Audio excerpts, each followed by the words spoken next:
Important disclaimer and viewer notice. This is an international broadcast intended for a mature audience, 18+.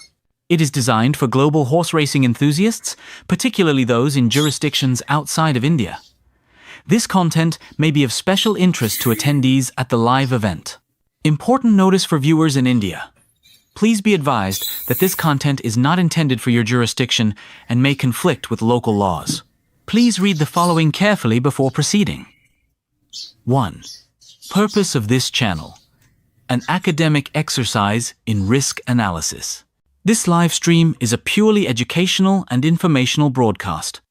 Our focus is on the academic exploration of handicapping methodologies, statistical data analysis, and the principles of risk assessment.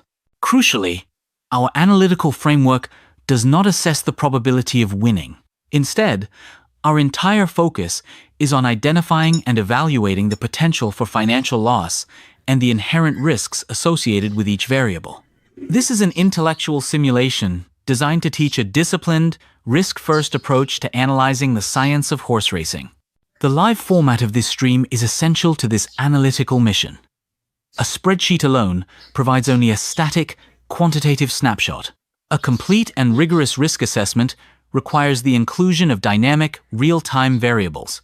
These include qualitative observations from the paddock, the physical condition and behavior of the horses, last-minute changes in weather and ground conditions, and the strategic decisions made by jockeys during the race. Therefore, the use of a live race feed is for the strict purpose of data collection and model validation. It allows us to test our pre-race statistical analysis against the reality of the live event, which is a critical part of the educational process. 2. No betting advice or inducement.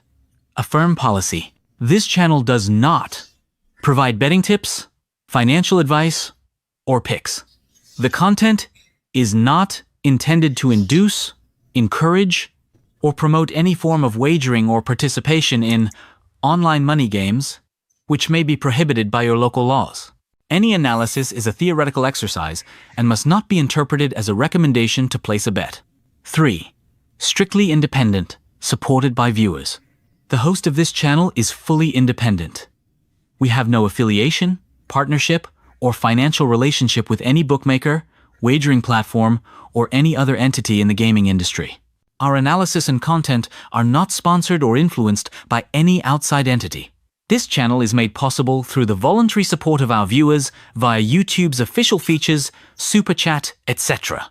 All contributions support our educational mission, and our content will always remain free and accessible. 4. Community Code of Conduct. Fostering analytical discussion.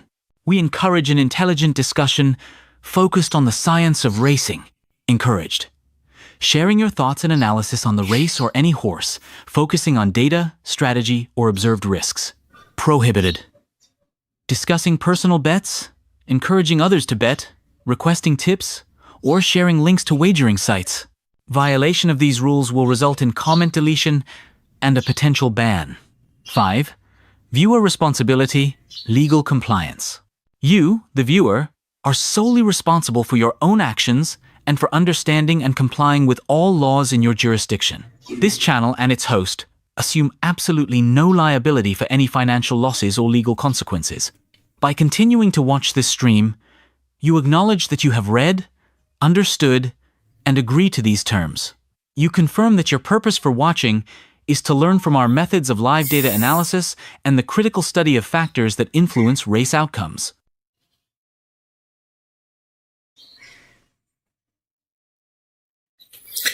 Good morning. Today is 4th of October 2025 and we are going to be doing some analysis today here at Randwick. Now, this is in New South Wales and this is one of the places in New South Wales to do horse racing. They by far the best in New South Wales and probably the second best track in Australia. So this is where we are going to be doing our thing today. The ground reading is good.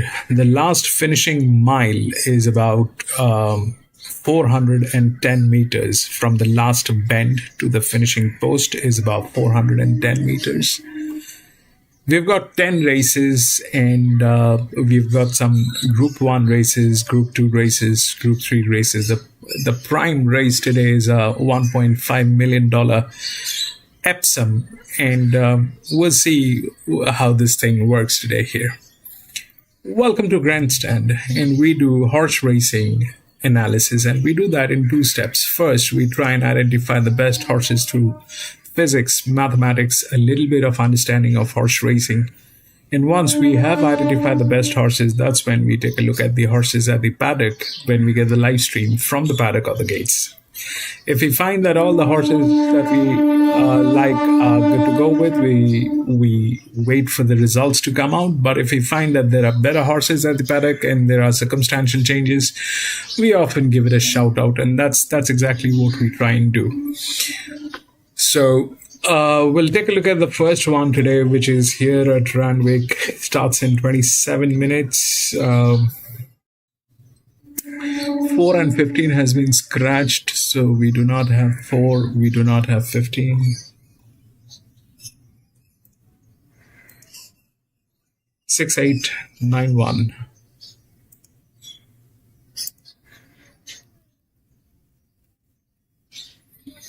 6891.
So the 6 is the favorite.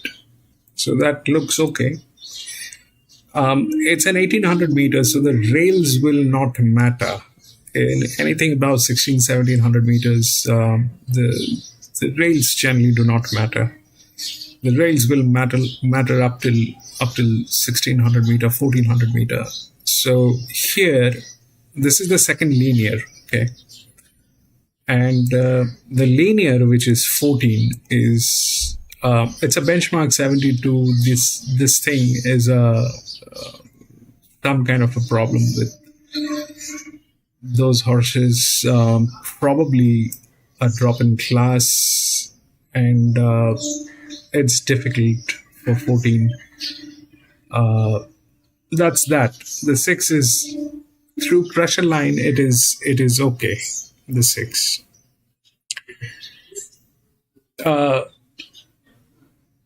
Now, if the 6 is also, if the 6 is there, then the 11 is also there.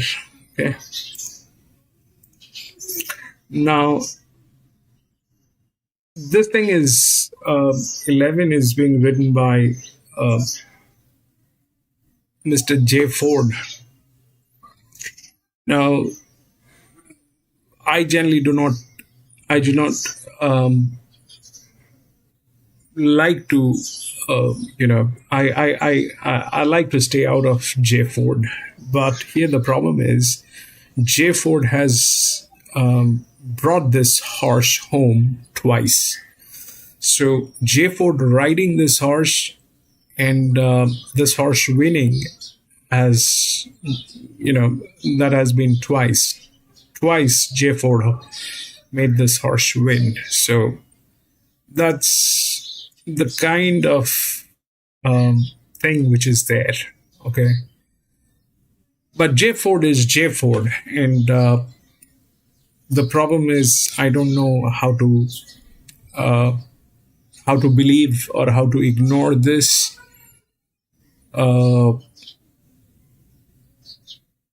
For that horse, that's a lot of advantage. That's a lot of advantage on that horse, 11. But having said that, they are like that. They've been bleeding. They're the highest bleeding. The next one is probably here, which is this one. So if that 11 doesn't make a noise, and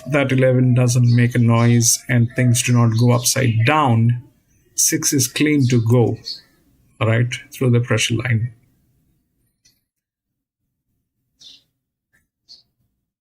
Is it a clear shot? No, it is not. It is not a clear shot. Why it is not a clear shot? Because the 6 is la that. And will it deliver? Because I mean, 1800 meter doesn't need the rails. That's that. Okay. 1800 meter doesn't need the rails. But without the rails, it is definitely a disadvantage.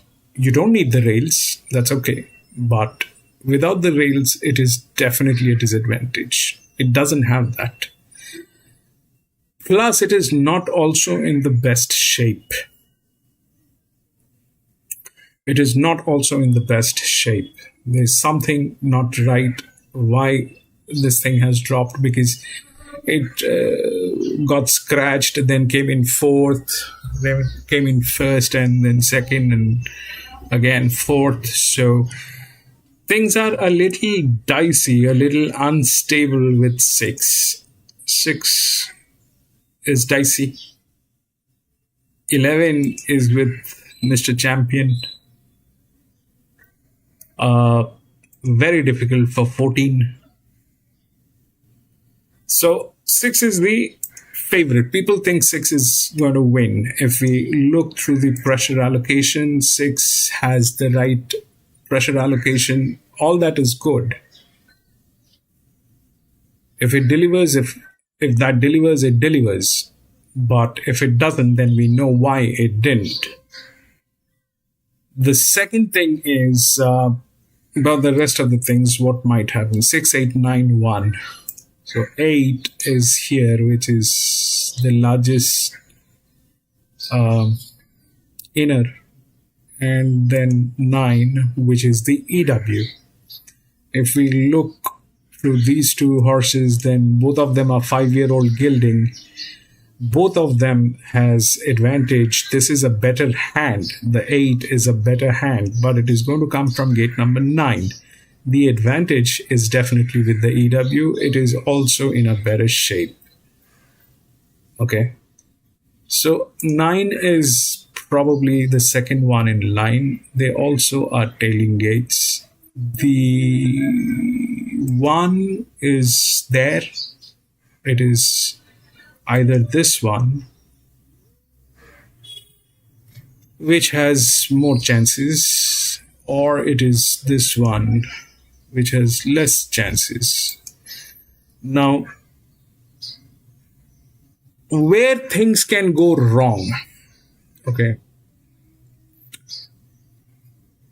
where things can go wrong here. 11, it is not there within the odds, but is it capable of delivering? Yes, it is. Why? It's in a better shape. For an 1800 meter, it is going to run neutral. Pressure allocation is much lesser than this one. Plus, J. Ford has won twice with this horse. I do not. I don't like the fact that this horse is here, because this is a threat. This is a threat. I cannot advise to bank on J. Ford. He's a champion of slaughtering, but he has won twice with this horse. So the entire arrangement here is kind of, is best to watch. Probably it is the first one. 6 is the favorite. Ideally, 6 should win. The stuff is here, but that pressure is being given to a horse which is not a clean shot. Which is not a clean shot. A place probably is 9, which is a safer thing. I mean, whether 6 wins or 11 wins, 9 is in between, probably. That's a little safer arrangement. But then again, it's a kind of a thing that I think is best to take notes. This one, Mathematically, 6 has the pressure line. 1800 meter, it is one of the linears. All right, that is how up till 2000 meters it is the linears, and the 14 is difficult. The 14 is difficult, plus it is like that, not in the great shape. The 6 has the pressure line up, not in a great shape here. These are not winning horses generally, unless everything is upside down. Here, everything is upside down. So, how this will work is basically something that we will have to watch the first one. Plus, the ground is good today. So we'll see how it works. I don't know what that 11 is going to do, but management wise, they're bleeding. They're the highest. All right.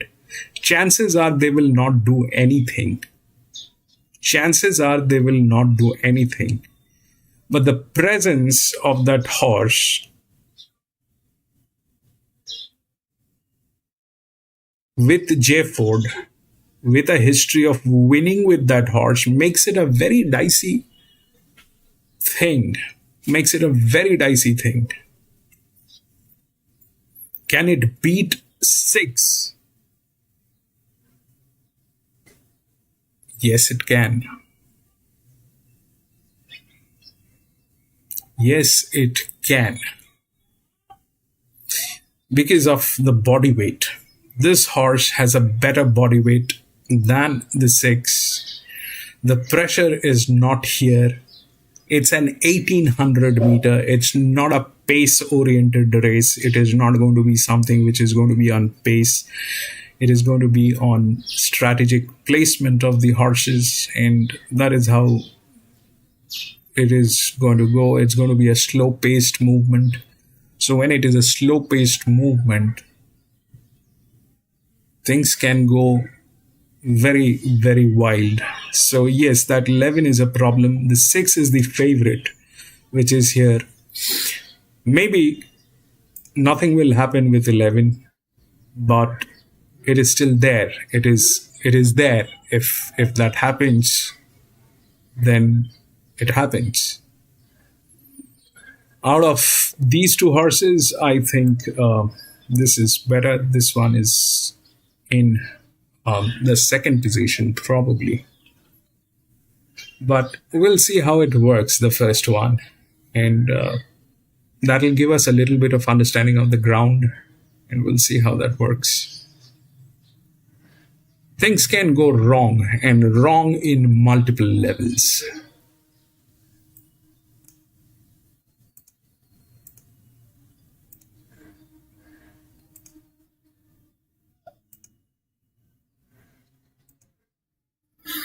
Gatekeeper, welcome back, Gatekeeper.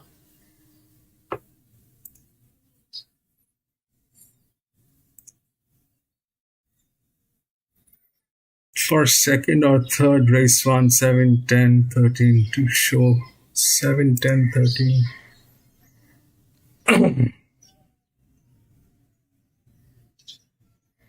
7, 10, 13. It's Friday night. Yep. I think those are better ideas what you have, because at this point of time, unless we get a clarity on the ground and how things are, because what I've noticed here at Randwick is this, that generally you get the odds will work out about 40%, 40 to 45%. So out of 10 races, take about 4 races which will give you the right odds. I mean, where the odds will come in. rest everything you need to work. And that's more or less the thumb rule here. It can go to 45 to 50%. Even in that case, it is like 5 races out of 10. So rest of the 5 are dicey. This is like if we look at what are the first few races. So this is the one which we are starting with. Then we have this one where we have nothing. Then this one where we have nothing. So these 3 races, I think, are the 3 races out of those 5 races where things can go wrong, and can go wrong in multiple levels. Here we don't have anything. These horses have never run. Even here, these horses have never run. Nothing is there. Absolutely nothing. 2 and 3. Then 4 is back to normal. So we'll see how this one works, and probably this one and this one also, because there's nothing on these two races. They're saying open races, but they're basically maiden. Maiden as in not even maiden as in like really ghosts racing.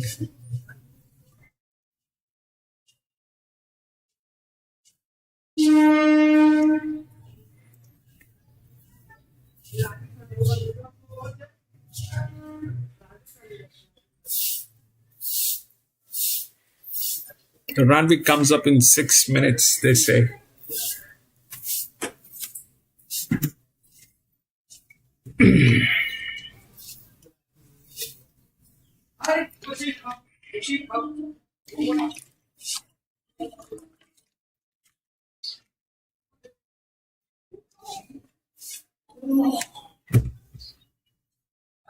$6.14, John. Yes, welcome back, John.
Yeah, 2-3 doesn't make sense.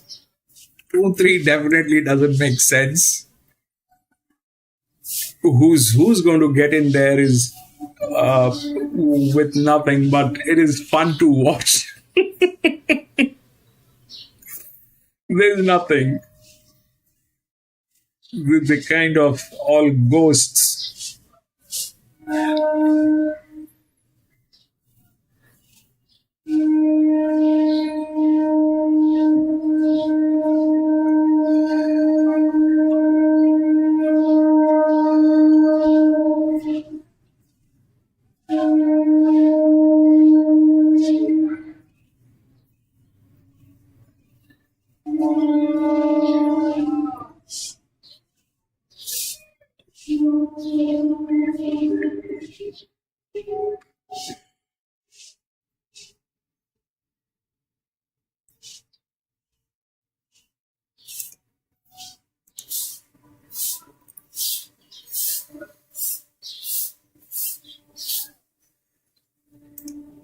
launching off the main quaddie with 3 races to come. The next is the Group 3 Breeders' Stakes. Randwick Can, Epsom Day starts in 3.5 from now.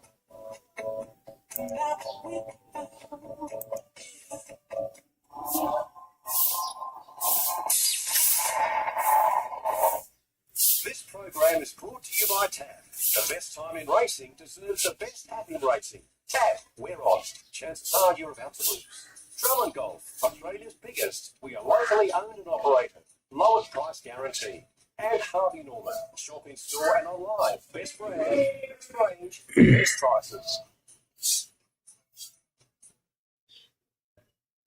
At TAB, we're on for Saturday racing. Check my offers on the TAB app for exclusive racing offers now available to use on races 1 to 8 across 3 big tracks this Saturday. TAB, we're on. Imagine what you could be buying instead.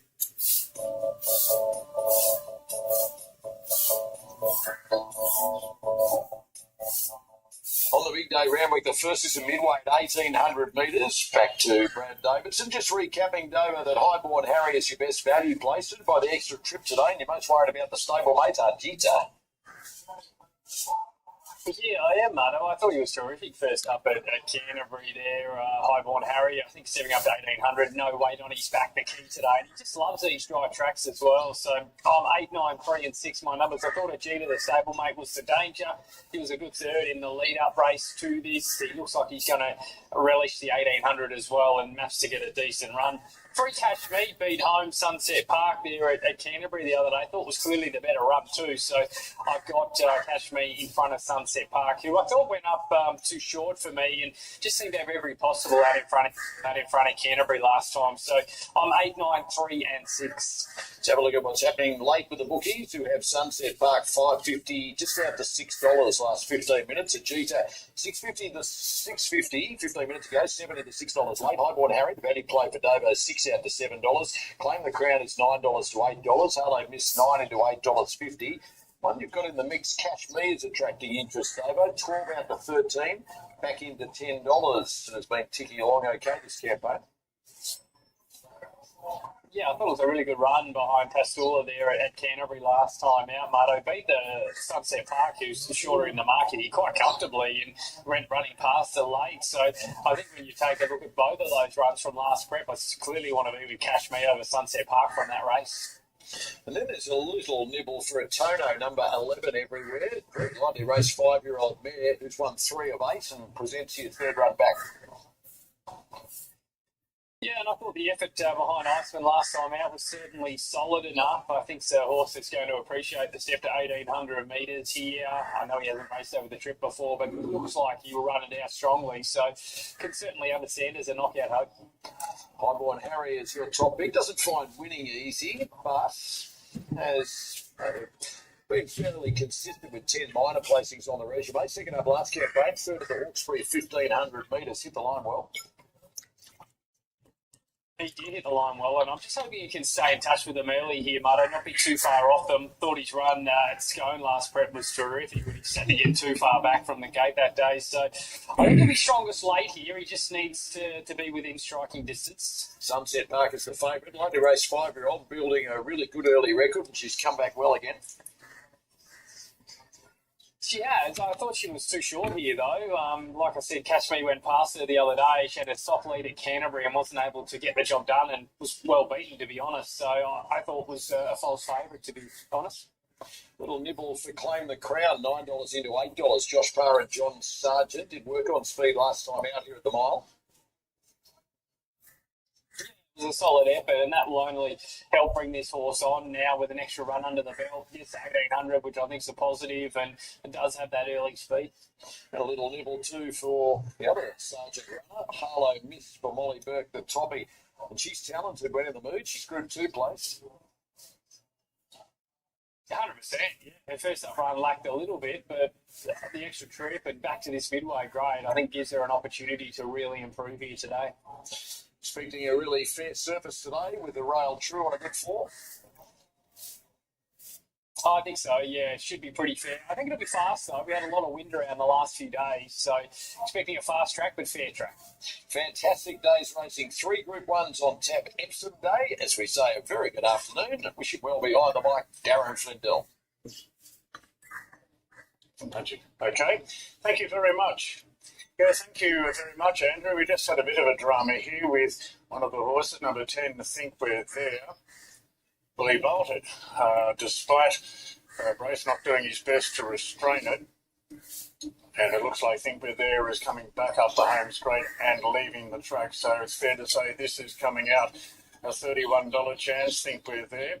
Yeah, took control of the rider going through the gates. Now, the other horses are there behind the barriers, and they're just waiting on the instructions to move in. I think We're There has been taken off the track. Very open betting race. Very open. And Sunset Park will be one of the leaders for sure. At $6 is the favourite in front of Ajita, and Ajita has the white-coloured cap on. Still waiting on the first of them to move in, although this horse has been taken off the track. Number 10, Think We're There. And we're just about to get the official news on that. 12:07 is the official scratching time. 12:07, it's cut. Think We're There. Failed to make it to its destination. So we're down. Lee, welcome back. A dozen runs for the first on this big day of racing. The unbeaten Glamour Mare, Autumn Glow, a hot favourite to win the Epsom today from the outside gate. Apocalyptic, an odds-on favourite to win the Flight Stakes. And a very competitive lineup in the Metropolitan Race 9, the last of our Group 1s today. 10 got scratched. 4:45. Far more open event there. Quality racing all day. We see the 2-year-olds on show after this opening race. The boys first in the Breeders' Plate, and then the fillies and the Jim Craig to follow. Now, Ajita's moving in. Ajita goes in, one of 2 runners here for David Payne in the stable colours, with Highborn Harry being placed into the gate. Magic on her, about to move in with Dr. Evil. Claim the Crown has a barrier blanket on her from a wide draw. Righto, thanks, Greg. So 3 more to move in with Cash Me and the Black Jacket going forward. Natural Willow aboard Cash Me and ran well at Canterbury last time for Nash. Went really close there that day. So we're getting close to action now on the first of the day. This the midway over 1,800 metres of the rail in the true position. Beautiful day in Sydney. Very light breeze coming from the south. And Claim the Crown now is the last to move in. So we're just about ready. Stand by. There's the light. Epsom Day about to kick off here at Royal Randwick. Stand by. Attendants just behind the gate with Claim the Crown, and you can see why the horse is reared up just prior to the start being affected, and this has sent a cheater off a little bit. Now Claim the Crown is back down. Looks like they're just holding the tail behind. Here we go. Off. Racing here on the first of the day. Cash Me from the wide draws come out humming. Harlow Miss handled the start well, and Sunset Park's there as well. Irish Bliss in the thick of the action, followed by Ajita and Magic Pharaoh. Further back to Weeby Jammin from a Tono. A length then to Dr. Evil. 2 further back to Magic on Highborn Harry. And Claim the Crown from the wide draw had been taken back to last. They sort out their order, and Cash Me after the sharp start shows the way. Irish Bliss racing keenly in second position, very keenly. They're followed then by, in the back of the speed, Sunset Park, who's happy to take a set with a genuine pace on today. 2 lengths to Ajita. Harlow Missed in a handy 5th. 2.5 then to Magic Pharaoh, followed by Weeby Jammin in the running line. A gap then to a Tono. Dr. Evil, they're racing together. A similar situation with Highborn Harry and Magic on it. And a gap last of all is Claim the Crown. So about 14 lengths covers the field. Down the side of the course, and Cash Me looking to make all. It's a half in front. Second position is Irish Bliss. The outsider was pretty keen in the mid part of the race. Sunset Park with a good trail, followed by Ajita. 1 out, 1 back. 9 will get there in some way or the other. 9 will get there, but followed then by Magic Pharaoh, Dr. Evil, Magic on a Tono. Highborn Harry and Claim the Crown. Cash Me turns in front narrowly, but Irish Bliss is really pouring on the pressure. Sunset Park looking for a gap. Ajita quickly moves up.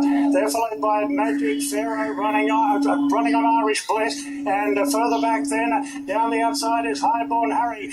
Going to the front here, Ajita, but Harlow Mist is on the scene now, a half length away. Ajita the inside, 9. Harlow Mist, Highborn Harry goes to third, but Ajita's holding it. 9, 1, 8. Third could go. Highborn Harry may have hung on from Magic Pharaoh and Sunset Park. Then Claim the Crown running on from Dr. Evil, Weeby Jam and a Tono. Further back to Magic Corner, and a good cut back to Cash Me, the leader. We can ride out together with Irish Bliss. Gita, much too good for Chad Schofield. David Barry paying the 6 range. Maiden line, yes. 918. Gita looks to run third. 12 looks to run Doom fourth. bend. The late scratching of horse number 10. 9 races to come on tab Epsom Day from Randwick. So what happened? That 6 was with pressure, but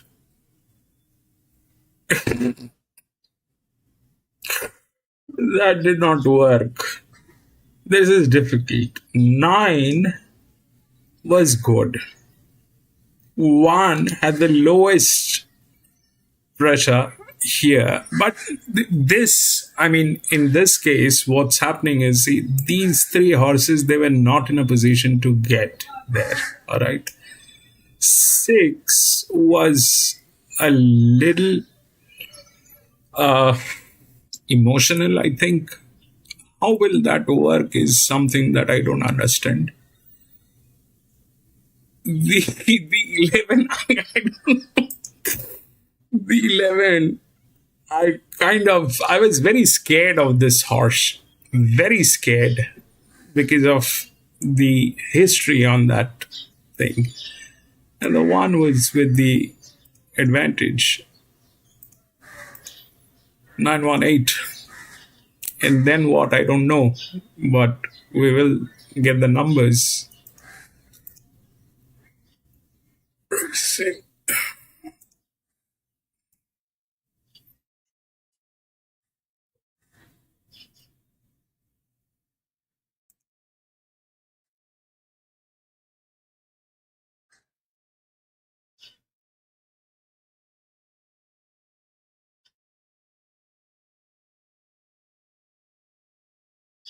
You still haven't updated the results.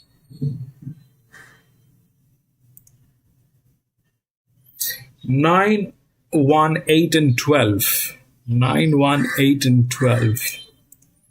12. 6-year-old mare. 9, 1, 8, and 12.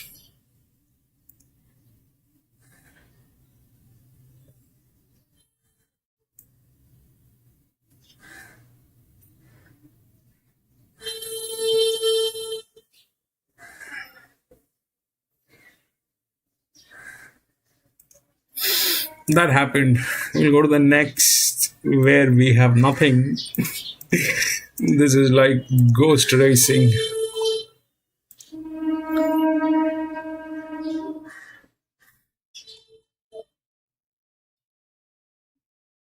Three has been scratched. There is no 3. 2487.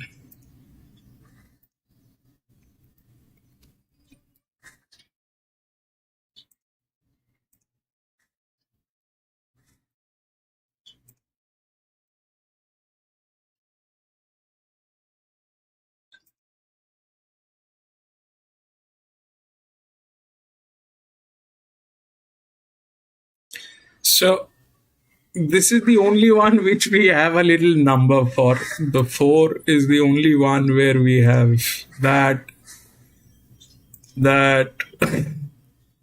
and the rails. That's all that we have, and they kind of a very good hand.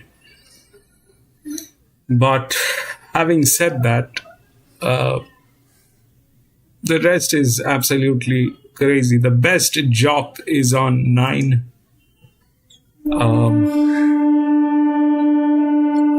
That's the best jock, which is on 9. Then it is this guy, which is on 6. Then it is this guy. So the jock.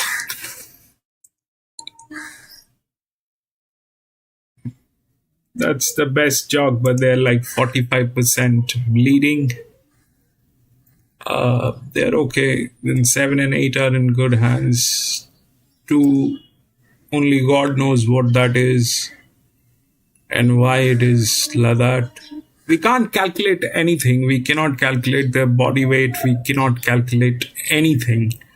They've never been into a racetrack, and I think it is all about trials, which is they're talking about is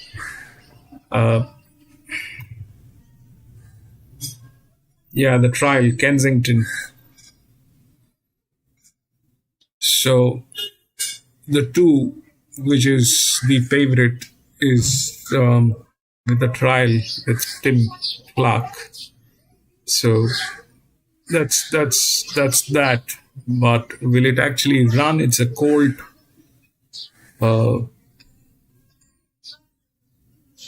Maybe, may not be, but that's what the thing is.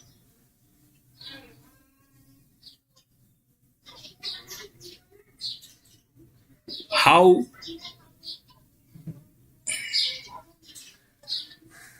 there's practically nothing to talk about. There is nothing to talk about apart from the jockey management. That's all. And they're all colts.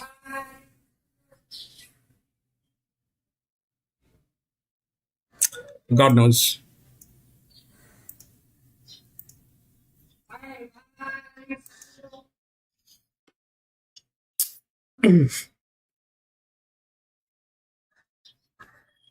God knows what will happen.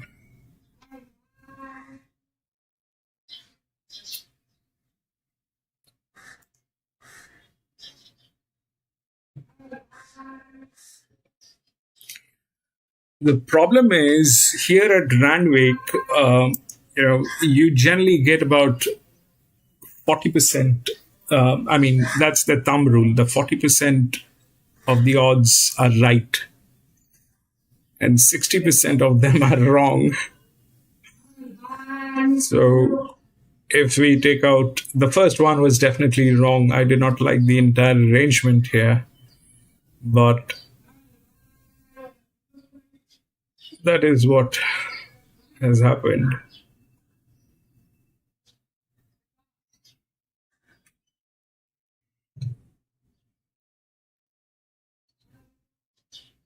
We'll see.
Lee, you've had a beautiful start.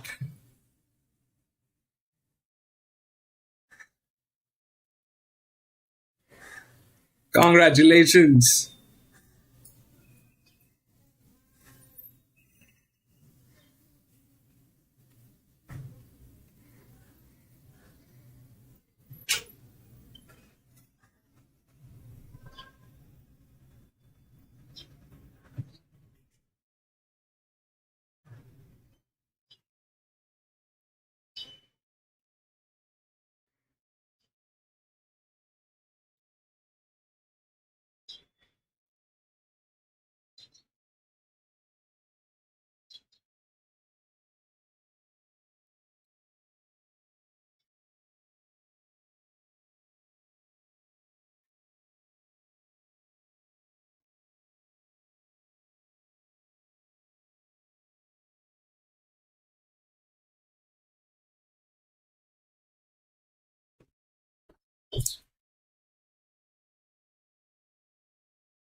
They're going to show Flemington. We can watch Flemington at least.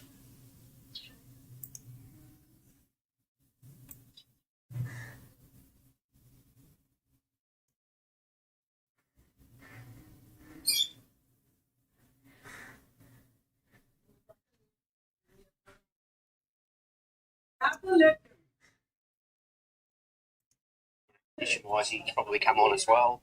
I mean, he went to a new level there first. Some of them spoke to you after the race and said as much. We thought he'd run well, but perhaps not as well as he did. Just looking to see him frank it. Now, was it a one-off? Can he do it again? He goes up in weight, but it's a similar type field. I think the first and second favourites, the horses he beat. So, look, it's really interesting to see how he goes. And nice to have a really, a good chance on a day like today. Goes from drawing in to drawing out. I imagine Harry's had a walk at the track. What's his feedback on his likely approach? Yeah, well, he sort of thought perhaps middle to inside early might have been an advantage. So it plays out a lot of the chances to draw wide. So hopefully we can just get a suck along behind them. That'd be ideal.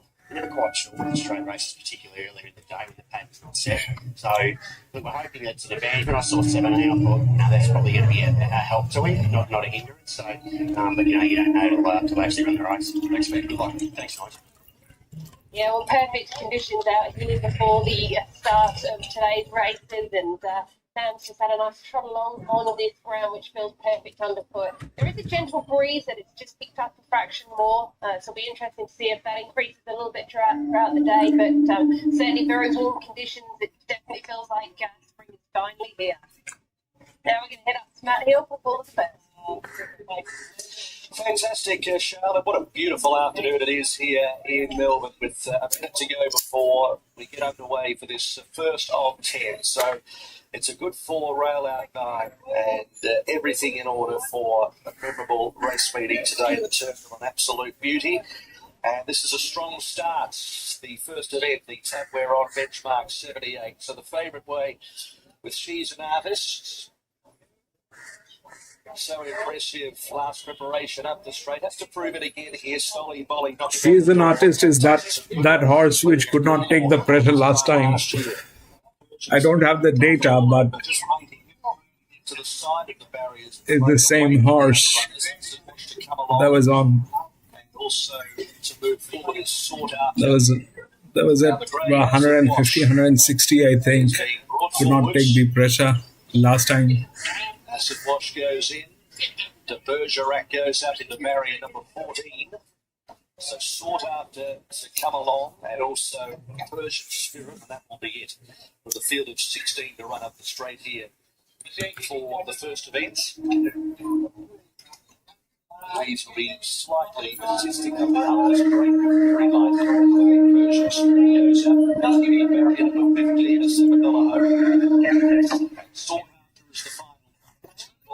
To get under 2025 on a good 4. Beautiful first of 10. Gates are back and away they go. Naval Academy from barrier number 4 jumped away well with Celsius Star. Stolly Bolly isn't too far away from the action up the outside.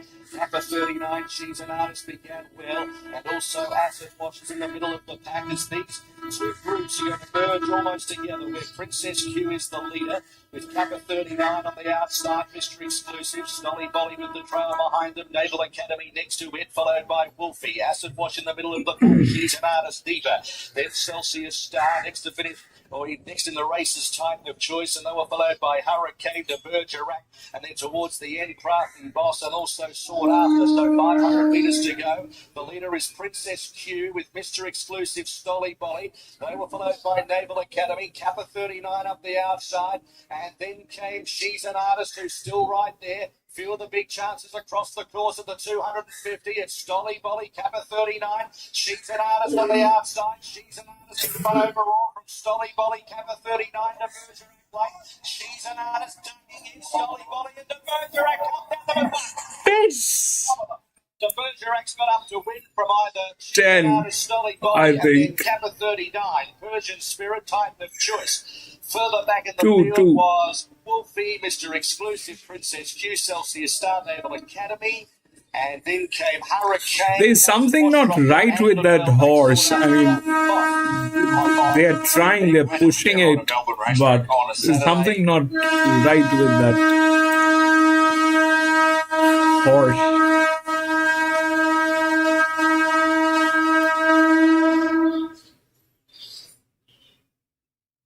Artists.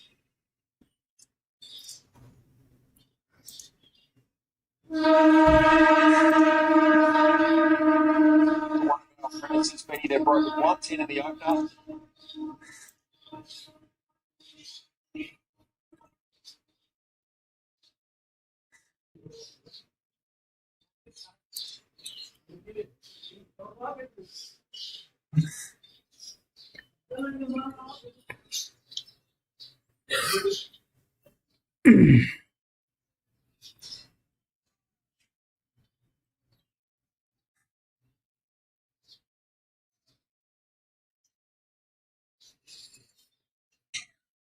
It's been quite a few times. I think I watched a few races of She's an Artist, and we were doing the races with She's an Artist quite a few times. But every time it looks like at the last moment she gives up and she can't handle that pressure on that horse.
Randwick comes up in 3 minutes, I guess, 3 to 4 minutes.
On tab Epsom Handicap Day, and this is the first 2-year-old race of the new season. The breeders played 3 golden slippers, slipper winners have won this in the last 14 years. Capitalist, Vancouver and Piero. Mr. Brad Davidson live today at the Ranch Hotel at North Drive. You're tipping I'm a Huckleberry by the first season stallion home affairs. Look good winning at the trials.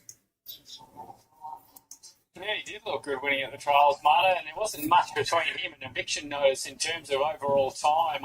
I get the late splits for that trial session and actually had I'm a Huckleberry going the last 100 metres. That's the reason I've lent with him over eviction notice. Who did back in a jiffy from the washroom.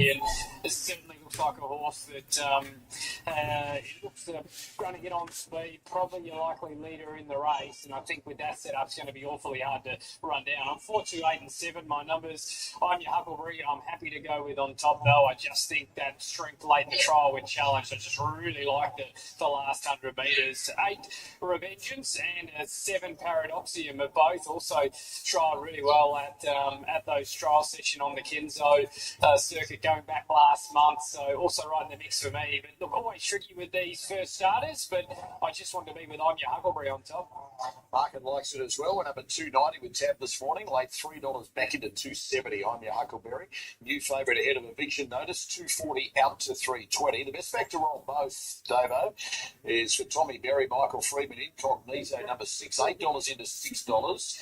A $1 million colt by Stay Inside, first season stallion, and a golden slipper. And a blue zebra, Mum 1 3 of 8, was a debut winner at the Sunny Coast.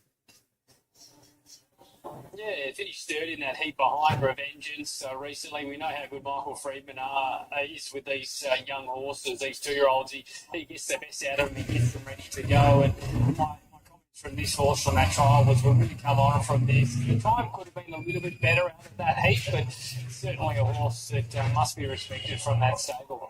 They're back here with the bookies as well. Last 15 minutes, Incognito is 9 into $5.50, so it's quite popular, but so too is I'm your Huckleberry, $3.10 into $2.80. Another little nibble is Paradox.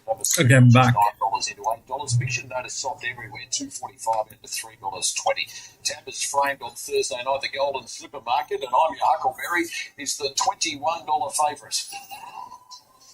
That 4 is the only horse where we have some numbers. Plenty of shopping and change. That's for the next few months, and then it'll probably be a bit more settled maybe after Christmas. But a lot of water to go under the bridge until the Golden Slipper in March. Paradoxium's in your mix. Gone by Extreme Choice out of Pareto. Mum won 2 races in Brisbane and was stakes placed, and is in your mix and has attracted some interest. Yeah, well, it's no match for I'm your Huckleberry in that recent trial, but look, the time out of it was solid. I think it could well be the right trial here. And yes, he was stronger late, I'm your Huckleberry, but boxed on well, beat the rest out of that hit out, and certainly the time was good. Fascinating time of year, Davo, with these babies making their first racetrack appearance. It always is, Marto. How they handle the occasion is the big thing as well. Trial's one thing, but race day for the first time, how they parade and how they get around the big Randwick track. It's always fascinating to see if one can put their hand up early here. The ill-fated King Kirk won this last year, beating Temptet Stewart out North England. Let's hit trackside for the Breeders' Plate. And I'm your Huckleberry. From the outside, there's been a lot of money for I'm your Huckleberry, and he is now the clear favourite in front of the stablemate eviction notice. Ready to run. One of them, while they're out, just went up in the air for a moment. Gates are back, they're off and racing, and eviction notice vacated his box very speedily and is going to lead easily. From the stablemate on your Huckleberry and Paradoxium showing great acceleration. 2 for the back to Revengeance from Whipcracker. Incognito settles back in the field, clear from Artonius. And I Am Bubba is the last one, 600 out. And Eviction Notice under a double wrap leads by a link to the stablemate on your Huckleberry. They're followed by Paradoxium in a stalking position. 2 for the back to Revengeance, Whipcracker. Incognito moving 3 wide now as they come up the rise. Eviction Notice in front from I Am Huckleberry, stoked up. Parker's for Eviction Notice. Hieronymus at I Am Your Huckleberry and Incognito quickly moved up on the outside. 3-way go. Incognito going on with it. Got a half in front. I Am Huckleberry up and down. He's trying to come back. Incognito just in front. Incognito. 648.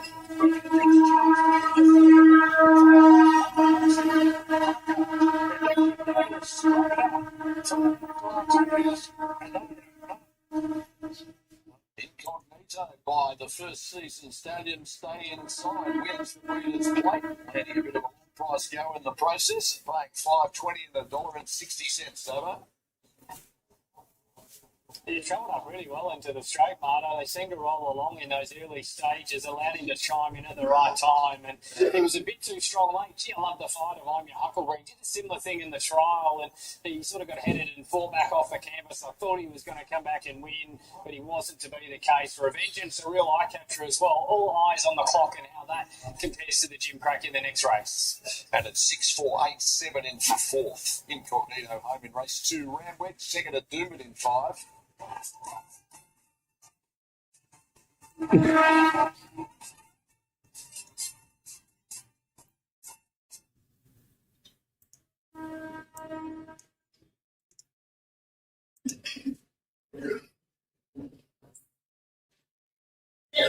So that 6 went through.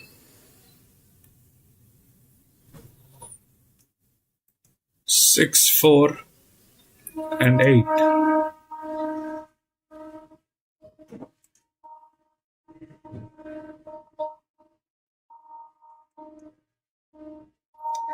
Is one of the best jocks.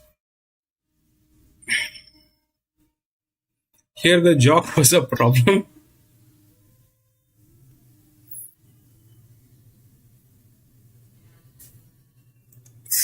But after the races, it becomes so easy to understand what happened. You see, the 9 was bleeding, so there was no hope. The 4 did not have a jock, so there was no hope. It was out of the 6 and 7. 7 had a better hand, but the 6 had a better jockey. After the races, I get very wise and I know what happened, what played. We'll go to the next.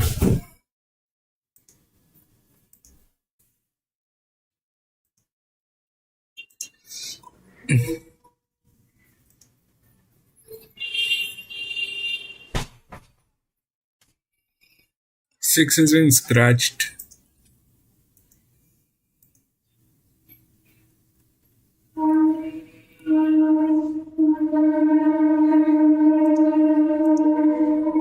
Ten 5 1 7.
So the best jockeys are here, okay? 12, 2 and 7. 12 is bleeding. 2 probably a little far. 2 probably a little far for 1,000 meter. 7. This one.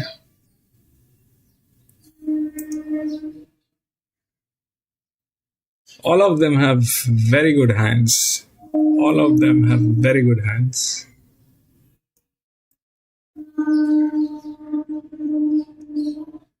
And 5 has the rails, but it doesn't have a jock.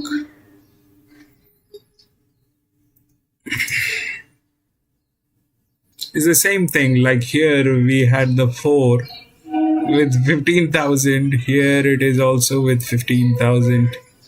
It's the same state. So probably that's the second one. But what will come?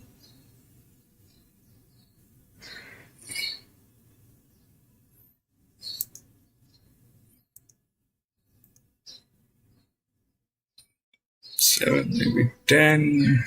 I don't know. 1 is very far. 1 is very far.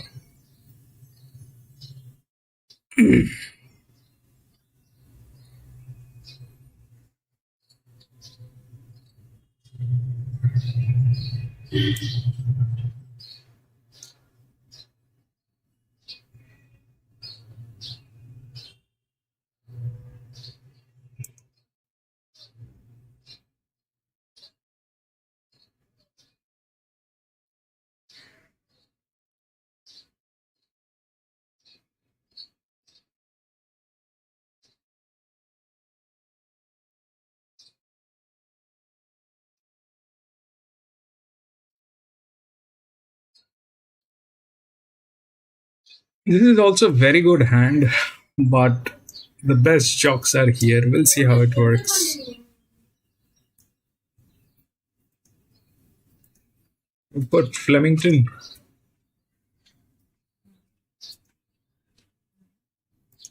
For him just to take a little breath and relax a little bit more. Type wide, it's a good size. He's been very. Dows, welcome back. Couple left to look at in the Daly. Not playing today, but watching is brilliant. Bubbles, 200,000 on the Gold Coast for Lindsay. This is Flemington. Stablemate Stolly Bolly, who was the runner-up in race 1. Their dad, Champagne, won a debutante stakes. Yeah, won a 600-metre pattern jump out. There was 7th in a jump out behind Earl. Look, I'm respecting Blake Shin going on for Lindsay Park, so I'm not going to dismiss him based on that factor alone. Yeah, it looks quite well, this horse. I think that he is so.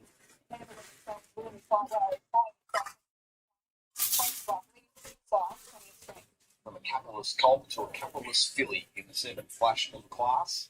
55,000 as a weanling, 70,000 as a David Ellison's Yark out at the Inwood Classic sale. 4th foal from a Group 3 place getter who was a half sister of Thunder Fantasy. 3 recent jump outs, just fit in the latest behind Nurl under very light riding. I suspect there was probably a fair bit up her sleeve there. Gets Craig Williams on debut, and if you get a good push in the market and a tick from Amy, then I wouldn't turn you off having something on. She's been quite busy in the yard, this girl, but when you see a chestnut capitalist filly, that's exactly what you would expect. She is relaxing more and more, just going out one of the earlier runners, just try and get a nice warm up. Quite is that healthy, you could just about see a reflection in her. A race that's launched the careers of the likes of Seaboy and Ingratiating. Godolphin winning it with Zulfika back in 2022. Third behind him on that day. Charmstone, who we saw progress to win at Manicato last Friday night. The Maribyrnong trial often spoken about when we think of I got chills in the plunge that Team Hayes pulled off on that occasion. I'm not sure. I'm with Team McAvoy. Yeah, right. That's a sign, Dows. That's a sign from God. Very nicely late there. That's a sign for God. From God. Stay away. No, I think she's great hope here.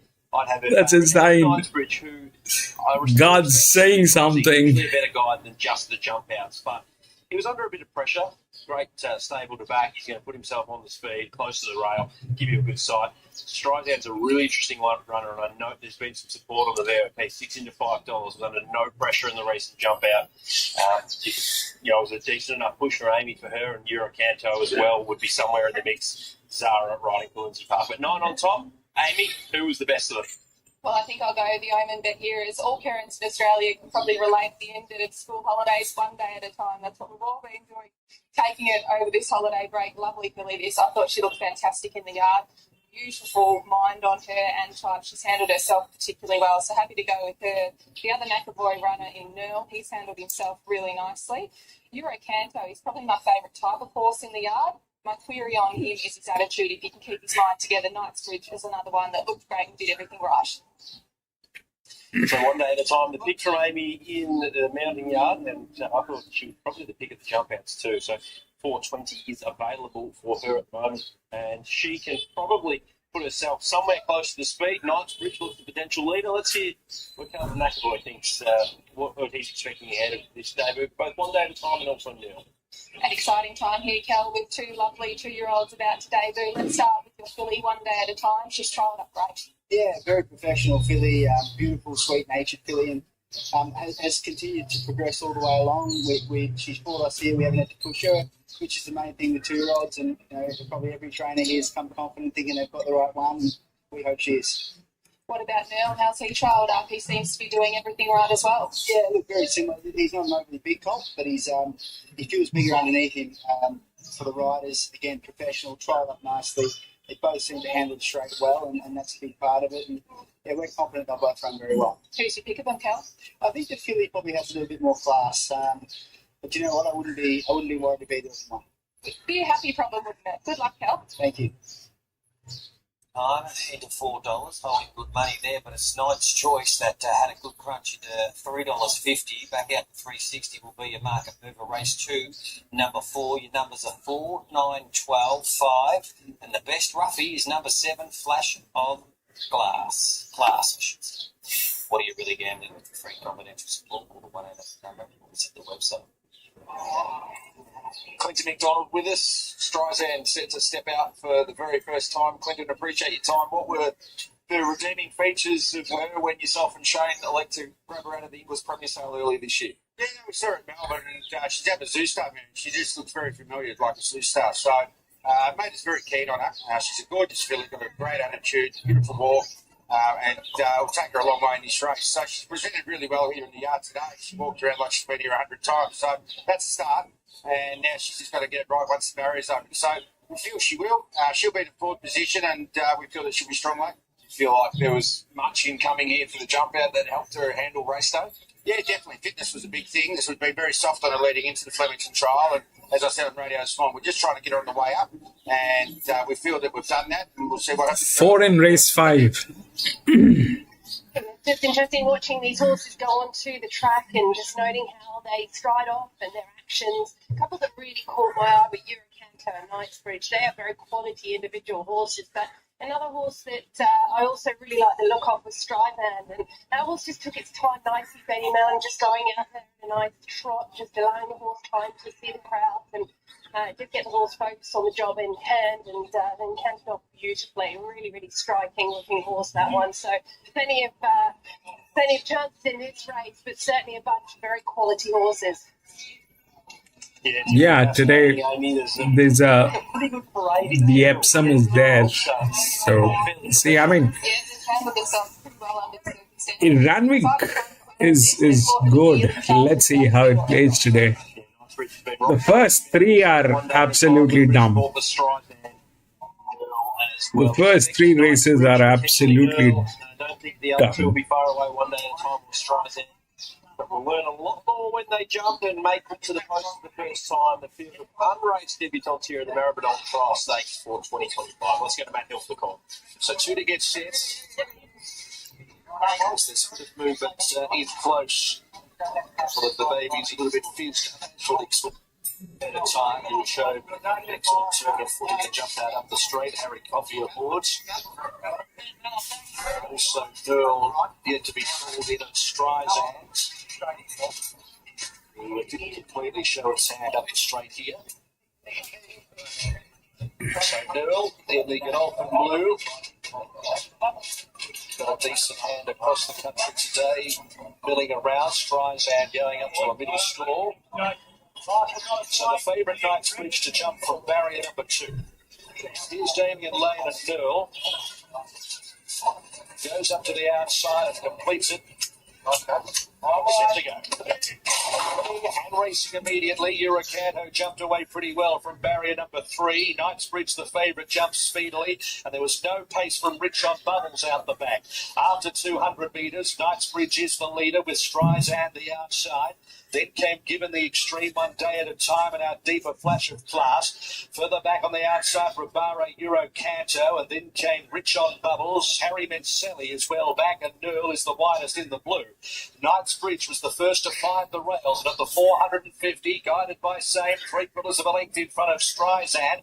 Flash of Class, Given the Extreme behind them. Rabare deeper, followed by Newell. One Day at a Time needs to run behind those horses, and then Harry Mencelli. So as they reach the 200, it's Knightsbridge joined by Streisand. One Day at a Time getting out, followed by Newell. Streisand, 100 metres to go. Knightsbridge is fighting back. One Day at a Time. It's Eurocanto over the top. It's Streisand. One, I think. One Day at a Time. One, I think. Got stopped. Anyway, let that happen.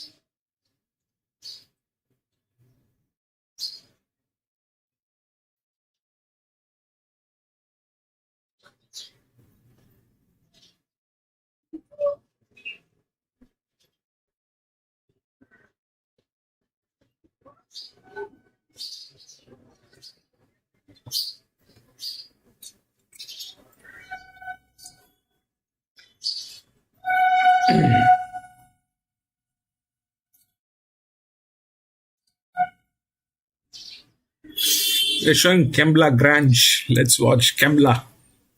Kembla will not give us copy. Favourite. $3 solid. 310, 290 back to 3 late. Shadashi number 9 for Ed Cummings is $4.20 into $3.60 is the best factor beat at North Terrace is $5 to $7. Think of one went up at 8, late $7.50 to $8.50. Allocation number 7 for Adrian Late. Kerry Parker $7 out to $9 is the other in single figures. Pretty pleased. Number 8 has Vance second up today. $21 into $13. Force number 8 if you're after a roughie. And we're on a good 4. Rayland 7, 11 for the winning post. 5 metres for the remainder. So look at what's happening very late in the trade with the bookies who have Phoenix Legend $2.90 just going out to $3.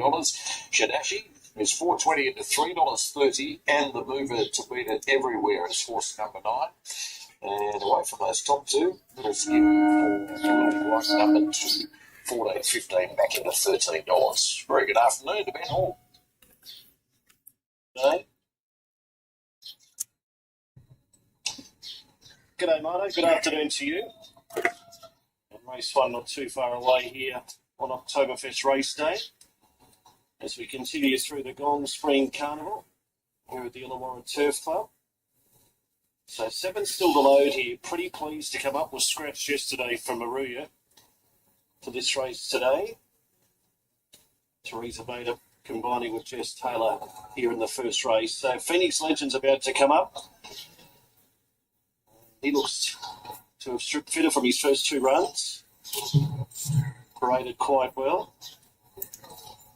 Highland Lad about to get set. North Terrace getting a little bit hot behind the barrier.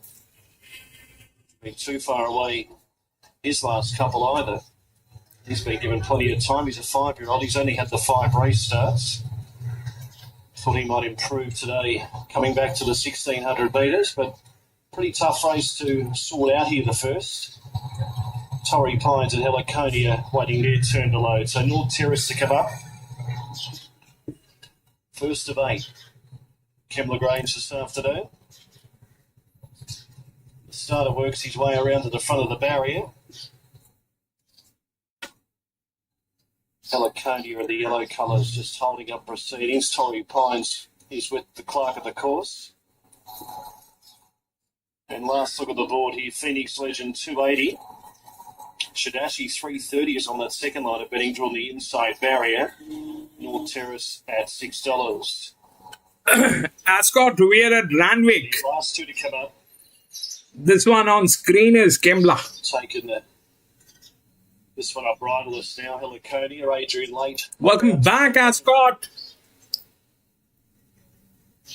Torrey Pines now the last one to get set. Sean Guymer had a good day yesterday at Baruya. He rides here for Karen. Adaman! Thank you for doing that, Adaman. We are ready for the first. Red light is on. Signals. Thank you for doing that. It really helps. And away they go. The Grug began fast with Highland Lad. Phoenix Legend was well onto the scene in the early part as well. Shadashi and Think of One showing speed. Then Pretty Pleased, North Terrace getting back in the second half of the field. Behind those horses, Heliconia. And 3/4 away, Torrey Pines sees the ball. 1,300 metres left to go. Little Grug found the lead from Highland Lad and Phoenix Legend.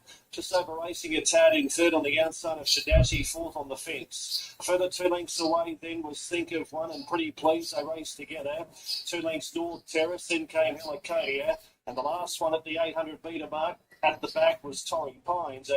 So the leader down the side is Little Grug, got a mid-range breeder. Led the way 3/4 Highland Lad and Phoenix Legends nice and close, third settling better. No, Randwick has some major races today, Dow's. Pretty Pleased, there's no change to the order. Randwick has some major races. Sees the ball. 600 metres left to run. They start to inject some speed into the race now. Little Grug in front from Highland Lad, Phoenix Legend. I mean, I generally choose the top races, you know. Generally, the top tracks, the top races. In front, Highland Lad went to it. Phoenix Legend joins it on the outside with Think of One. And out wide, North Terrace starting to pick up as well. 200 metres left to go. It's Phoenix Legend in front. North Terrace grinding away at it. It's Phoenix Legend, North Terrace. North Terrace goes to Phoenix Legend. 50 metres left to go. And North Terrace falls away.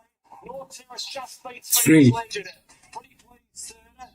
Followed in by Heliconia, Think of One. Shadashi didn't do much.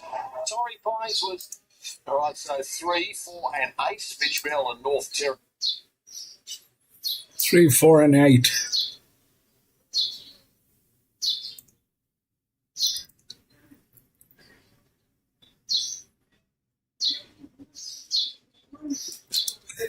Adaman, we're on slow.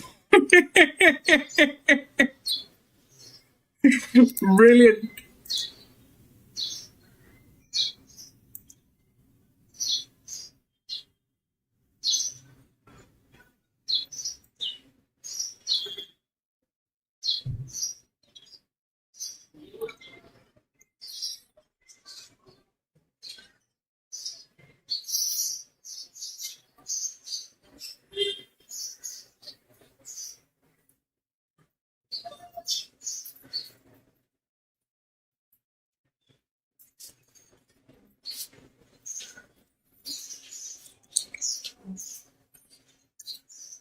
That was the thing is, you know, we, for the last maybe about 12 months, we tried each and every track, right?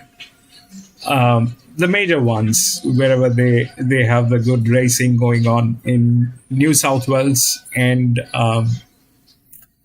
in Victoria. Out of which the top 4 tracks that we have is definitely Flemington, Randwick,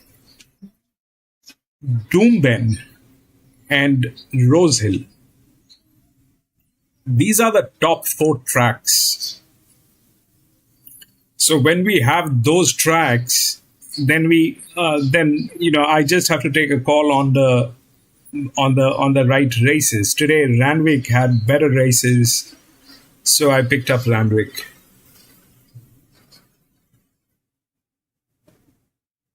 Brilliant,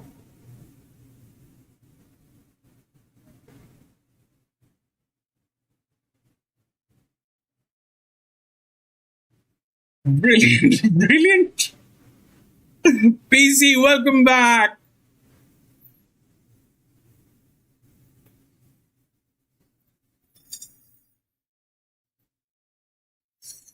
Welcome back, PC.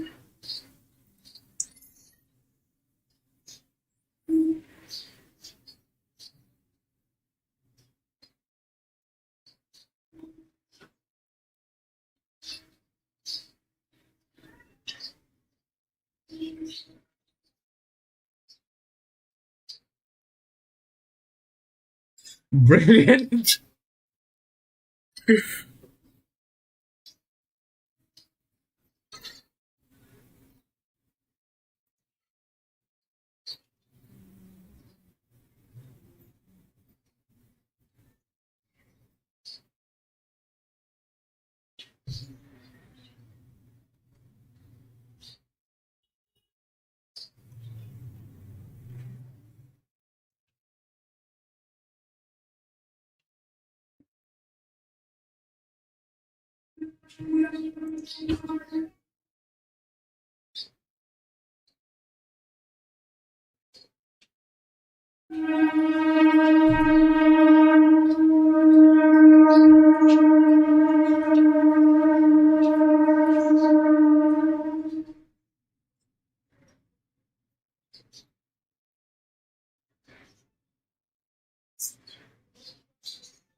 They're showing morph.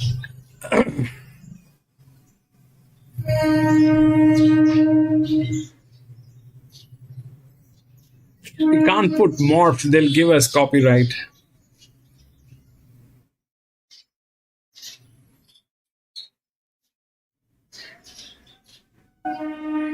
Yeah, none of them has any problems. PC. We can show Doomben, Randwick, and Randwick and Flemington. Anyway, I'm putting the feed on. If you want Doomben, that's also possible. Doomben's good. Doomben never gave us any trouble.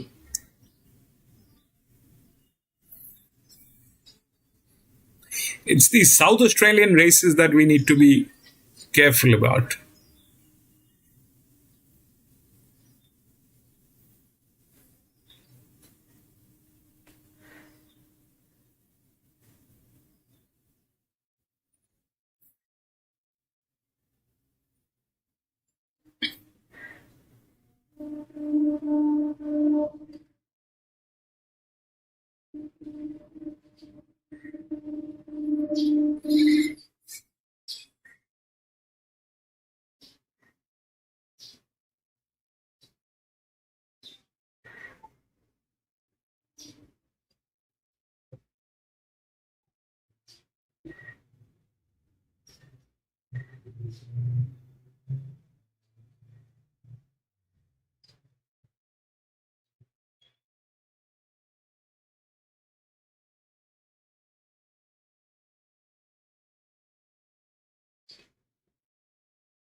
Day, Marto, I thought was quite strong. The overall time, as I said, was sensational on the day, and I just want to be with her here, just from that better draw.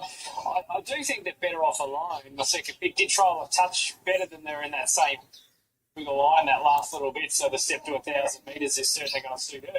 The only reason I don't have her on top is just that really light draw. I was just worried of where she was going to get to, and with that in mind, I've stuck with Shiki to beat better off alone.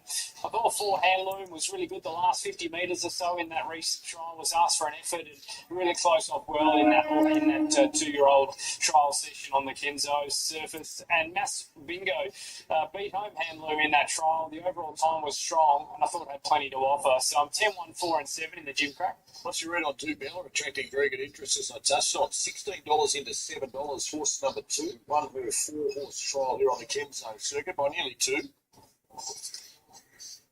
Yeah, it did win it well. The overall time was nothing flash, and it was only the 3 rivals, so they were my 2 knocks on her. But gee, you've got to respect that money, don't you? I think in these early 2-year-old races where we're really just going off one trial, I think it does tell us a bit. We saw that in the last race with the winner well backed, and of course the move here suggests the same. So a lot of the time, it all depends how they come out of that trial and how they've improved in the next few weeks. And the money's suggesting this horse is ready to rumble.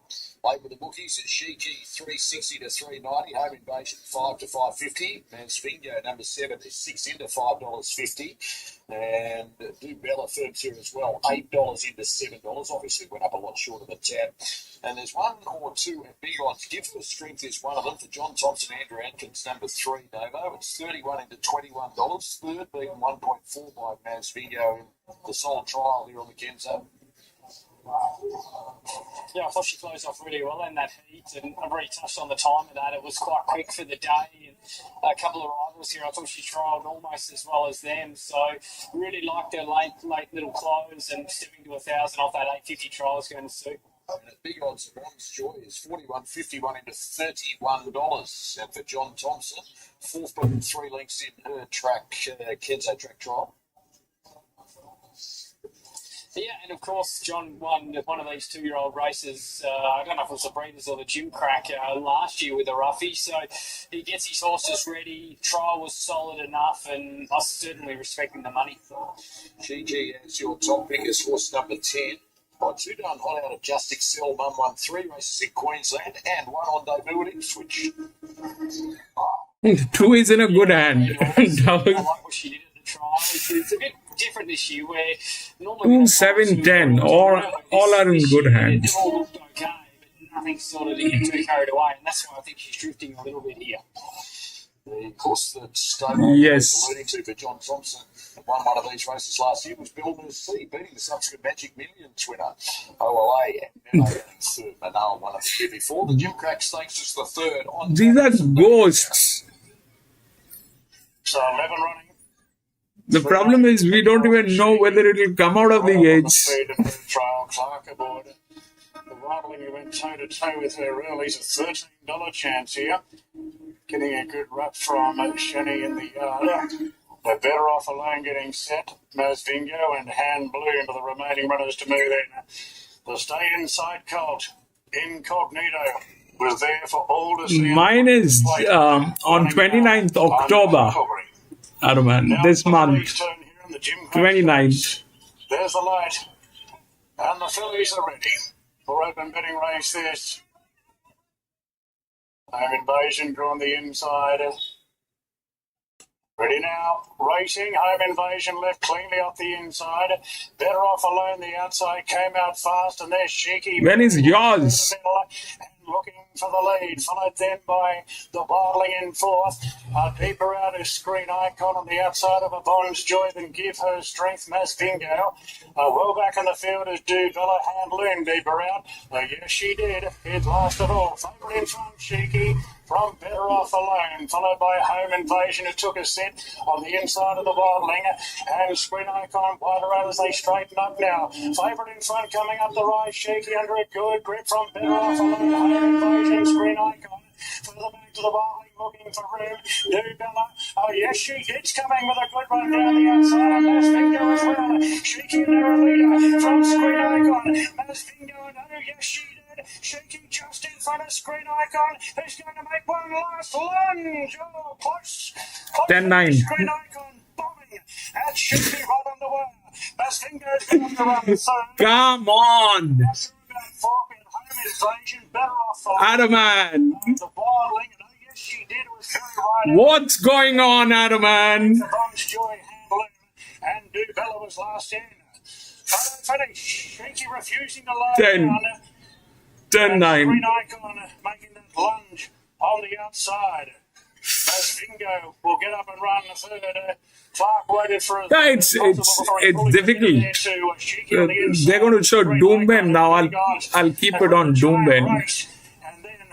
Then we'll talk about the 4. Aruman, thank you so much for doing this. You know, I don't know how to appreciate this, but honestly, this helps. It actually encourages, it helps, and it helps me financially to survive with this channel because there are costs involved. And thank you. My gratitude, my heartfelt gratitude to you. You stay blessed and your family stays blessed. This is a very auspicious time here in India. You know, so I hope you do all the best in your life, Aruman. And thank you for even considering doing those donations. They mean a lot. Thank you so much for doing that. Thank you for saying that. Unbelievable boy, Doomben. This is on something at Doomben.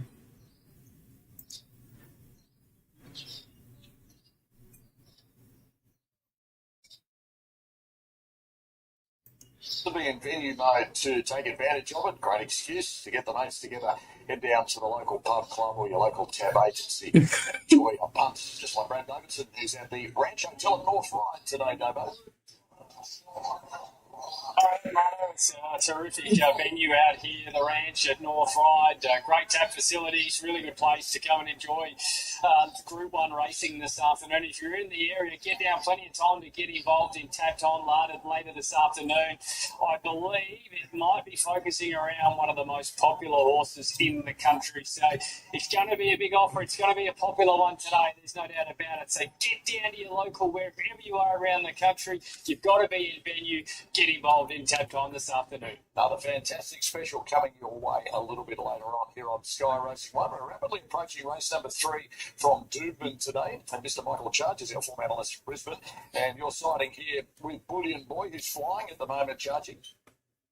Marto, I am. Boy, CJ Graham, we saw what she did in the first race. I'm hoping it's a rinse and repeat of that ride because there doesn't look to be any speed in this race. I think Bullion Boy's got enough runs on the board. He's got to carry the 59 kilos, but he's back in grade. A seasoned performer, trained by Lindsay Goff, smart trainer. And I just think CJ's going to be able to sum it up pretty quickly here. So I've got the 3 Bullion Boy on top. I'm most worried about Cotel. It's had the 2 runs back, been very, very good for David Van Dyke. gets a claim for Jace McMurray. I think that's going to be worth a little bit. 4 Yeti moves for Chris Waller. He's had the 4 runs back, a couple of nice wins, particularly last didn't have a lot of luck either. Was in restricted room at the 300. The 2 Galifianakis, he probably needs the run, but he's genuine enough. Look, I may have I've left out Victory Win, but you can't get them all, mate. That's right. But it's popular Victory Win. It's $2. I haven't gotten into any of this yet, Araman. I skipped the first one I was watching. The next 2 I did not. 4 starts second up for 3 wins. I still haven't gotten into anything. First up run just a pass mark at the Gold Coast, obviously on the back of 2 trials coming in. The first one looked a little... I mean, I generally skip the first one. The next 2 were absolutely ghosts. So I skipped the first 3. And should be in front or close enough to it and hard to run down. Went up at 310 out to 320 into $3 Bullion Boy, but Victory Win ahead of it and best backed on the tap trade. Let's have a look at what's happening late with the bookies. Last 15 minutes, Victory Win is $3.40 into $2.80. Bullion Boy $3.20 into 3. Kytel is $4.40, $4.60 back to $4.40. Bro, how much did you win? It's just edging back into $9. Galifianakis number 2. And I'm so happy for you. You actually did great. But thank you so much for doing that, my friend. Thank you so much for doing that. How much did you win on slots? The race sums up perfectly for him. He's been placed 4 from 5 at Doom. Teach us. There's always a day for someone, Mardo. Today, hopefully mine. Teach us, my friend. The Victory Win form lines are starting to get me nervous, but you don't second guess yourself. You go with your gut. That's what we're here for. So give him strength, Bullion Boy, and his record's 7 from 22, and as I said, yet to break the hoodoo of Doom, but he could be the Chief De Beers in the opposite way. It might be raised 8-year-old by Dream Ahead. Drops in grade today, but rises 5 kilos. Yeah, I think that's the slight query I've got is a weight rise, but he's going to roll forward. Thank you so much. Thank you so much, Adaman. Thank you so much for doing that. Good performer. He won at Eagle Farm 2 back in an open carrying 52. Look, this is Doomben. He's not 59. He's back to benchmark 90. He's got to see these horses coming through their grades like Victory Win and Kytel. They're on the up, that's for sure. He's a seasoned performer, lightly raced on, as you said.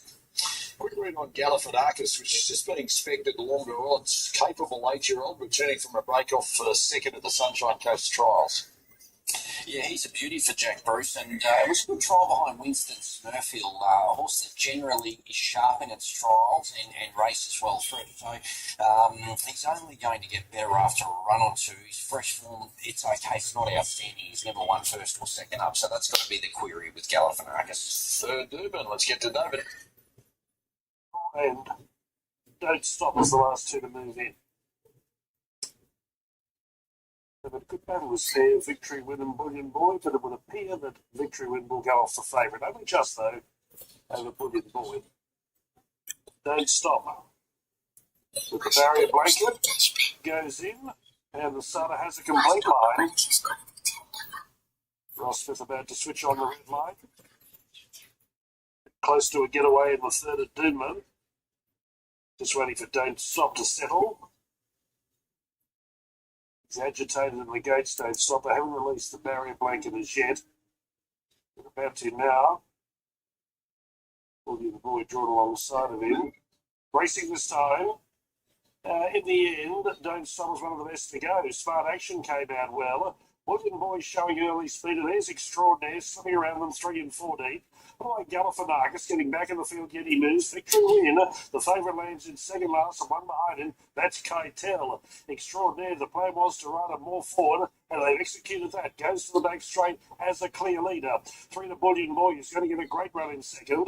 Third the outside, Don't Stop. Smart Action, fourth the fence. 1 away, Yeti moves. 1 to Galifianakis, and Kytel is outside of Victory Win, who's a touch awkwardly placed. And what's happening up here at the 1,000 metres? Extraordinaire was leading.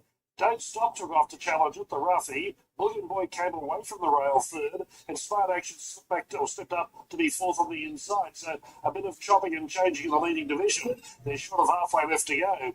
Then came Yeti moves outside of Galifianakis with Kytel and Victory Win still second last and last. Extraordinary leads with 600 metres left to go. Has been there from the get-go. Shows the way from Don't Stop the outside. Here's a move by Yeti Moves, taking off. Then comes Smart Action, Bullion Boy. Maloney now on the scene with Victory Win. Starting to travel into the picture. Then Delphin Marcus. And afterwards, can't tell what to do. So to all these other fancies, Bullion Boy and Victory Win. Extraordinaire is bounding along in front. They haven't yet. Leads from Yeti Moves down, knuckling on task. Victory Win's running on strongly on the outside. It might be too late. And Keitel with a blinder right down the outside. Extraordinaire in front. Victory Win went to it and got it. 6. Galifianakis or Keitel for the Miners. Then came Smart Action, Don't Stop Yeti Moves, and Bullion Boy put in a poor run today and finished last of all. The second up win for Victory Win, the fourth time in its career. Chargy paying him $3 range across the duds. Yeah, you got it wrong, Mardo. I got to put the hand up. I definitely got that.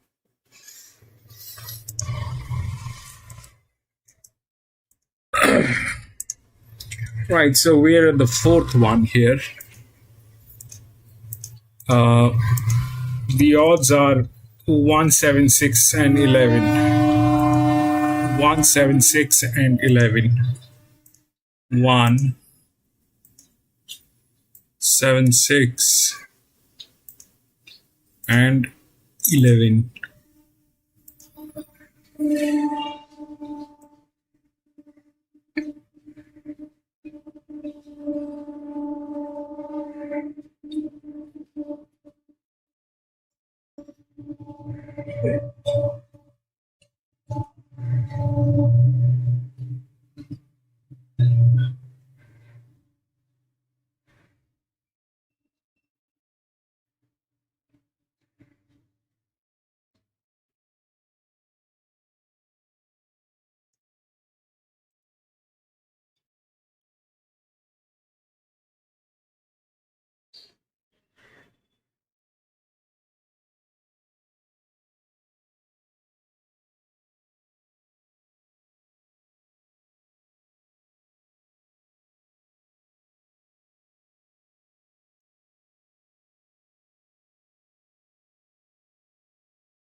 So they're all going on negative.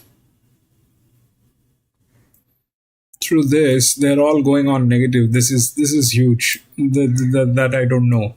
7 probably.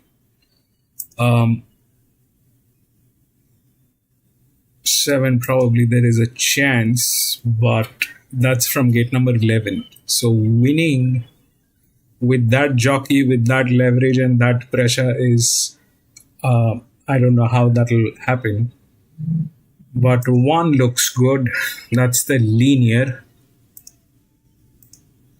which is here.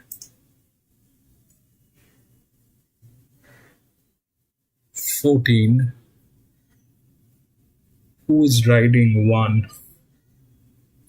A jock that I don't know.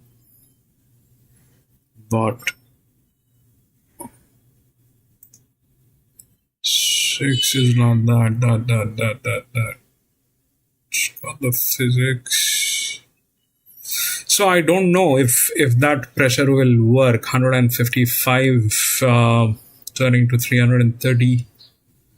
6-7 is in a better state probably than this one, but that is very far. This is not near as well. This is also wide. This is quite wide. But 11 is in. 11 is in the top 3. And I think it is the second one. 152, 33. Okay, 106, 953.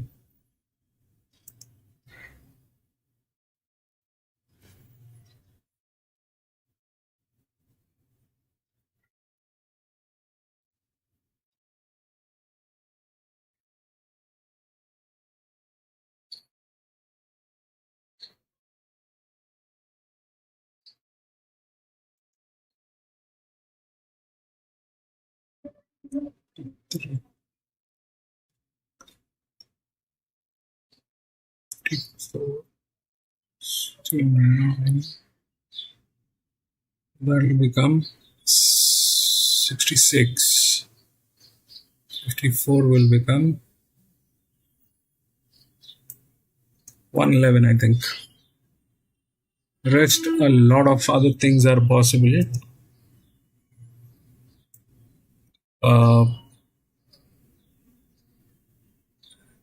Especially that 9 is possible.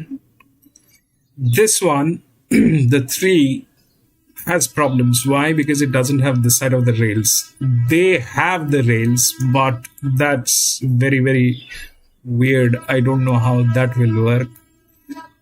These two are in safe zone. They will not leave it. They will not leave it. They are going to go get it. The other thing that is possible.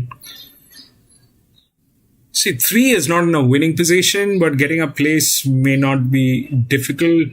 It might. But more than that, the chances are with this one. It's drastically low pressure for this horse. Drastically low pressure for this horse. Is it doing great? No, it is not. 9 is not doing great. No, came in first. So yeah, I mean, not doing great. We are not expecting this to win. This is not a winning horse. Generally, they don't win. They kind of come in second. Unless the linear is absolutely worthless. So here it is not in a winning position. This is in a very difficult state. 4 is in a very difficult state because it has got 4 races. It did not do anything in last 4 races, so we'll leave that. This is good, no pressure at all. And it's one of the top rated. Even if we take the difficulty out, it is there. In what position? Probably second.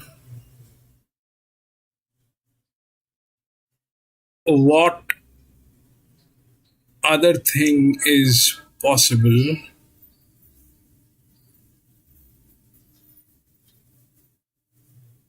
Is 3. Can 3 get to second?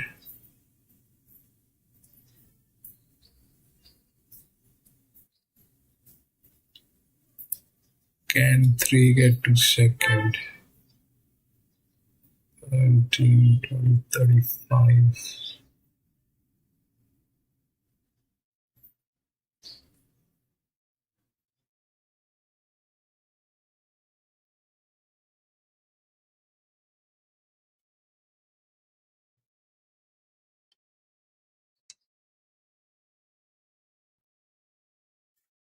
It's a lot of advantage for that kind of a resume.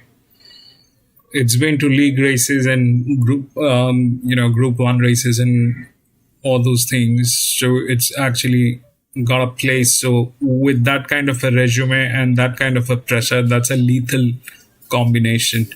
So 9 probably is there in some way or the other. Whether it will come second or third, I don't know, but 1 is safe. 11 cannot win. 11 will come in second or third. If here these two are falling below, the 9 is up here, which is 1.5. Take it out, so it will become 47.5. This will fall below 47.5. This is 50, which is 27. Doesn't have a joke. 3 weeks ago. 3 is with Zach Lloyd. 3 is with Zach Lloyd. But why is it showing like that is because Zach Lloyd has got a claim on this horse. That's why Zach Lloyd is showing like that. So there's a claimer on this. And yeah, so in that case, this thing can come in second. This thing is quite capable of coming in second. This thing is cannot win, but can it come second? Yes. Yes. And then this 1.56. So it's here. The game is here probably. And I have a strong feeling the 11 is the second position.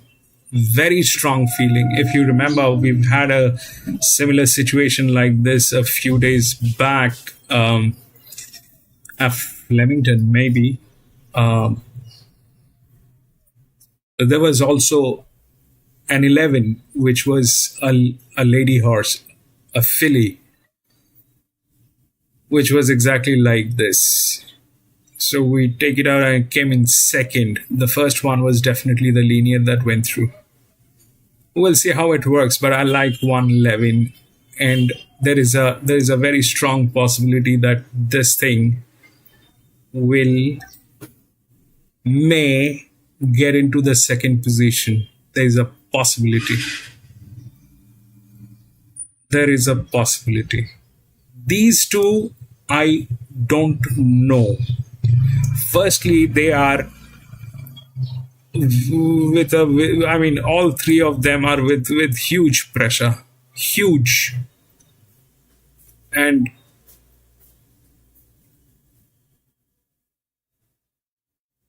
the 7 definitely is with a lower pressure, but not great. Not looking great.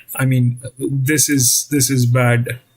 We've seen this. This is bad. I don't know, but 1 looks good. We'll see how it works. I like the 11. I also like the 3. The 3 is good. The 11 is definitely in for a place, probably. The 1 shouldn't fail. The question is, this one will get into second or this one will get into second. Chances are this one will get into second. Let's see how it works.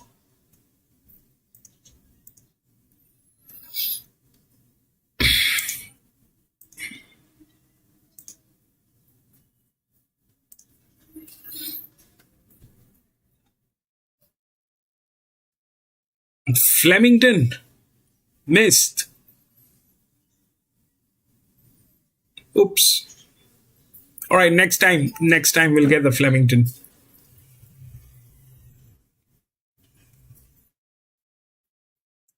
It's 4.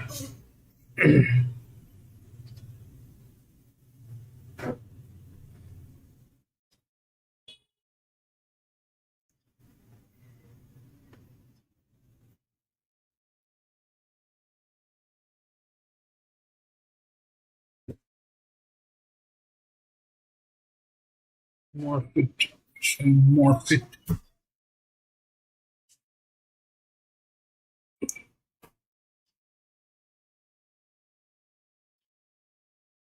Be back in a jiffy.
Oh God.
Which one? 14.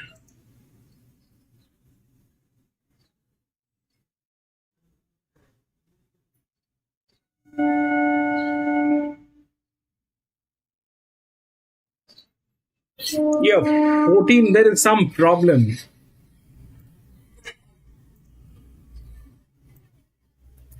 14 and 4, there is some problem. The 4 definitely is an EW, which I like, but uh, will that work as an advantage, or will that work as a disadvantage? 4, though, definitely it's got 4 races, did nothing. Man. This one, the one that you're talking about, is running neutral, got a good hand. There's no pressure, but still, 11 has more relaxation. This thing, I don't know whether this will work.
The seven is actually the one. Seven is there. It's not going to be easy. Gate number 11, it has some kind of an arrangement, but even if we think about all that, then 3 is there. The 3 is there. It's with Zach Lloyd. Why would this thing not work with that kind of a horse with that advantage from that gate? Why wouldn't that work? And on top of that, that 9, out of all these horses, look at that pressure on that horse. There's almost nothing with a brilliant hand. So this can either go here. The top 3 can go either here. 11 is in. That is, I think, there is no reason for 11 to fail from getting into the top 3. 1 failing is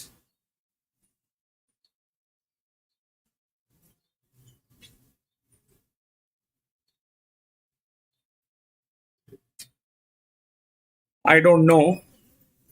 Can it fail? The only problem is the jock. So 1 is with some jock, I don't know. The only problem is the jock. If 1 fails, that will be because of the jock. This horse is on a leverage 83%, but it doesn't. It's a dedicated jock on this one. So there's he kinds of is aware of this horse. It is not that he's not aware of this horse. So whether he is one of the best or not, this guy has been on this horse, and the leverage is there. But this is a dedicated one. Got the physics. The other 2 possibilities are here. This one, I don't know. Either it'll, if 11 fails, then it is 9. But 11 shouldn't fail. Why should 11 fail?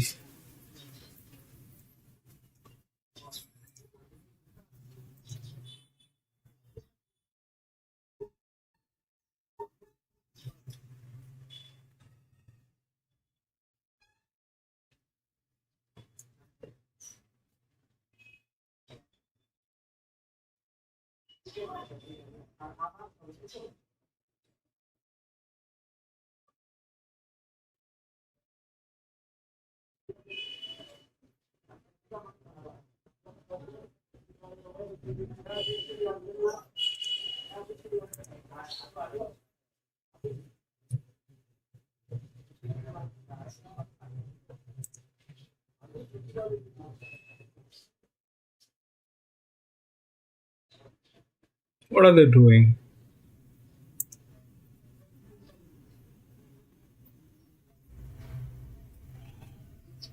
Okay.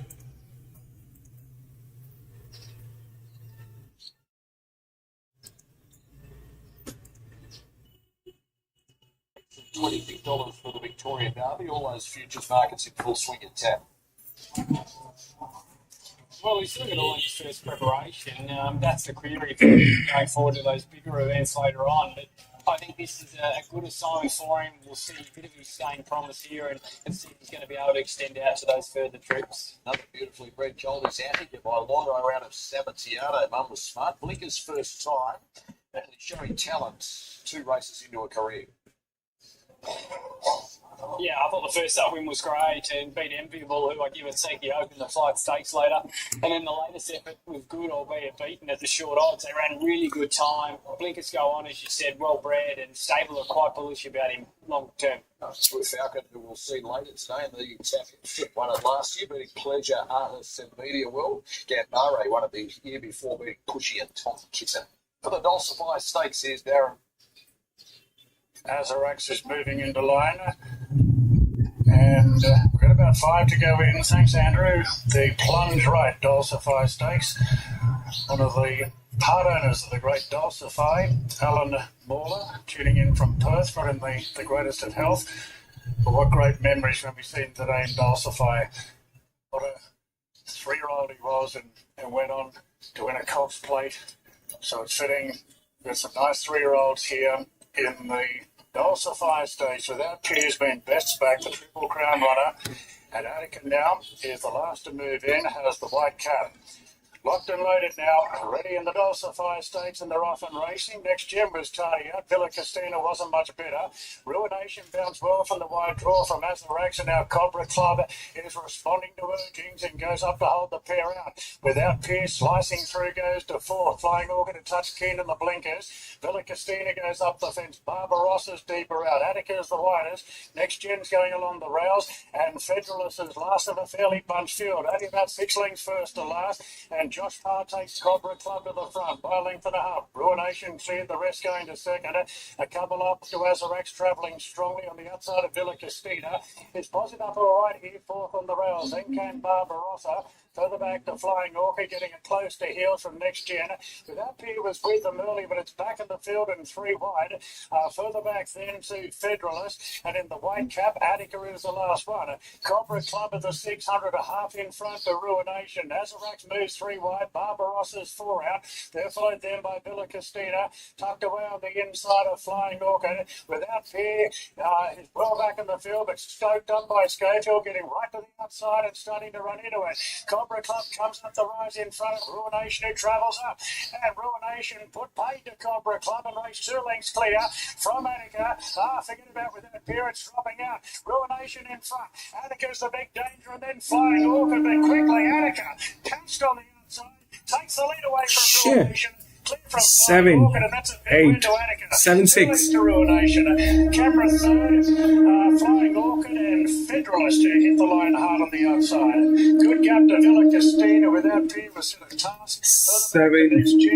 Then came Barbarossa from Azarax, and the leader Cobra Club got really tired and weakened out of it. Attica, number 7, that's a big win, paying $4.50 and $1.90. Ruination, number 6, Ruination, right up there on the speed, and the winning runs come to an end. So we'll stand by for other details. Now, Ruination to pay $2.20 and Flying Orchid in a photo for third with Federalist. If Flying Orchid gets it, $3.60 is the return. So Attica's trained by Joe Pride, hounded by Adam Hieronymus, let down brilliantly there, the Lonro Colt. Out of that very good mare, Sabatiano. Yeah, but I'll show you. 2 of his 3 Hold starts, on. one under at Warwick Farm on the 3rd of September. Now, Flying Orchid is confirmed in the 3rd position. Numbers of 7, 6, 3, and They're going to show back-to-back Doomben, Wagga, and Flemington.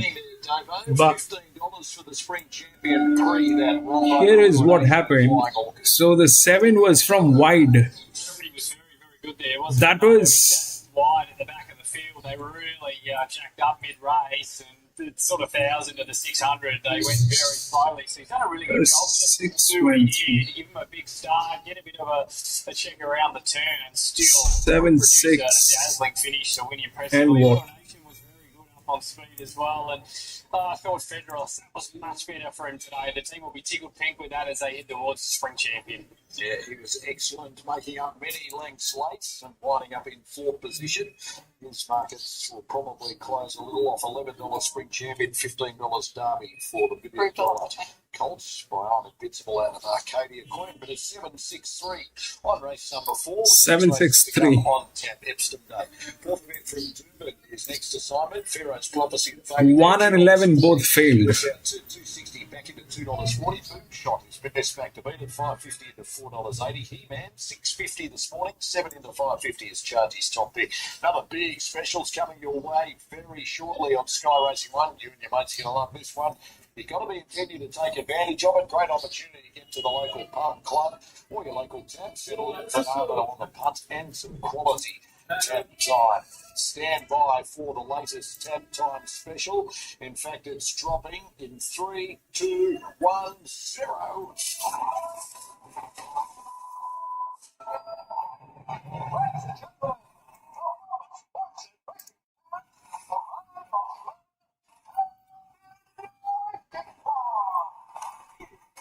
Yes.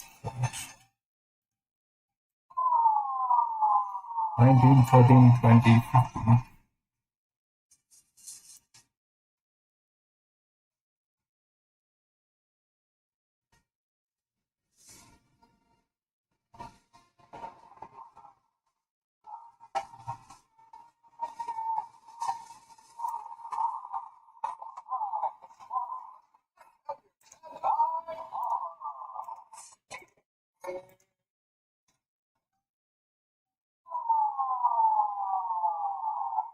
Some, you lose more. For free and confidential support, call the number on the screen or visit the website.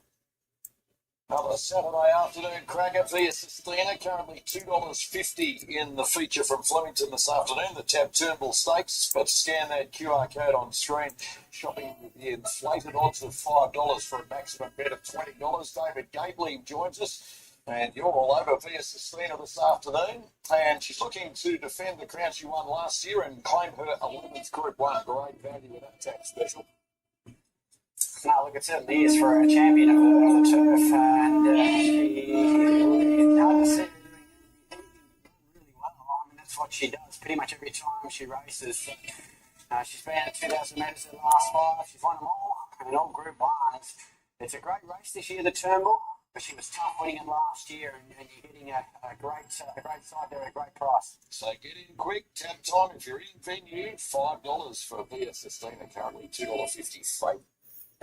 Fourth event from Durban is a Class 2 at the 1350, and Michael Judge is our Brisbane form analyst today. Judge, you like He-Man? Presumes up a fourth of the trials here. Marto looks really well placed today, He-Man. We're all He-Man fans, weren't we, back in the day? And the month stable, we mentioned it before, they've had a winner today. And what I like sets up beautifully, this horse, there's speed galore, fresh Martin Harley to ride, brilliant rider as we know, just given that soft trial at Durban. Fresh record, very good. I think we'll be storming home the 6 He-Man, and hopefully we can get the chockies here. The 10 Pharaoh's Prophecy does look hard to beat. We'll be up on speed, we'll have some company, but has plenty of upside, promise type by American Pharaoh. One boom shot. Has had the 4 runs back. Ryan Maloney to ride for Tony Gollan. You'd expect them to strike pretty hard early. And the 4 Bremer Lad races in the one-less colours. I thought a good win at Eagle Farm last start. May have a little bit of progression this I've written Tycoon. 6, 10, 1 and 4. I thought good value the 6 Marto, but gee, they've snapped it up, He-Man. Value's being drained. Judgy late with the bookies. It's 18 to $5.50. It's not the only one they're backing, but it's popular. Pharaoh's Prophecy, the bookies' favourite, 260 to 270. There's good support. Boom shot in your mix to the Tommy for Ryan Maloney. $6 into $4.20. Blinkers and the tongue tie removed today by Gollan. Yeah, look, they've obviously just tweaked a few things. First couple of runs, probably a bit disappointing, those last couple of runs, so they're trying a few things there, but the gate's good enough. Has to go to 60, but they've all got to carry weight, so they're a formidable combination, Gollan Maloney. Jace McMurray, partners No Name Frank, which has been spec $9.50 into $7.50. Hasn't been that far away in 2 runs this campaign. Yeah, I noticed it appeared in Maxie's numbers too. It's up to 2 runs back, obviously better for that. I stopped Lindsay Goss earlier, but the form going to a break was very good. Obviously needed those 2 runs back, so it could be a key watch. And money at longer odds, Little Genie, and I'm Zach, numbers 13 and 7. 4 to 4th with David. Starter is at the ladder, ready to release them. There's the light. Race 4 at Doomben, set for action. Pharaoh's Prophecy in the on-track gold colours. They're off and racing. He began only moderately, Pharaoh's Prophecy. He was about midfield away, but he's gathering speed with Little Genie, No Name Frank, Inca Trail, and I'm Zach Sound White. Currently, he hasn't got the lead yet, Pharaoh's Prophecy. He-Man bowls up to midfield, then Jenny Marie's, followed by He's for the Girls. It's out in the car park there, followed by Contilda's Lava. Boom shot all the way back, third last to the first call. Then He's the One, second last, and Gravelad settles in last position. Pharaoh's Prophecy finally took over. 800 left to run. No Name Frank idles up on the outside to be second.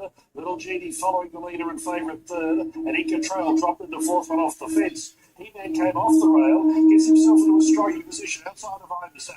He's for the Girls always wide, then Jenny Marie's Contilda's Lava. Boom shots Blossom 6 to 7 lengths start, then Gravelad, and He's for the one as last of all. Coming up to the turn, Pharaoh's Prophecy, Colour in the lead. Shows out from No Name Frank about to get busy. Little Genie in third as they start to sprint, then Inca Trail and He-Man coming to the outside. Into the straight, Pharaoh's Prophecy leads the way. Little Genie going for an inside run. No Name Frank still there, and He-Man is joining on the outside. Soon afterwards, He-Man went to Pharaoh's Prophecy. Little Genie coming through late, and then came No Name Frank, but He-Man sprinted clear, and He-Man is home. He-Man beat Little Genie. Pharaoh's Prophecy every hope third. 4th under Contilda's Love, or No Name Frank. Then Inca Trail, followed by Isaac Boom Shot. Deary me, then came He's for the Girls. Well back was at the head of the others, Gravelad, Jenny Maurice. He's the one along last. Munscam is flying at the moment. He-Man, Michael Judge is on topper. Gets the Burlington at 6, 13, 10. 9 will wind up in 4th position to race number 4 with 5 races to go. Wong is just about ready to go in race number 1. Brage, the favourite, number 10 at $2.60 and from $3.50 to be the market mover. And Long Reach Drover went up at $3.40. It's out to $4.20 sitting on the second line. Eternal Ember, $3.90 out to 6, but back into 5. And the Go Binder has some fans. They're set with Matt Jones.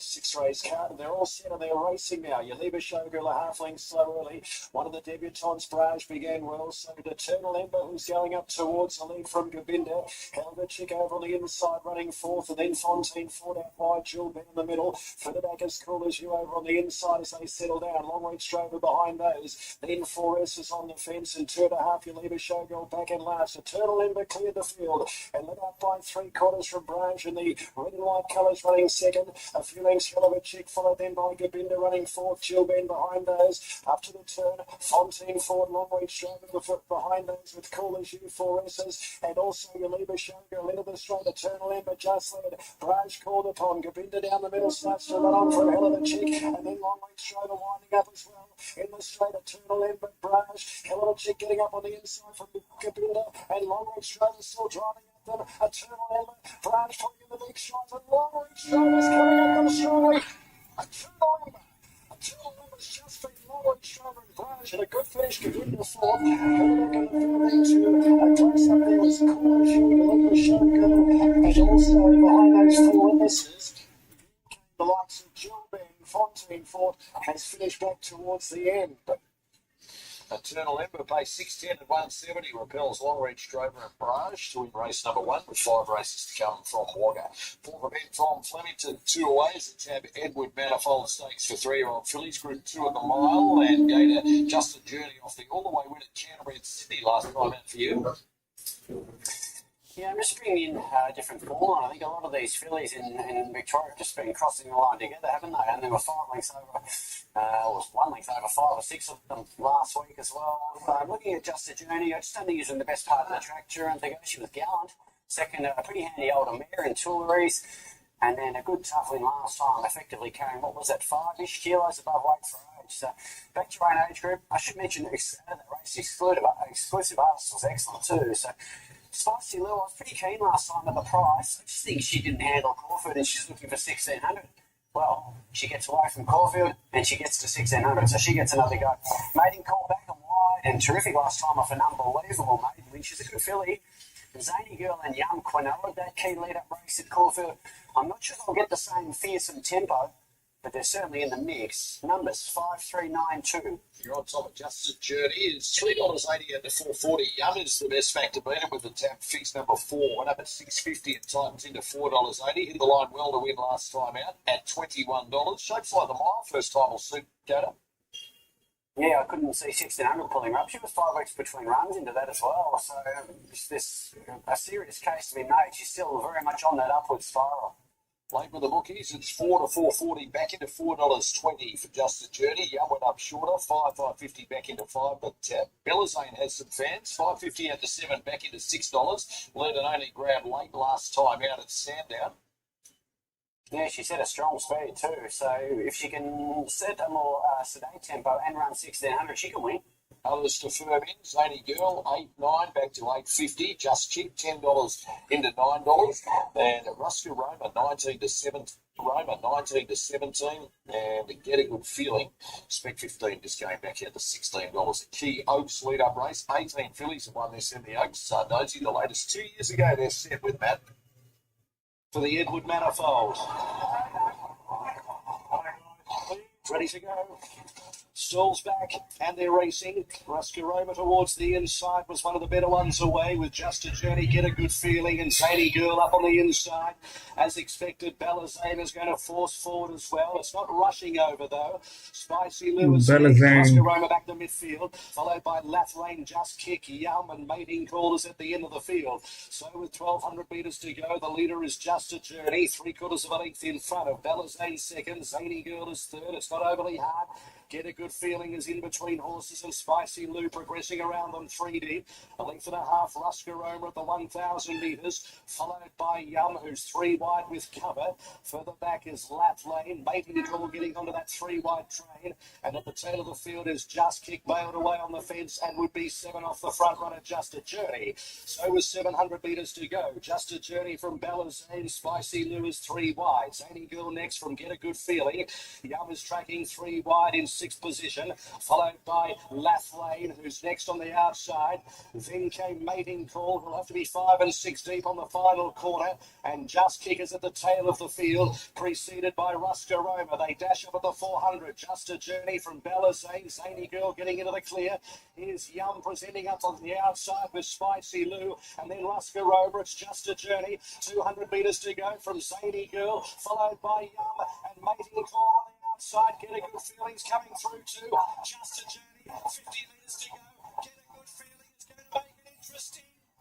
Close, very close indeed. Get a Good Feeling, lunging at Just a Journey, a photo. Mating Call behind them. Ruscaroma was prominent with Zany Girl for 4th with Yum, and then came Spicy Lou. Next to finish Ballazane in company with Just Kick and Lath Lane. Get a Good Feeling coming at Just a Journey, and it's a photo. Photo finish, and it'll be Get a Good Feeling. This is the 5th one, which is a 1600 meter. I checked the odds. It's 19, 13, 20, and 8. 19, 13, 20, and 8. 15 was 8. Let's check once again.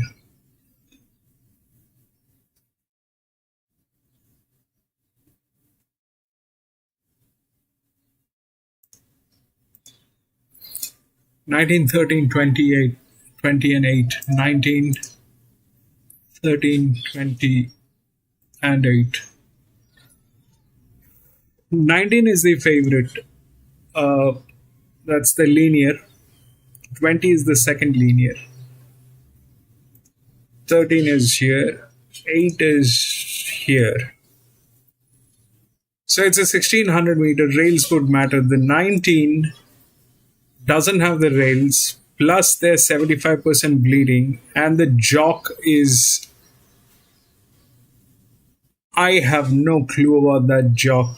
Last time also here, it was the jock. I mean, this is... looking at the name doesn't help. It is the number which will actually decide. It is the number which will actually decide. This basically is... was on a claim. This one weird. Anyway, here it is the same thing. This jock, I don't know what capabilities he has, plus they are like 75% bleeding. Is it a good horse? It is a very good horse on papers. If it wins, it wins. But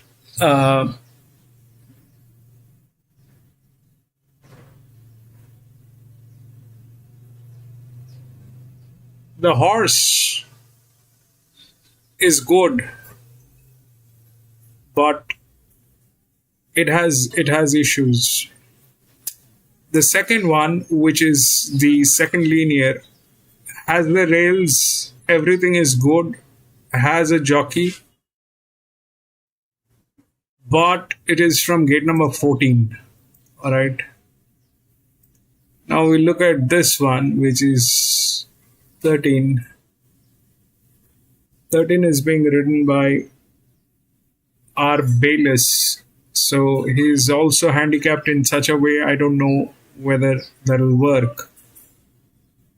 8 has no rails, nothing. So if that's that, then where is the race? If that's that, then where is the race? Because this, I mean, I am not getting into that. That's that is beyond repair.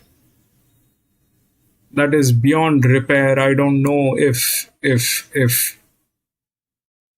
that is intentional. They know what they're doing, or is it a common practice that they do?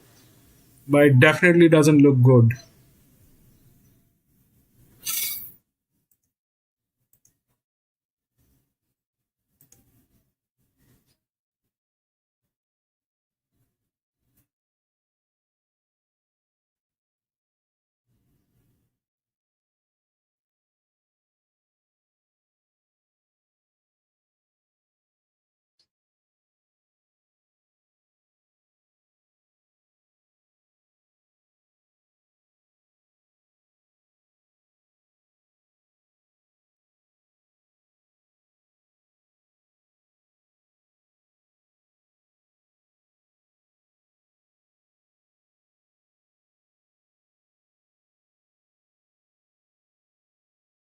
I mean, the 20 is with all the physics and everything which is there.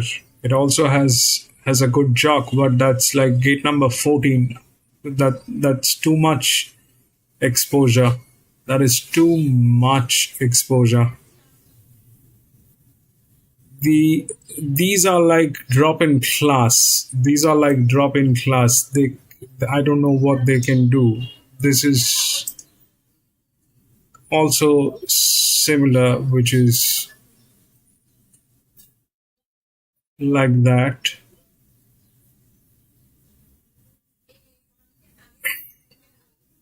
The one which is from gate number 12 is 14.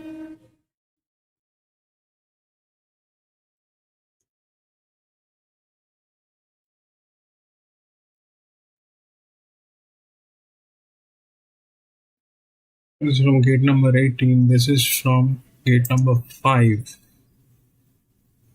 93.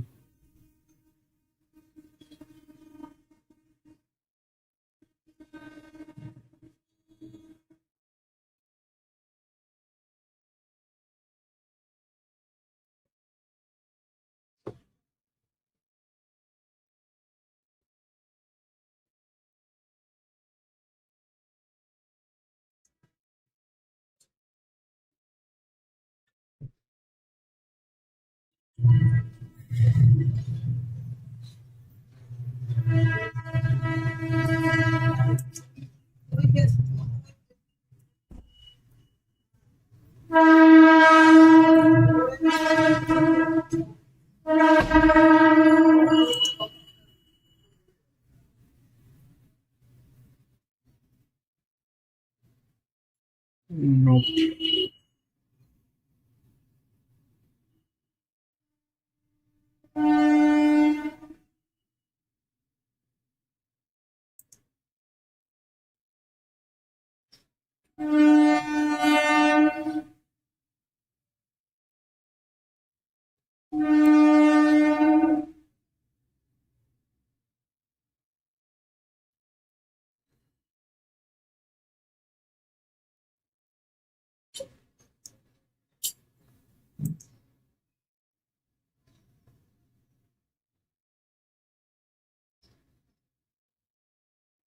In this chaos, in this entire chaos, so this is gate number 14. I don't know whether that'll work. 19 doesn't have the physics, plus they're like that. The distance is 1600 meter. How will it work if they don't have the rails? The one is here. I don't know, but if this is complete chaos. This is complete chaos. In this case, if we look through this, 19 definitely, the 20 definitely has advantage, but out of these two, the 8 has better advantage. 8 has better advantage.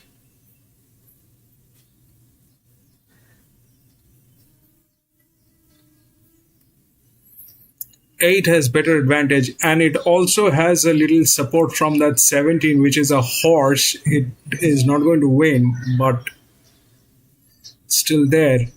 This one is way out, gate number 18. This one is in. Then the other one is here, 6, 3. 9268, gate number 3. 3. 13. 8 probably has better chances. I mean, at this level, the problem is this, that the 19 is a absolute. I would never suggest anyone to get into with that kind of a situation. That is beyond repair. If it wins, it wins because it is a good horse. But can you bank on it? I wouldn't. 20 is from gate number 14. Has advantage, rails, everything. Got a good jock that might work. But the 8 somehow fits the bill. The 8 somehow fits the bill. Because nothing else is working. Nothing else is working. In that case, it might go to that 17. The horse might win. Or it might go to that 14, which is here with the lowest. So those things are very weird to think of. I mean, I have no clue how this is worked, because both of them are in trouble. This is a good horse. Definitely these two are very good horses. But look at that. This is good, has the thing, but from gate number 14, will it win? 14. From gate number 1600 meter, Zach Lloyd is doing this. Zach Lloyd was on this one, the 3, where he got in third from gate number 4. Again, Zach Lloyd is in this one also. He is, a claimer jockey. So there is definitely something not right. Some stuff is going wrong. So yeah, not a great picture, not a great race, not a great thing that is here happening. 1600 meter. If we look through the rails, we do get the 19 on top. It's a good horse, but no. That brings us to this one also, which is here. What will happen to this is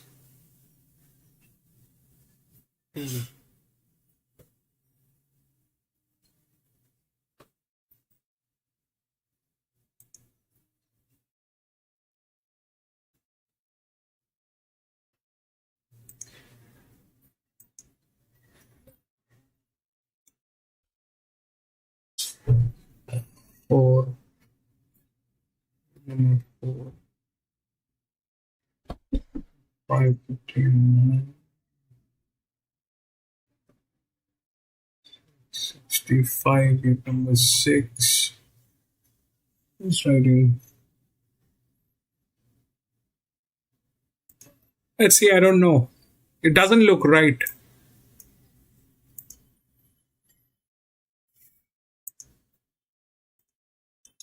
Doesn't look right. Kemla. Yes, Kemla we can show. Is it showing? Let me check. William, welcome back. No, they're showing something else. Now, right now they're going to go to Randwick. They're going to go to Randwick. But I'll put on Kemla if you need, Arman.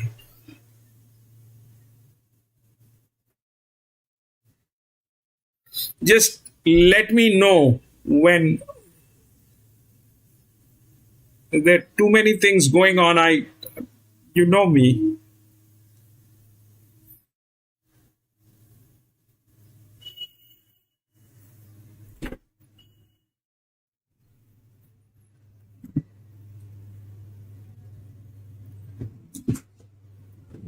Not looking great.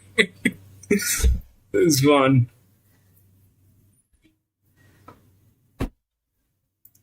This campaign.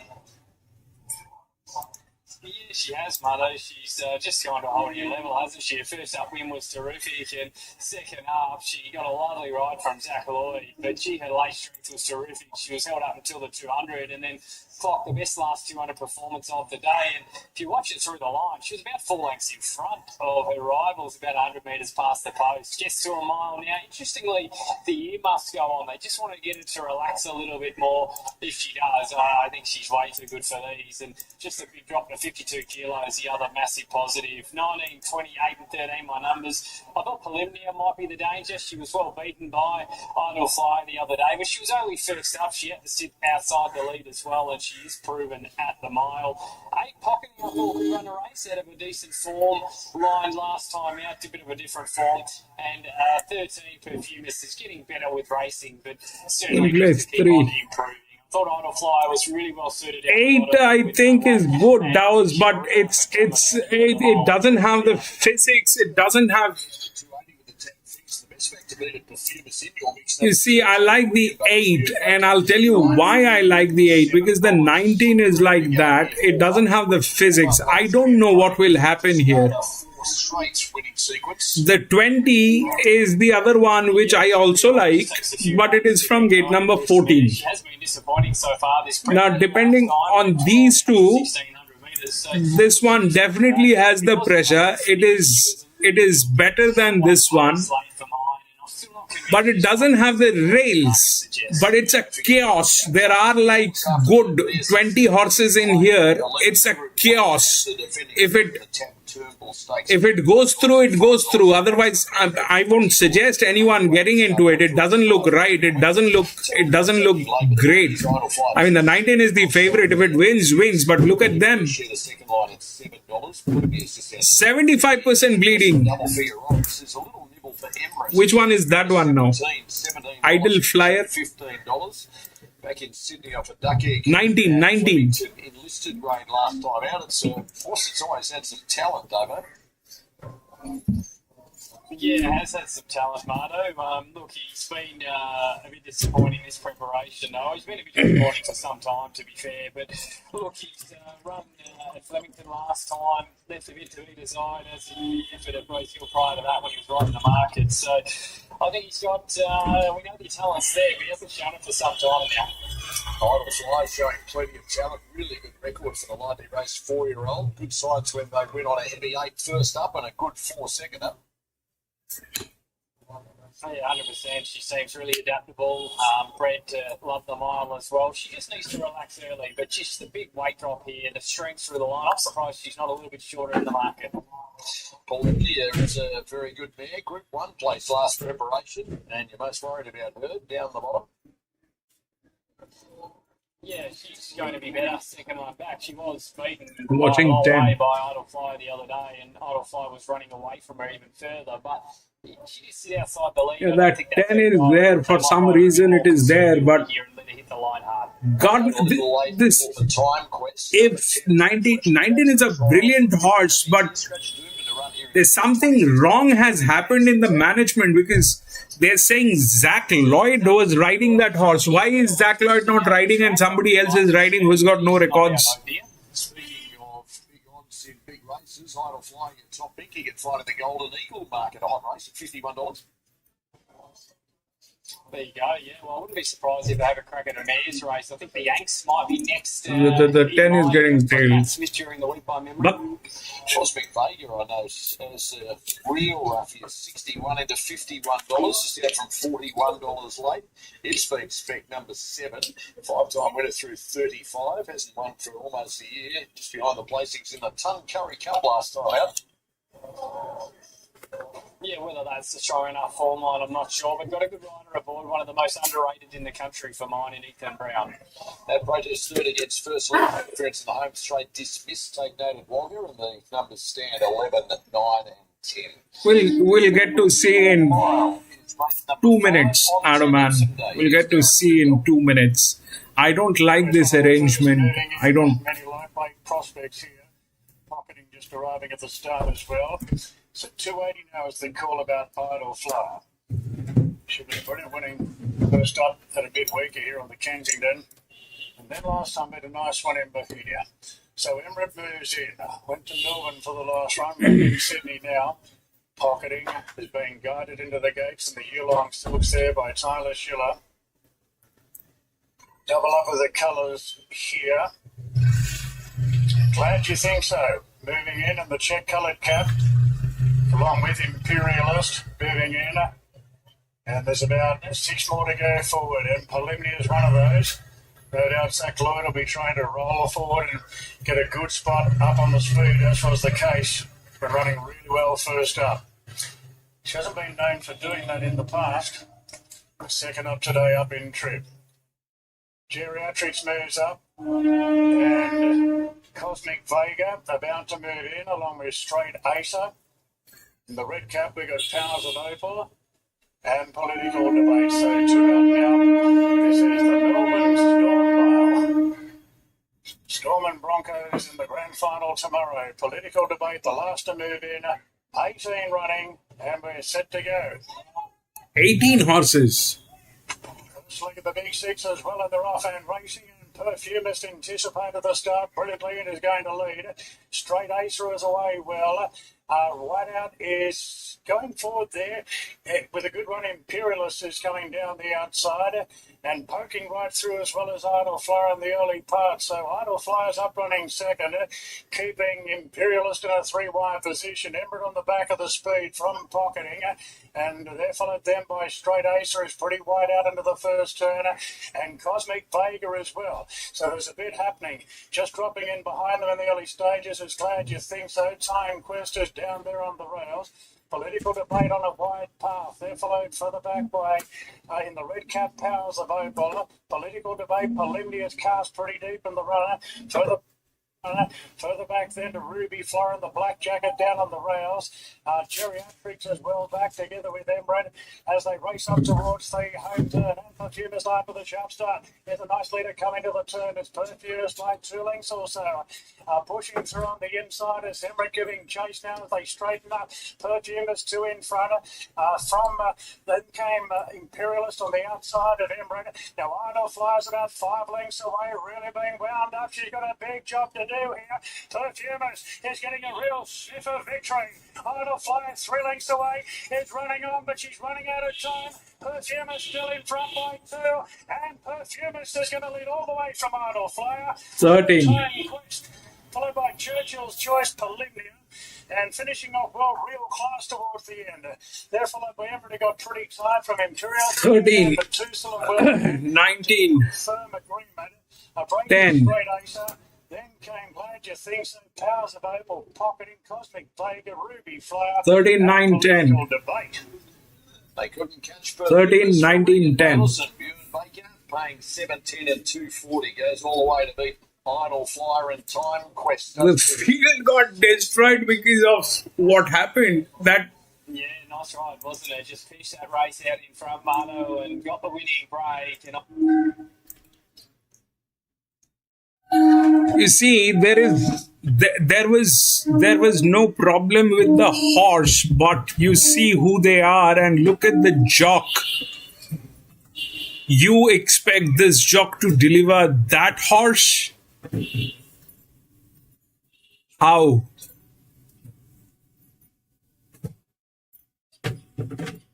The 20 I like, but look at that gate. The 13 just had the opportunity today. These were the 2 top horses, okay? These were the 2 top horses. I couldn't set up my mind on this because did not have the rails, and I don't like to do that. I don't like to do this without the rails. I don't like to get into it. That is a problem. The 8 was good, but again the same problem. It did not have the rails. The 10 also did not have the rails. Nothing had the rails. But this was a chaos. This was a complete chaos.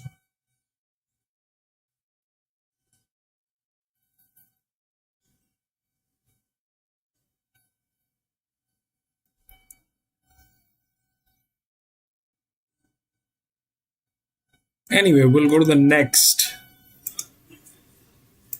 6. 7 has been scratched. We scratched 7. 1, 4, 3, and 5.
This looks okay.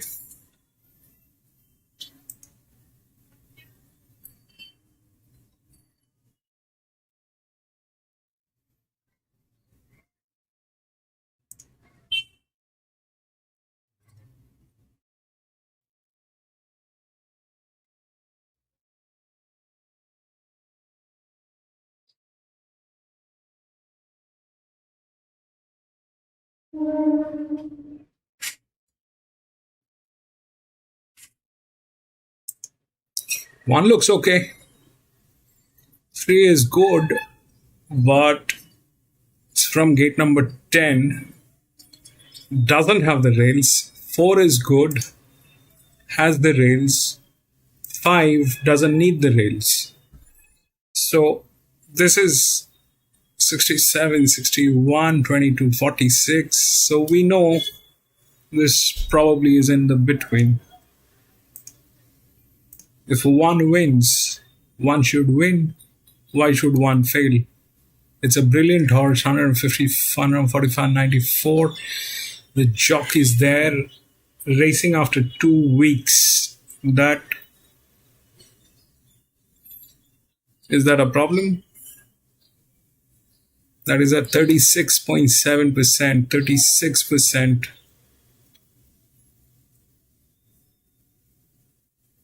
It's got the physics, it's got everything. Should win. 5 should be the next. This is falling. So that is not the thing. 2.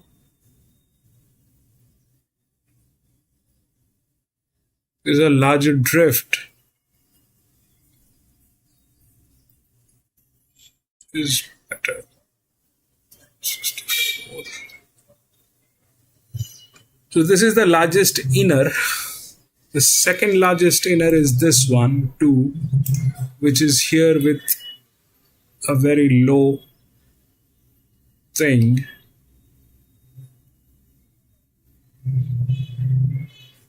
From gate number 1.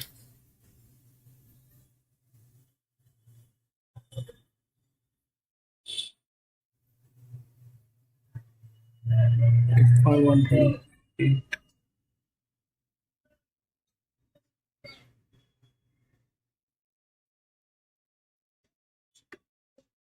We don't expect him to win. We expect him to do what? 4. Why should 4 not get there? 5 not get there. There's a lot of advantage on that horse with one of the best jocks. 5.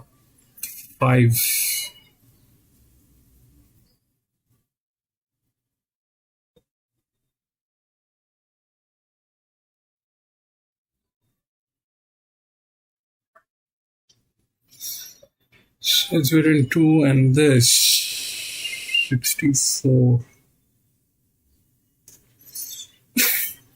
Okay, they're like that. They're the highest defaulters, the 5.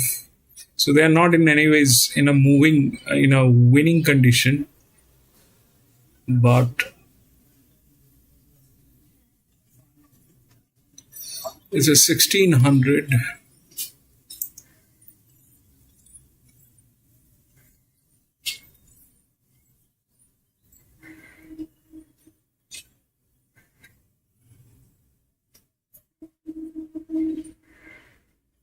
It's 26, 9.6.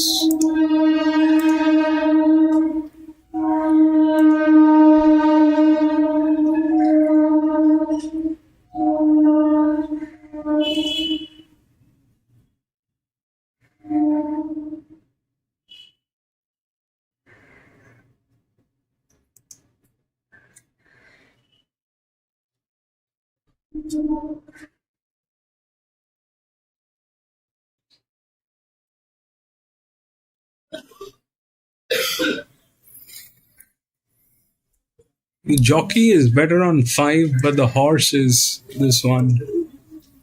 So definitely, I don't know. But 1 looks good. 1 looks good. 4 probably is the third position.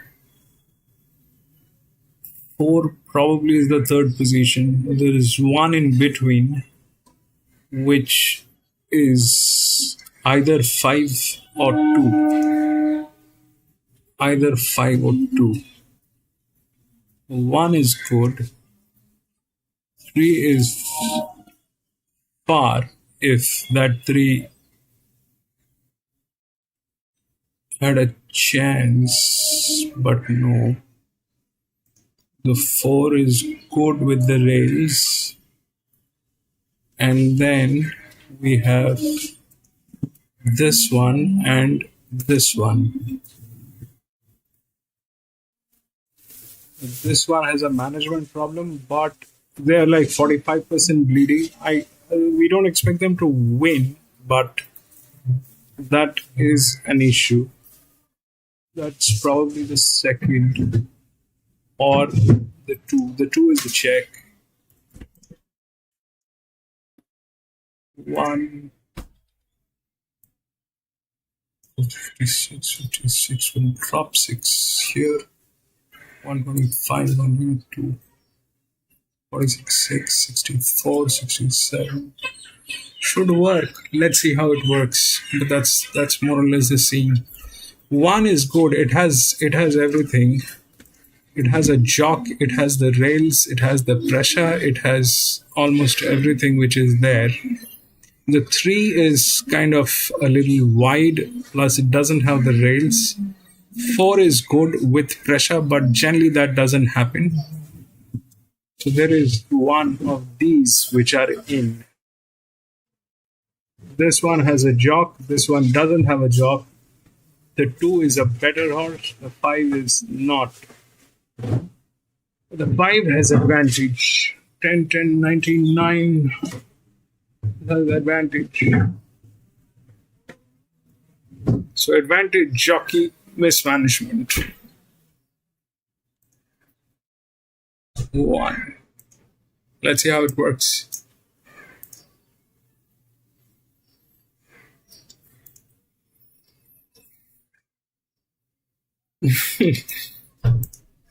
That thing had to be like that. It was a bad one. It was a bad one. I think that was a last minute tassel with the jock.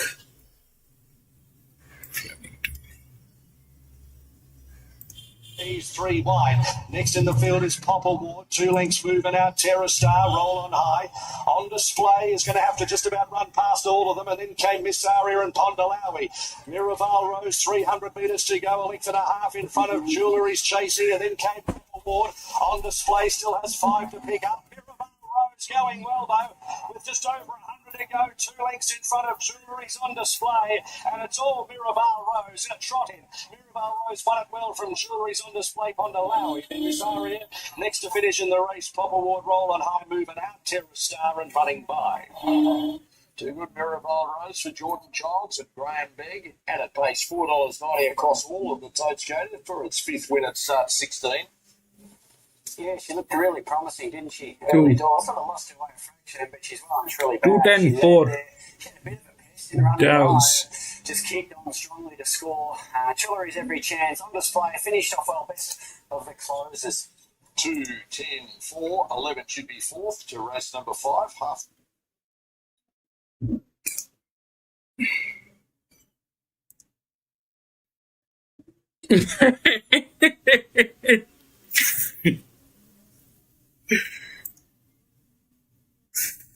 That one was a bummer here at Randwick. That one was a bummer.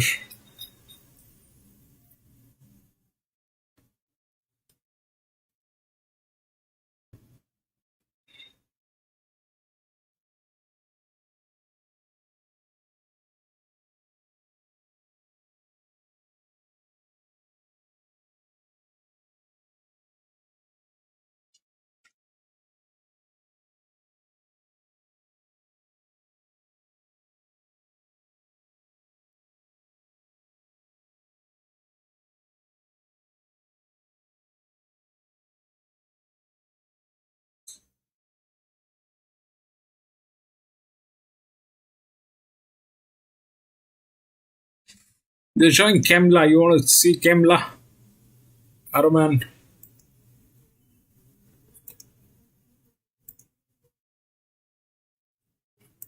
Well, first of our Group 1 is coming from Randwick. First of 3 is the Flight Stakes for 3-year-old fillies at the mile. And Apocalyptic. Horseman at T-Rose is Davo's top pick. First on Kembla, Send to Ben. Dollars as well. Thanks, Marta. They're moving in well. Just on 50 seconds away from race 4 today. Very open race. Plenty of chances. Thought Mega Fight could give some cheek at a bit of a price. He's out to $7.50. It's been going well for John Cooper. He steps up to the 2,000 metres for the first time today. It's by Russian Revolution, which Stapleford gets the 2 kilos off, so moving in well. Devil's Daughter comes in. Shadow Park about to join them. My Greek God with the barrier blanket on is your $4.20 favourite. Gwendy about to get set with Air Jordan. So the line's taking shape well. So the last few getting ready.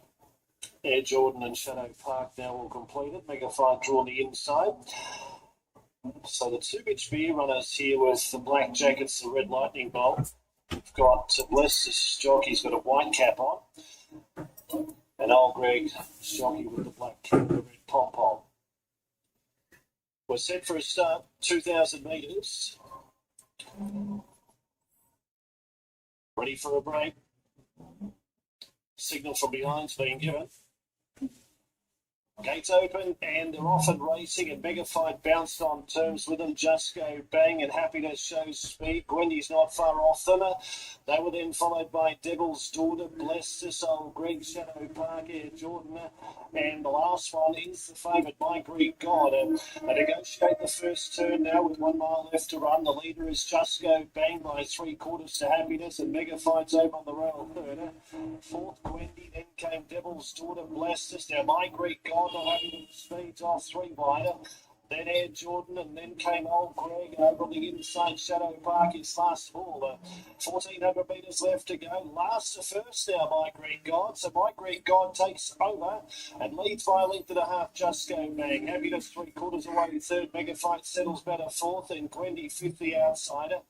Next was Devil's Daughter, Shadow Park. Air Jordan third last, then Old Greg.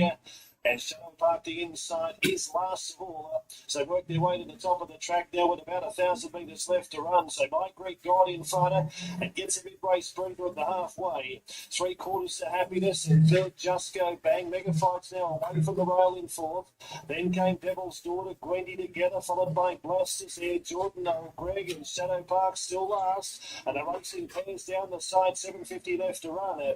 My Greek God, the favourites in front by a narrow margin to the Grey Happiness. In third spot, Mega Fight about to peel 3 wider. Just Go Bang was next, and Gwendy followed by Devil's Daughter. Blasters is about to be asked to go forward. Air Jordan, Old Greg, Shadow Parks, even along the tail. Around the turn, 4:25 left to go. Happiness moved up to My Greek God. Happiness just in front. Mega Fight's on the scene on the outside, and Gwendy, Devil's Daughter, Blasters down the outside. Happiness in front with 250 left to go. Mega Fight's trying ever so hard. Then Devil's Daughter and Gwendy down the outside, but Happiness had a great kick with 150 metres left to go. Mega Fight can't get there. Happiness in front inside the 100, and it's all Happiness. Happiness beats Mega Fight, My Greek God, and Air Jordan.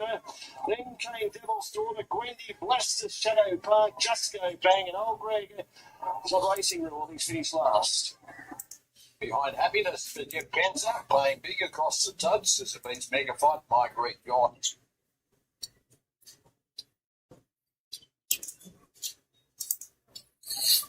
I'm going to be back in a jiffy.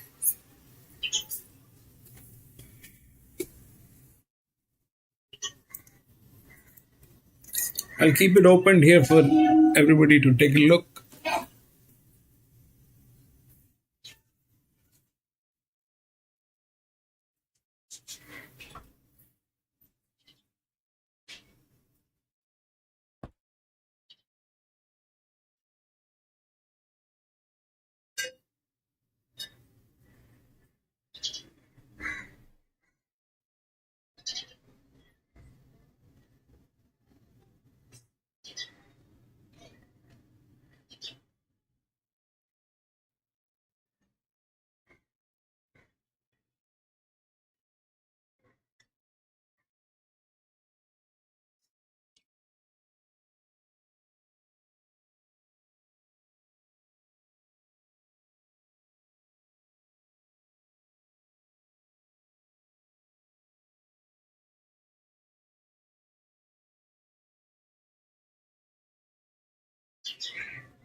Boom. 13 race, 5 great riders, Dragon Malis. Where, John? Race 5. Hey.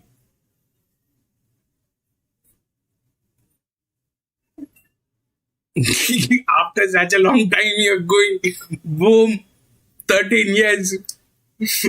Randwick, yeah. You had 13.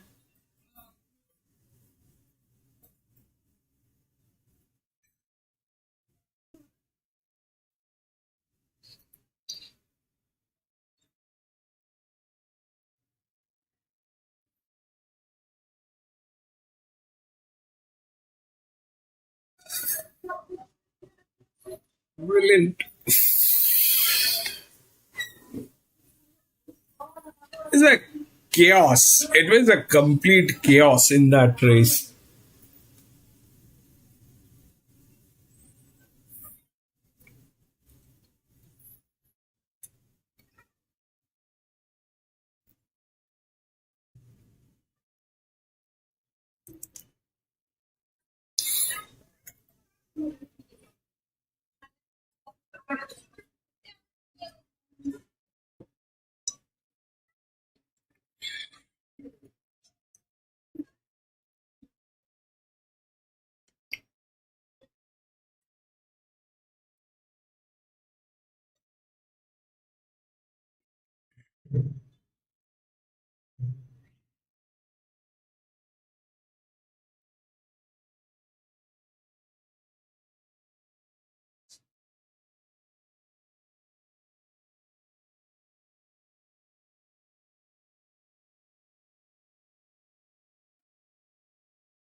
They have Shatin today. Hong Kong is racing today. John 2 and 3.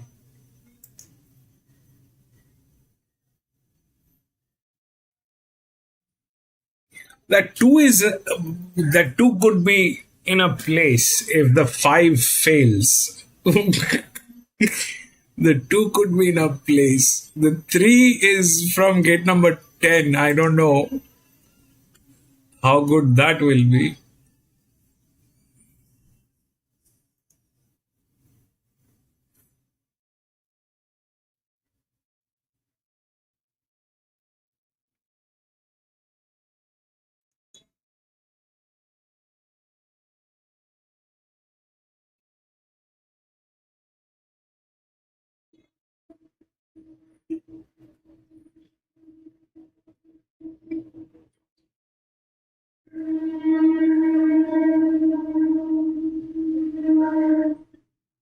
The 1 looks good. The 1 looks good.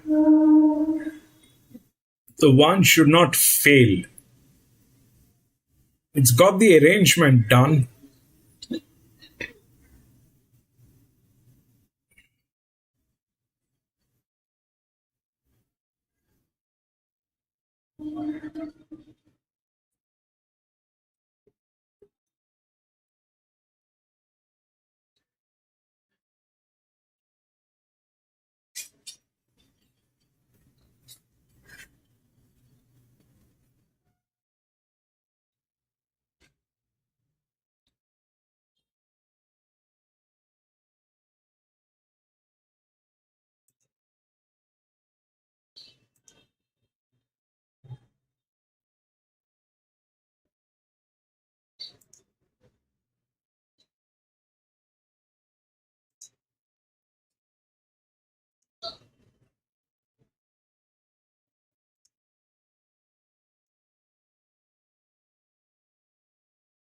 She really finished off the last 100 metres, and one thing that piqued my interest going back 3 weeks ago was Chris Waller's comments before the two roads about this horse. He said, I expect her to run a lot better tomorrow, but she'll jump out of the ground in the 5 stakes in a few weeks, and I think she's going to eat up a mile. I thought she was the best roughie in the race. I think within the laws, the most likely danger to Apocalyptic in terms of winning chances. She's just been having to drag back from wide gate. She finally draws a gate now to settle closer. She could even settle in front of Apocalyptic if they don't go forward. So Apocalyptic on top within the law of the danger.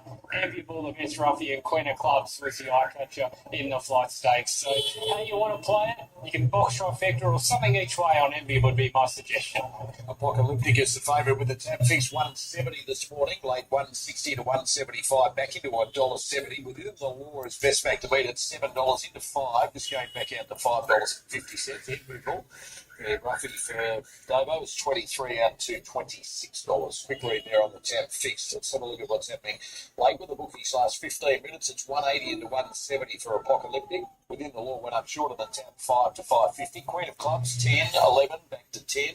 Artistic Venture 15, 16 back to $15 is the only other nibble in the race. She's shaping up as a star. Apocalyptic $3.50 favourite for the 1,000 guineas, $8 for the Oaks and the Tab Empire Rose against the Older Bears perhaps, and $18 for the Coolmore Stud Stakes. Dover?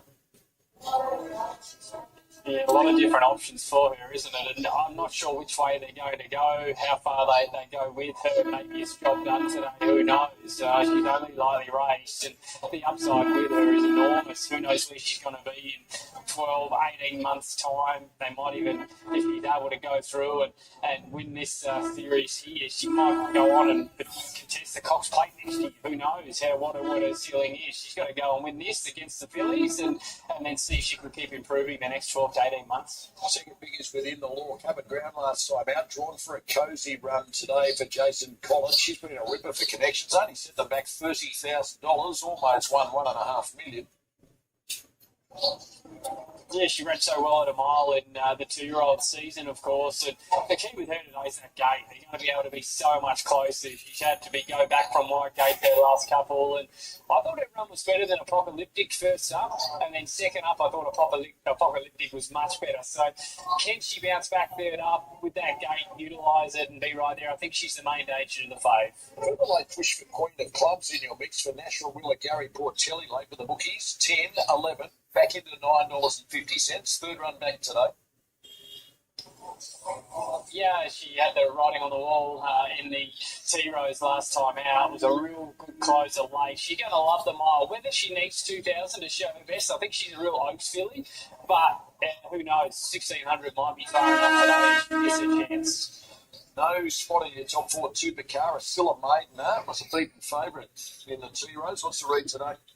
Well, she's J-Mac last time. I was quite keen on her chances. I thought she was very disappointing. So I've got to peg her back off that performance. Her best is certainly somewhere in the mix, but less than ideal run heading into a grand final last start. First run in 1947. Lady Shenandoah won it last year, beating Harlem Queen and So in May. Montefilia, first seal, who beat Winks by 3 lengths in 2014. More Joyous, Samantha Miss, Sunline, Trisco, Research. There's some big names on the honour roll. On the Group 1 flight stakes with Darren looking to break her maiden in the Group 1 today. Chupacabra is the last to go forward now, drawn the outside. We're ready now for the Darley Flight Stakes. Group 1 for the 3-year-old fillies, and they're just about ready to run. Racing now. Queen of Clubs was last out of the gates, and Reflect began well. Apocalyptic jumped nicely, but not contesting the lead within the laws there. Artistic Ventures there, and Apocalyptic just looking to slot in behind. On the outside of Karinska, and over on the inside is Lighthouse Lass. Further back then to Magenta Skies. On the outside of Queen of Clubs and Enviable, and Chupacabra is back last of all. So Reflect hasn't crossed them here. Apocalyptic is right underneath it, so Reflect will just have to show some zip there, and now it does. One of the outsiders of the field, Reflect shows the way, and Berry's got the hot favourite up running second, Apocalyptic, followed by Artistic Venture, plonked in third on the inside within the law. Getting very close to heels as Lighthouse Lass over racing. Clear then from Karinska, then came Queen of Clubs, Magenta Skies, Enviable, and Chupacabra the last two. So Reflect leads at the 650 by 3/4 to the hot favourite Apocalyptic, shooting for 3 out of 3 this preparation. Artistic Venture leaders back third within the law, very well positioned, and just starting a run before the turn. Karinska further back into the straight now, Reflect in front. Berry's waiting here at Apocalyptic within the law, 2 lengths away. Then came Artistic Venture, and Karinska's running home well. He popped the question now to Apocalyptic, and Berry said, let's go, girl. Karinska within the law, doing the chasing. Apocalyptic 2 lengths clear from Karinska going to second. Apocalyptic's clear. Oh, she's a weapon. A weapon. 145. Apocalyptic pulls them away in the Flight Stakes, beating within the law, and Karinska a half head away through. A big gap back to Enviable, followed by Magenta. No, 146. Plus Artistic Venture, Queen of Clubs, no run on from either. Further back to Reflect, and Chupacabra was always back towards the rear of the field. Behind the emerging star filly, Apocalyptic, dominant in the Group 1 Flight Stakes. Yeah, that was good. Michael Friedman wins his 4th Group 1 since going it alone, and Tommy Bill.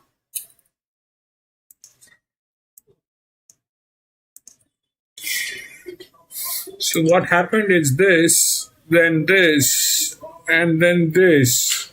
All of them failed the 6.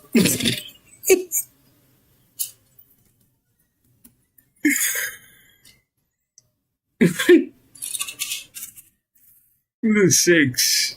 The advantage will work.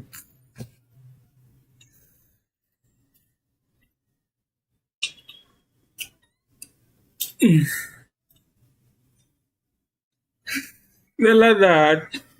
This one did not have the jockey.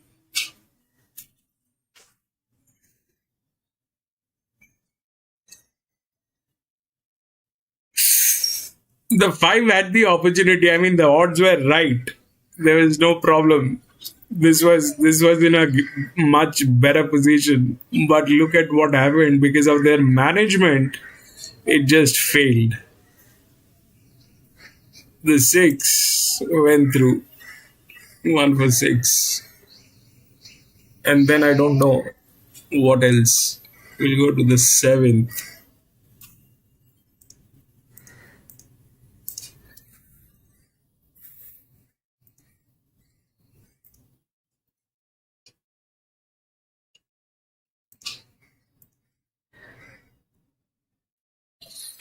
Two 164.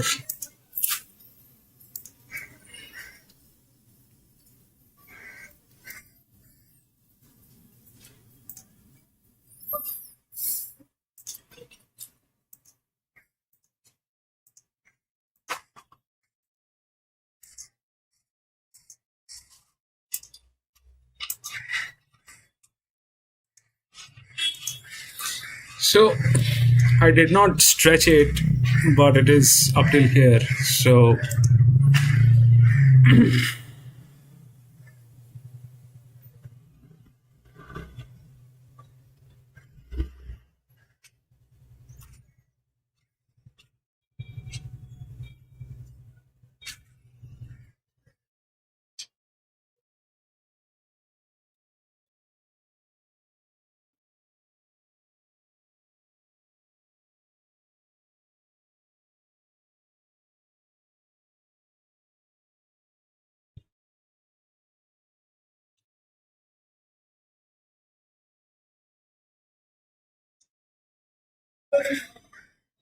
So the 6 is the linear, okay, it has the physics, but um, the problem is this, that it is a horse, and this jock has never been on this horse, so I don't know how this will work. Plus, this area is a little glitchy. Uh,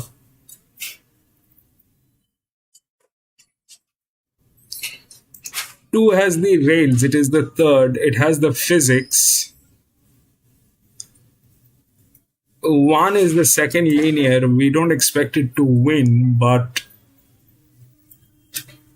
that's like that. These are the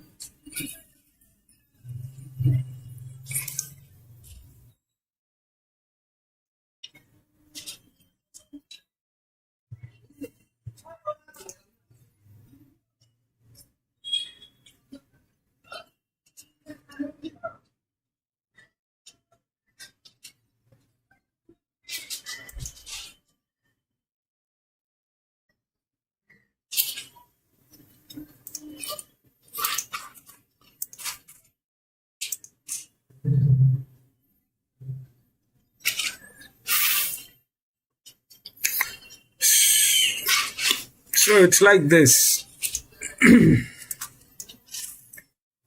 Okay, that's the EW,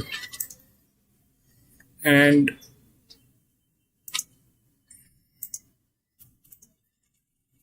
it's here.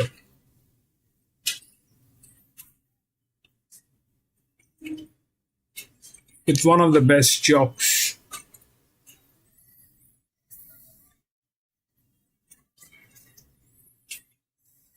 Even if we take out the difficulty, it stays good. It gets at par with this one. Okay. The 3. The 3 is a 5. It also has the rails. The 6 is this side, doesn't have the rails, 54. This is a 1200 meter. This one was a 1600.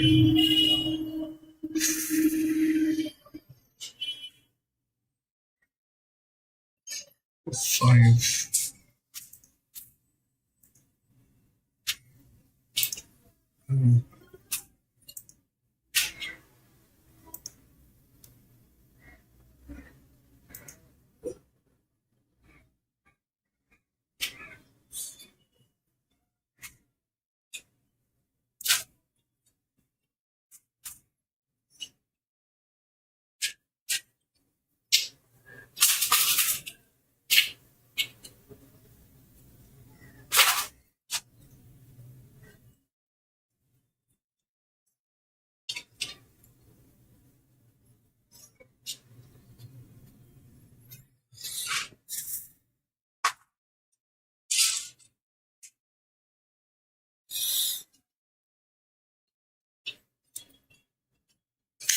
So it is again here, you know, it all looks good, but the problem is the handicapping on the jock. Everything is okay, but the problem is the handicapping on jock on all these 3 horses.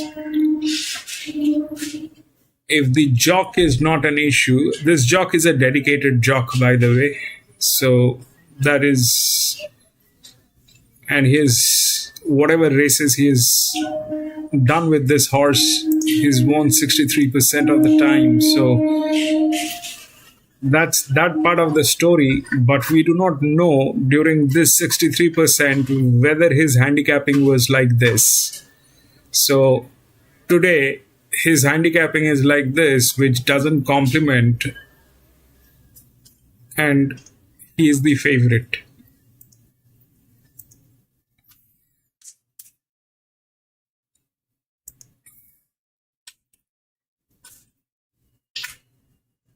Two.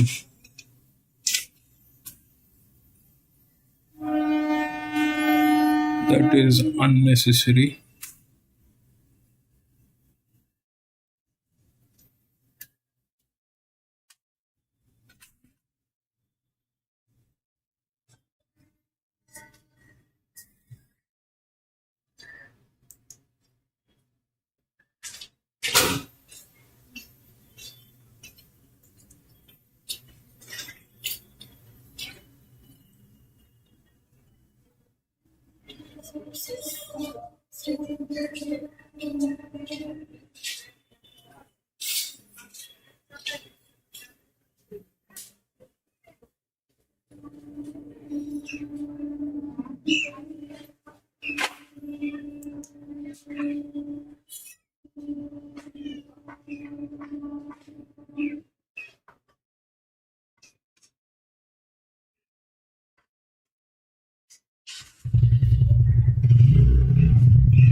So it's again, it's see, there is nothing not to like about the two. The two is good.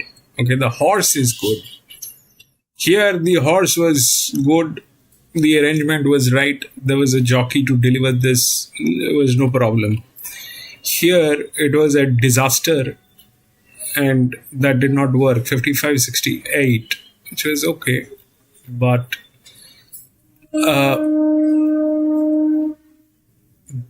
this one, this is a dedicated jock. Okay, so let's say he understands the pressure module on this horse. It's 124, 193 here.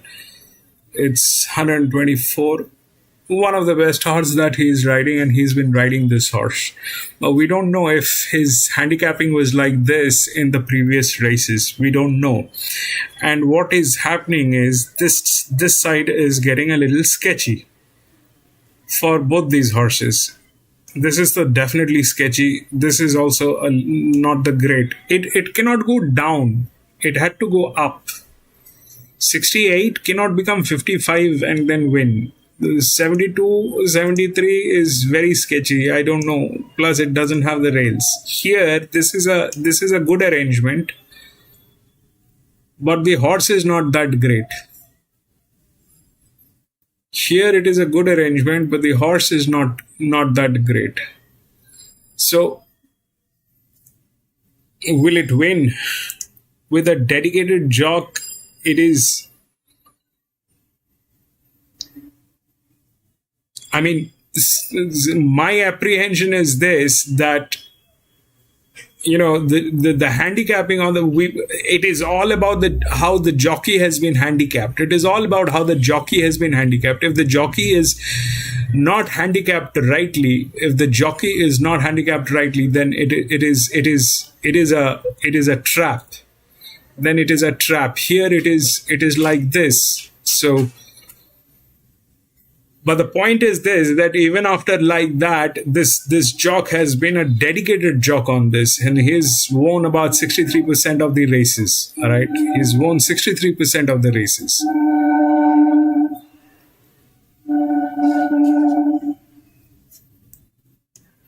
But that gets a little scratchy. This is okay. This thing looks good, but the horse is not great. This is good. This is not good. This is good. This is not good. So we'll have to take a call somewhere, and if we take that call, then what happens? So let's assume that the EWs are not present. Why? Because it is going to be on pace, right?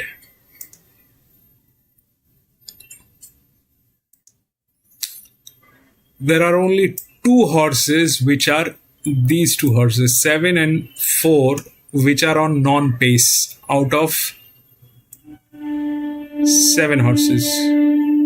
So 2 of them are non-pace horses. Rest everything is on pace. 6 is the highest handicapped here. That should have, here we should have had 4, but it is 1, so that is a little difficult proposition. Plus the jockey is an issue. It's an issue with all 3 of these horses. It's an issue with all 3 of these horses.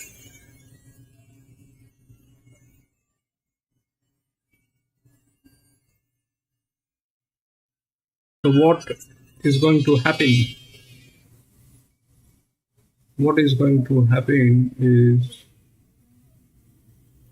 6, the jockey has never been on this horse. It's a horse. I don't even know whether the horse is going to bite him or kick him. 1 and 2. Allah that.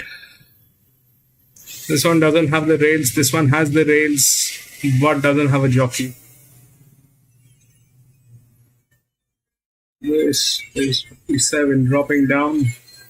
The largest 154, 105.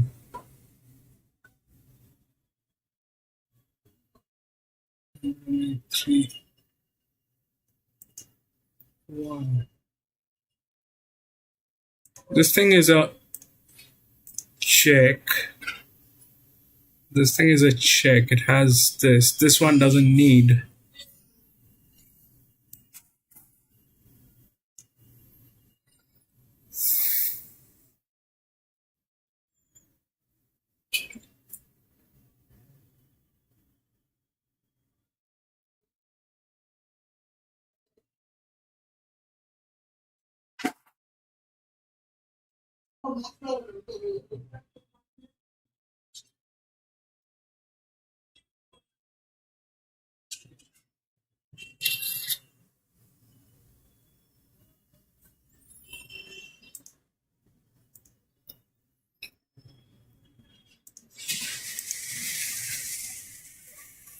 Let's see how it works. Don't get into it.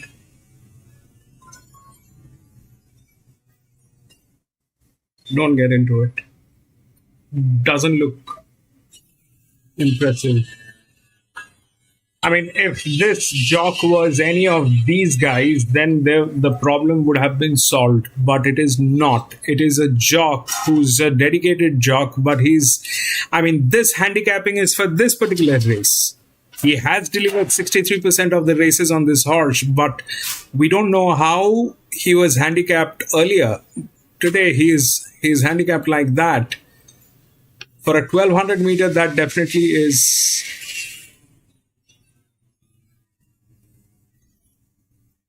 a question mark. I wouldn't say an issue, but it is a question mark. It's not a clean shot. It's not a clean shot.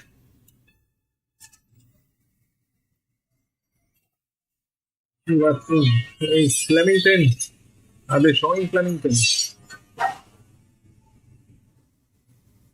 They're showing Gold Coast.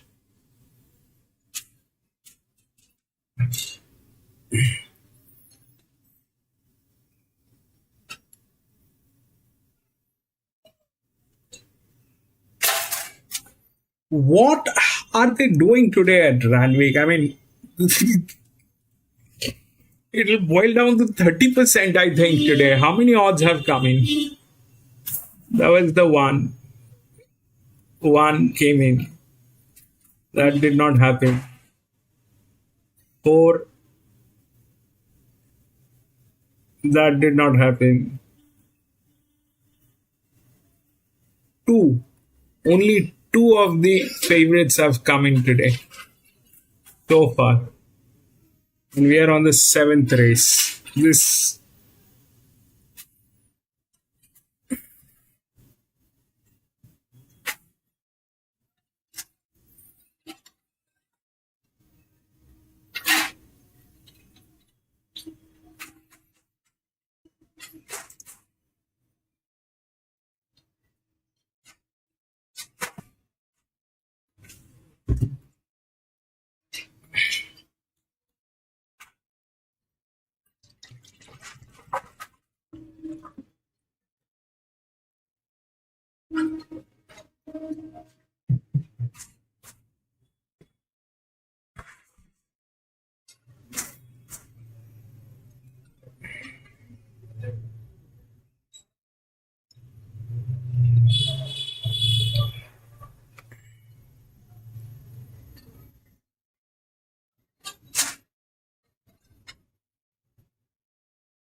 Morph, yeah, 6.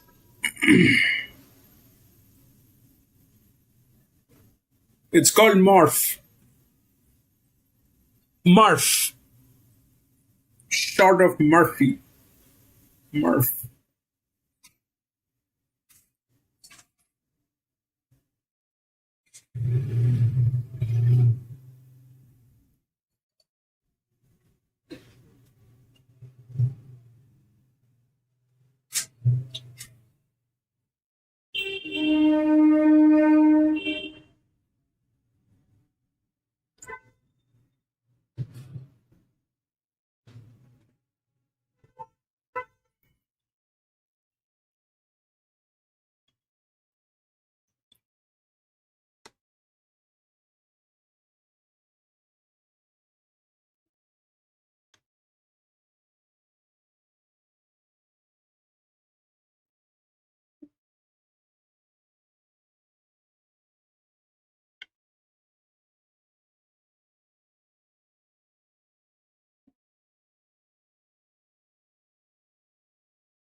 It tried. That was a close one.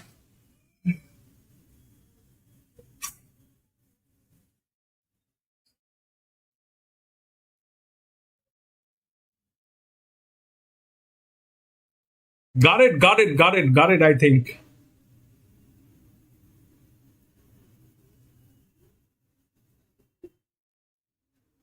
Nose down.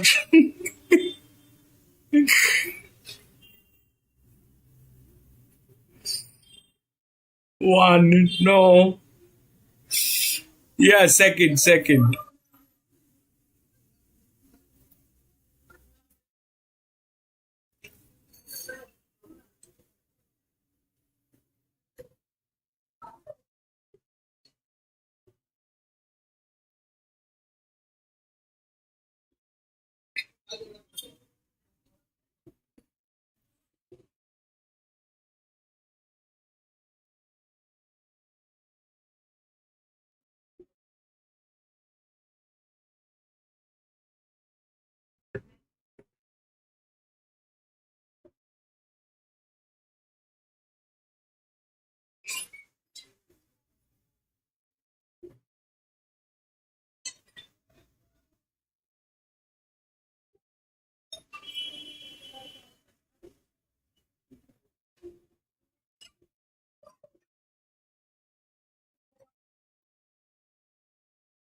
Lead up a fortnight out comes the Premier Stakes Group 2 over the 1,200 metres. 6 out of the only horse to win the double so far 2 years ago. You're pretty keen here on EW5.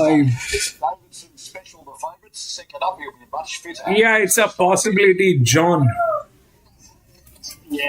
It's a possibility. Here today. I thought his first up run was really, really good behind Jolly Star. There's something is missing with that too. So I think he's going to be a lot fitter He's 1 from 1 with Jimmy Star, so they're 1 each, but he beat him at 1,200 metres in the TJ second up last preparation, and it wasn't until 1,400. It's a dedicated jock, all right? It's a dedicated jock on 2. Ideally, should work, but the handicapping on that jock is lethal. The striker beat home Jimmy Star the other day. Couldn't get with him 3 lengths of Briasa since then, so I think he's got the stronger form line Briasa, and I think he'll get the better of Jimmy Star, who does look for danger. I believe the tactics are to try to get in front of 1 or 2 here. He certainly jumped better in the 6 is a watch.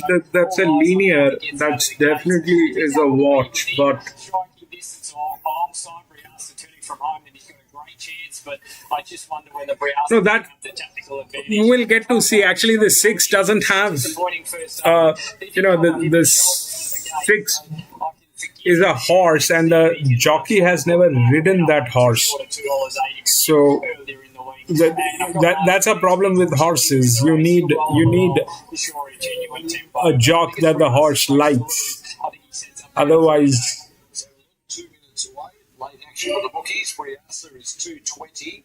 225 into 215, back to $2.25, and Jimmy Star 260 to 280 is on the second line. Private Harry 480 under 5 with the bookies. Marzu off a drift 14 to 20, back into $19. Couple expected odds. Tiger Shark is one of them, number 7, 31 into $26. It's the sole last start winner, albeit a benchmark 100 at Caulfield, but it's going well for the new yard of Clayton Douglas. Stover.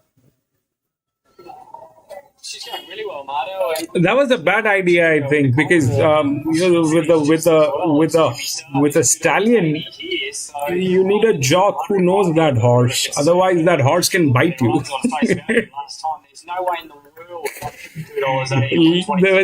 There was one particular day when we saw that the horse wanted to bite. The horse wanted to bite the jockey. We saw a knockout in this race when Eamon won it a couple of years ago, and maybe it's Iona Merck this year. He's certainly trialled okay. I think he normally trials better for his standard. He's normally a trial star and not able to replicate that as well on race day. So that was my little concern. I would have liked to see him trial better. But look, he's an up-and-coming sprinter who might be able to go to a new level this time. Briasa, your top pick in special though, very good overall record. It's a lightly raced 5-year-old, goes really well second up and loves 1,200 metres. Yeah, it's a perfect setup for him today on dry ground. I think he comes through clearly the strongest form race for this. You look at the one that Jimmy Star and Tiger Shark come through. Well, Lady Shenandoah went down south and could only manage 3rd against the Linker field. I think he's got the A-grade form here, Briasa, and I think he showed somewhat of a challenger to KU rising. He's currently $11 in the Tab Everest market with that guaranteed slot, Briasa. The Tab slot is held this year by Jimmy Star for the Everest, and he's a $15 chance of the big one. He is, and a lot's going to depend on what he does here, because I always thought he was a better 1,400-metre horse, particularly into his prep. I thought they might have kept him fresh and missed this race, to be honest, and gone straight into the Tab Everest with him, but they've decided to give him another run, and they might ride him a little bit more forward here and see how those tactics work for the big race in a couple of weeks' time. I know the late push everywhere from Private Harry. Late for the bookies, $5 into $4.40. Ash Morgan was dumped, and Tim Clark rides for the first time today. Yeah, it'd be fascinating to see if he can bounce back. Obviously started favourite in the lead up. One doesn't have the rails. I don't know. Lee, one doesn't have the rails. Thing can go wrong. And I mean, ideally the 2 should win. It has a dedicated jock, but the jock is handicapped in a very weird way. So if that does not affect, then 2 is unstoppable. But if the handicapping on the jock affects, then it is upside down. Ready to run in the Premier. Stand by. And they're off and racing. Private Harry's jumped out with them. Marzu might be a bit sharper, but Private Harry starting to master, joining it. Briasa's right there, is going to settle 3rd. Then came Iona Merck. Tiger Shark being restrained on the outside of Jeddah. Briasa is that grey horse. last. They've got 8 lengths off the lead. Marzu presses on, but Private Harry a little closer in the run. Marzu a length in front of Private Harry. 3 off to Briasa. Then came Iona Tiger Shark improving in advance of Genevieve. Jimmy Stars 10 off the lead inside the 600 metres. So Marzu's running here in the hands of Jason Collett. The chaser is Private Harry. 3 lengths away to Brias as they straighten. Jimmy Star is still last into the straight. Marzu being joined now by Private Harry. Saddles up on the outside. Clocks it go. And Private Harry hits the lead from Marzu. Brias is 2 lengths away, closing it. Jimmy Star, it's not all over yet. He's coming. But Brias moved up. Takes the lead of the 100. Jimmy Star running into second. Brias in front, those got the margin. And Brias, Terry right for the Everest. And Brias hit it off Jimmy Star to win it. Marzu against them through. 2-1. Private Harry Wigan, followed by Iona and Tiger Shark was 2-1-4. Behind Brianza, beating Jimmy Star. Marzu back in third, and Genevieve will get fourth. Number 5 ahead of Private Harry. First two, both pretty good there, Damo. Yeah, both first two home mono were terrific. They're right on track for their grand final. The 6 was a horse. 2-1-4.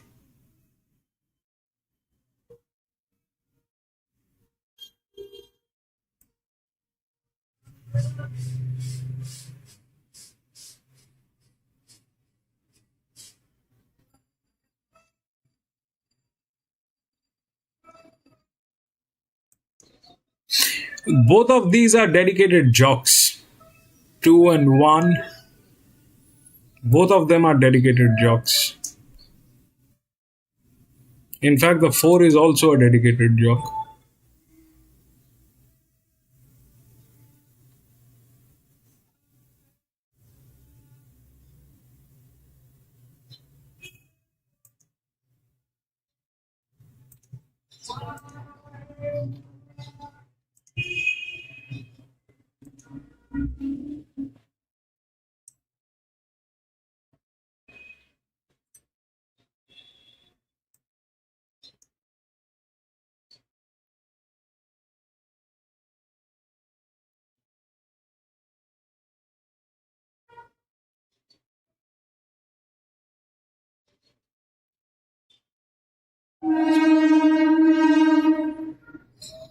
Anyway, this is the race today. Number 8 is the race, which is called the Epsom. This is the reason Randwick has done all that. That was the third odd that actually worked. 13 has been scratched. So we'll scratch 13.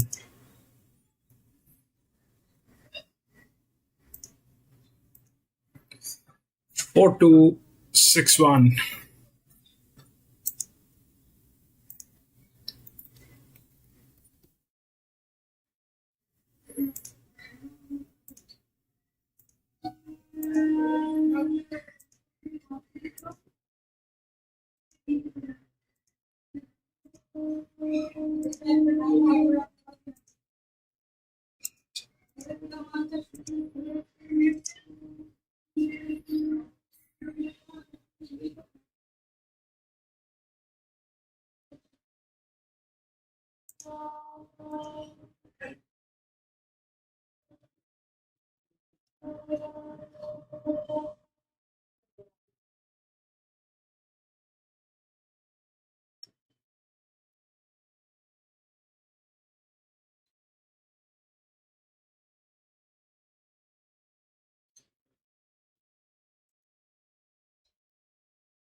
This is good. It's at 78%. But this is an unstoppable beast, I think. This is an unstoppable beast. 4 has no vacation. It has been winning constantly. It has been winning constantly.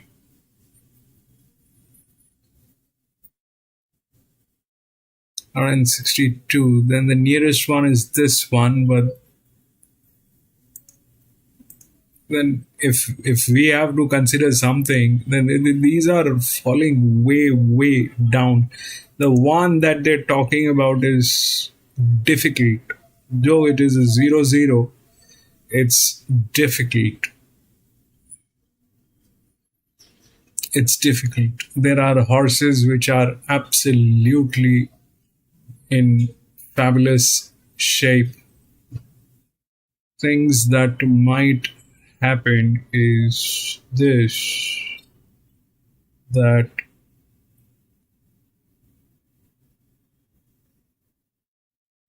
this thing has a, I mean, out of all this has a low pressure, so they kind of, the odds are right. For two is this one. It falls down, but this is better. 96, it is 96. 98.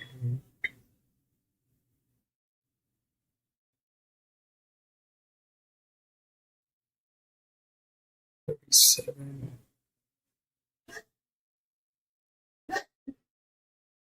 This is not that. I don't know what they will do. But they do have a chance of getting in, right? The 9, I mean, they'll let that, but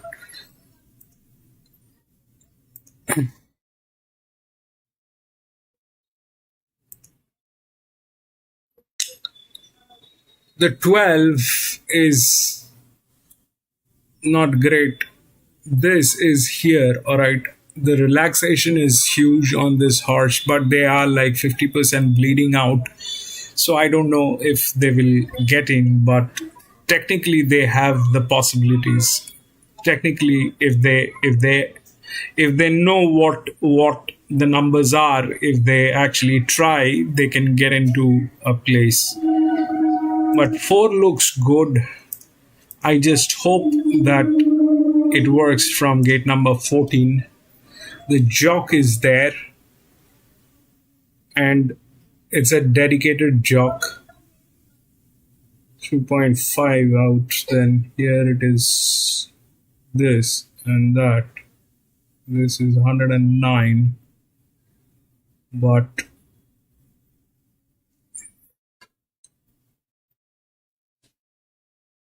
is here 110, 110, 4, 6.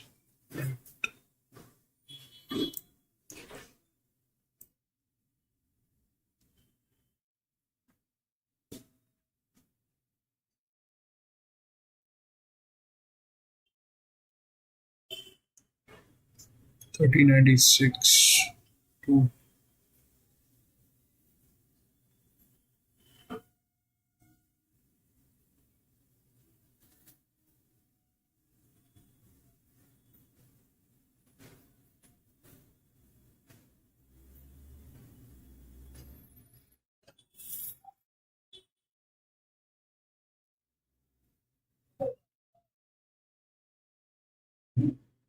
four looks good. Let's see if that works.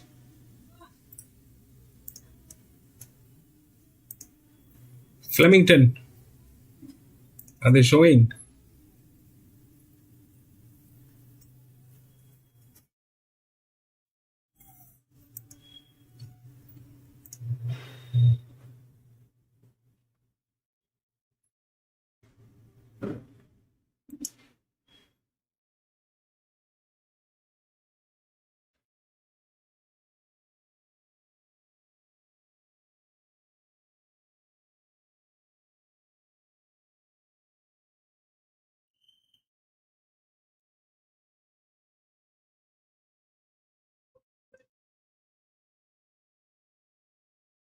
2,500 meters.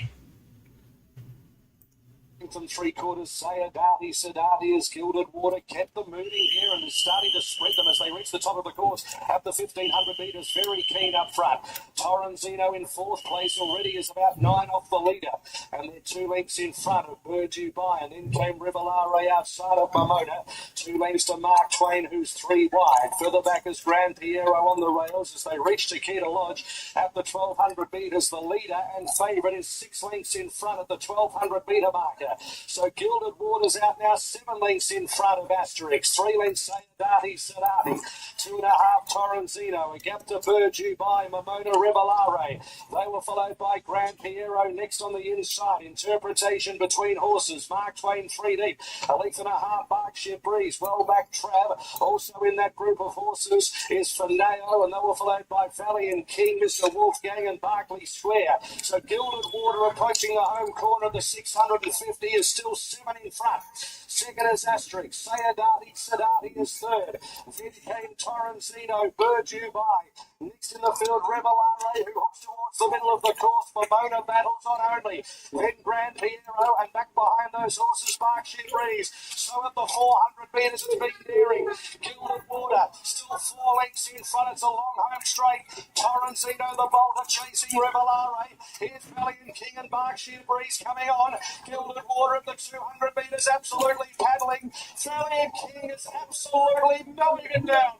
Valiant King moves up and takes the lead, and Valiant King is going to bolt in. Valiant King by almost 3, Torrenzino. Gilded Water flopped over the line in a photo for third with Berkeley Square. Then for Nao, Berkshire Breeze, and back behind them, running through the line, Rivellare, Bird Dubai, Grand Piero, Sadati, Interpretation, Mark Twain, well back Pomona, Asterix, and Mr. Wolfgang.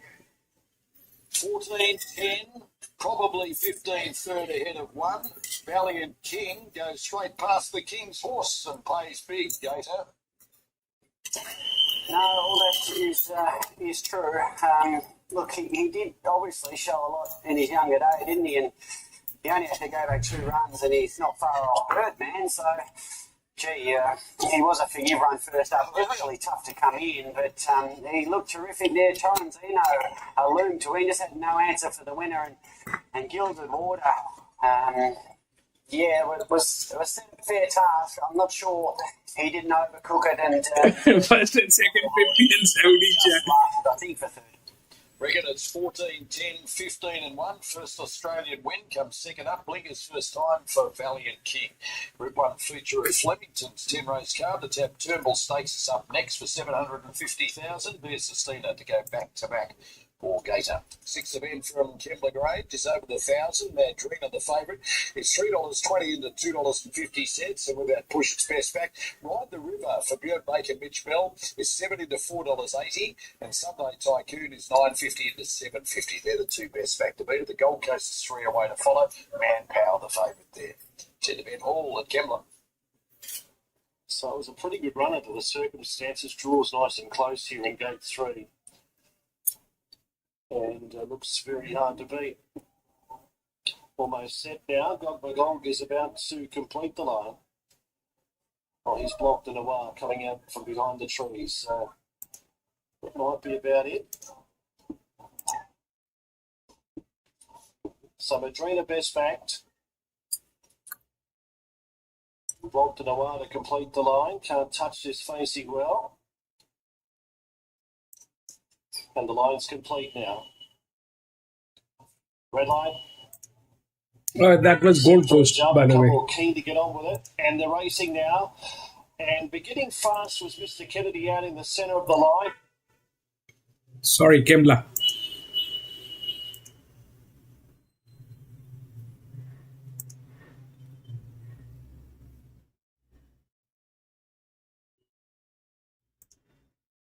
The 600 metres, Mr. Kennedy is low flying in the lead, a length and a half, blocked in a wire. Ride the River third, then Sunday Tycoon, Madrina 3 off the leader.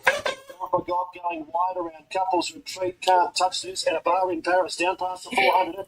Mr. Kennedy's in front by a length and a half. Sunday Tycoon, then blocked to the one. Madrina's ducking back to the inside, coming through nearer the rail now. Then Ride the River, got Magog, and Couples Retreat coming home hard out wide. Sunday Tycoon in front. Madrina hard up against the fences, running home hard. Couples Retreat wide, flying home Madrina, and Couples Retreat.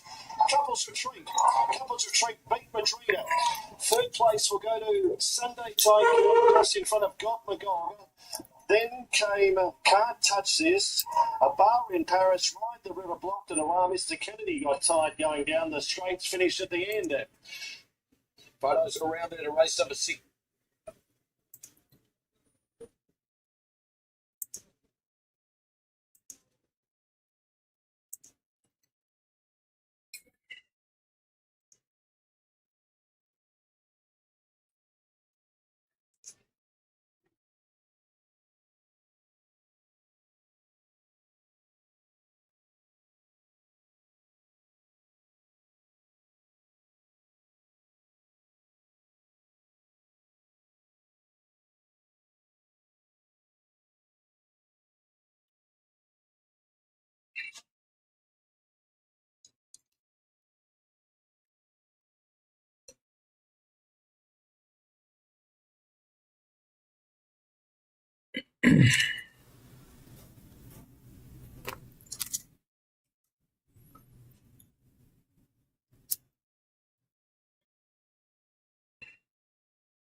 They're showing Gold Coast.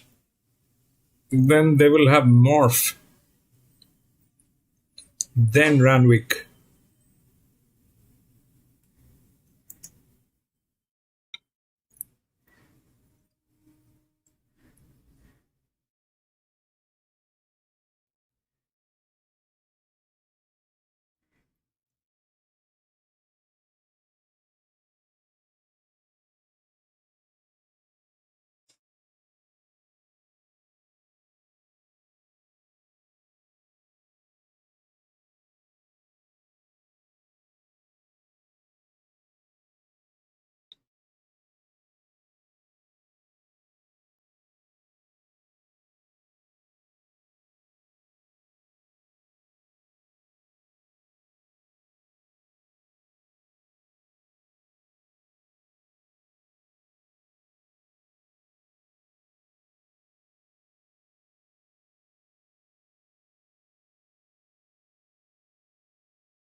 John 2 and 8.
7.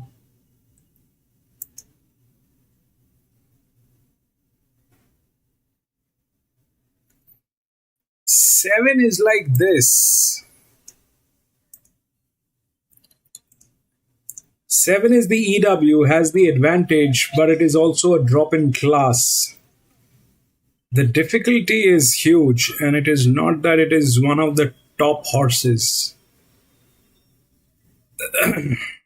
It is not that it is one of the top horses.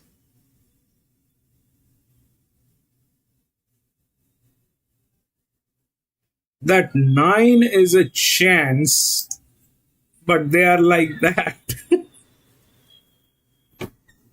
That 9 is a chance. I mean, after 4, it looks difficult. It looks difficult to beat that 4, but after that, it is this one which has a lot of advantage. Even this one is there, but don't know. But 4 looks good at the end of the day. 7 has the advantage, but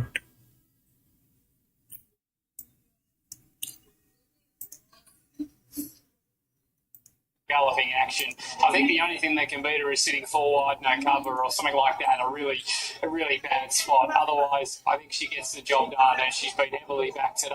After the bookies, chance their arm earlier in the week out to $2.30 on Wednesday and Thursday. But heavily crunched late here. Very hard to beat. 4, 2, 5 and 1 are my numbers. I think you either take the shorts about Autumn Glow, or if that's a little bit too short for you, have something on Pericles placed around the $2.20, $2.30 mark. He'd be the other suggested bet I'd have here. I think he's the only danger to Autumn Glow. He was terrific first up for Bjorn Baker. I think he's gone to a new level since joining the new stable. He managed to get a big run during the week. He's working on Tuesday.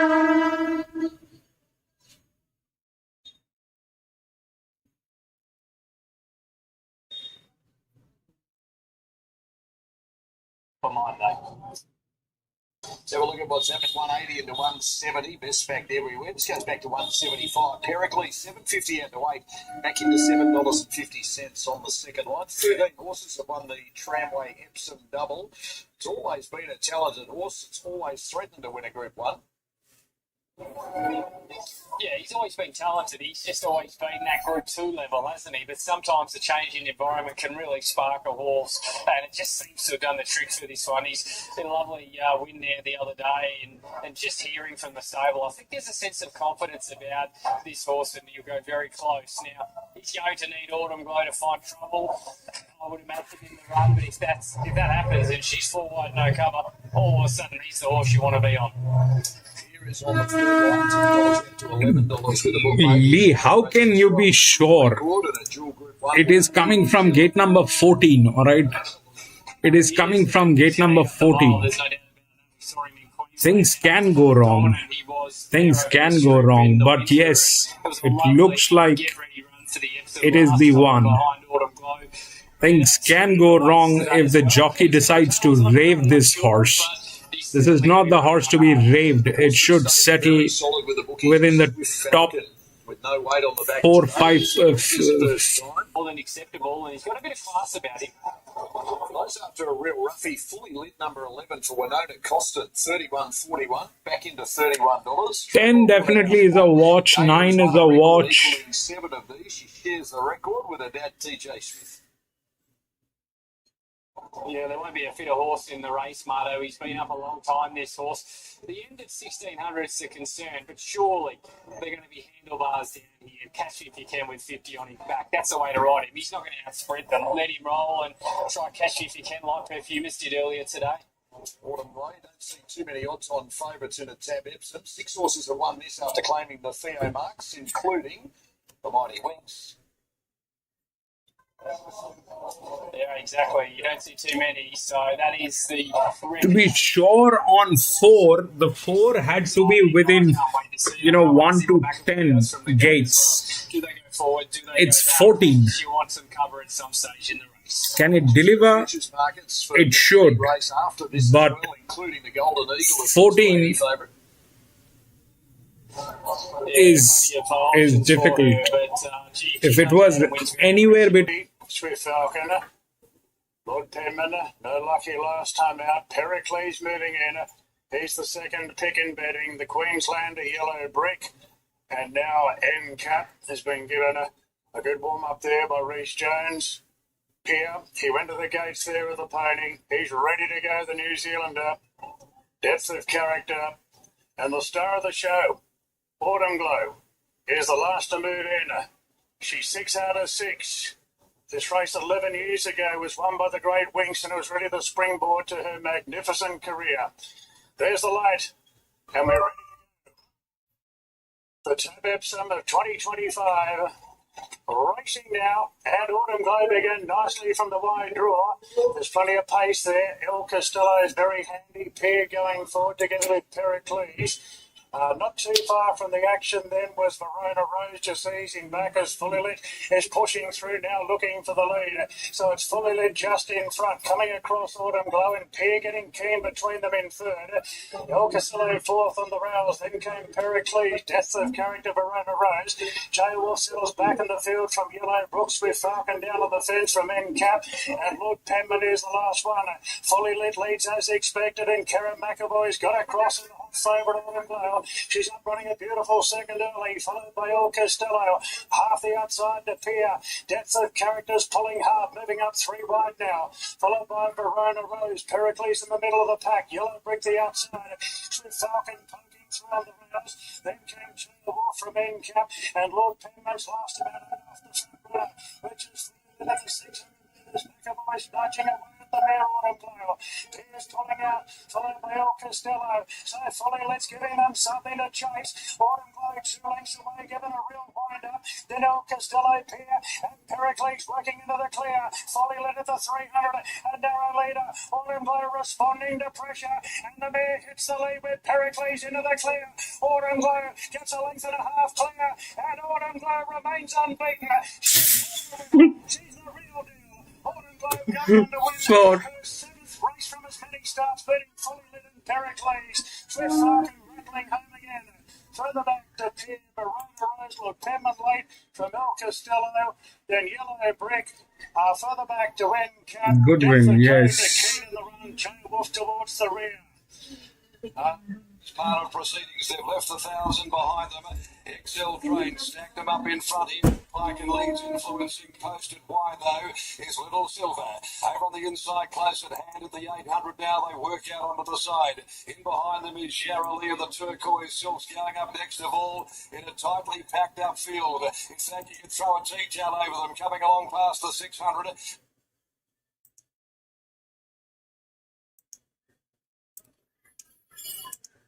So what happened is that 4, then that 11.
That happened. Anyway, we'll go to the next. They're showing Doombend. Let's watch Doombend.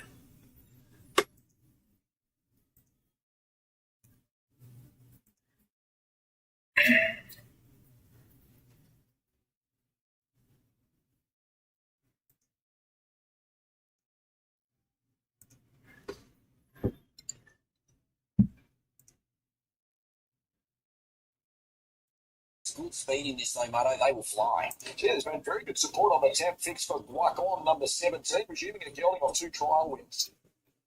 Yeah, he's the one from the med stable with that gelding operation. The 2 wins have been over these trips, Kelly Schweeter. The draw's good enough. Disappointed in a feature race at the Gold Coast before a break, but I'll tell you what, on the trials, he has come back very, very good, the son of Hussein. There's step with David.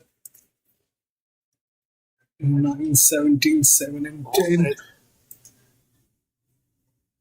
Racing, Cosmo Centaurus only fairly away. Juliana won the start. Vegas Raider with speed.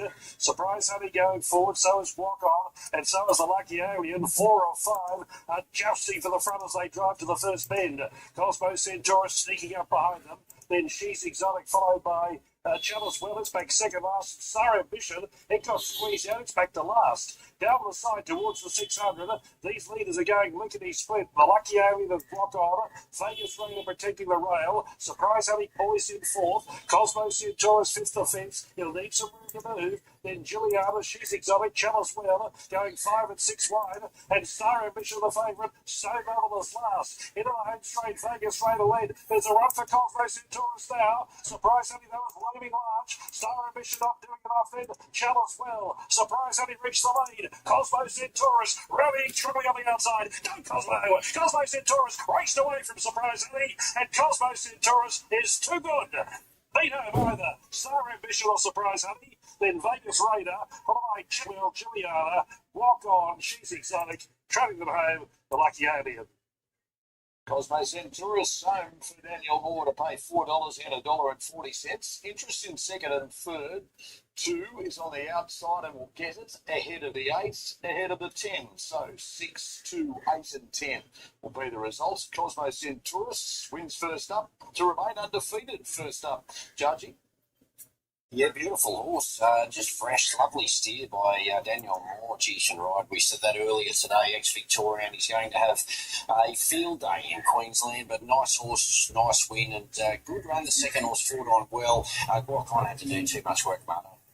Certainly didn't. Weekends out of it to the second last today from Newbert. Fifth event for Morgan, benchmark 50. An Irish Consort, the favourite number 3 at $2.60 from $3.70. Hell's Sun went up at $3.40. It's out to $3.60 sitting on the second line. Trifecta Ruby, $3.40 out to $3.80 is also closer. And Time Angel number 5 went up at $9.50. Late $12 back into $9. Expect to do something off that early drift. Graham White with Trifecta Ruby number 6 as his top pick. And there's a couple of runners out of line. Other side of it, we're heading back to Flemington. Via Sustina, $2.50, $2.40 back to $2.50 in the Turnbull Stakes. Aliana, $4.80 into $4 is the clear best back to beat it. Sir Delius is $5 out to $6.50. Half yours went up at $8. Late $10 back into $9.50. And Antino number 1 was $9.50 this morning. Late $8.50 out to $11. Back into $10. There's that marketplace appearing left of screen. Wagga, 20 seconds behind start time. Irish Consort at $2.60 ahead of Hell's Sun, $3.80. Trifecta Ruby at $4.20. They look set there. Locked and loaded. Sprint event. And they're racing now at Wagga. And Time Angel pinged out and led over Irish Consort. Yamato going up third in the purple. Trifecta Ruby from College Dropout. A length and a half out of Cracker. Then came Master Patrick, and Hell's Sun has gone back to last.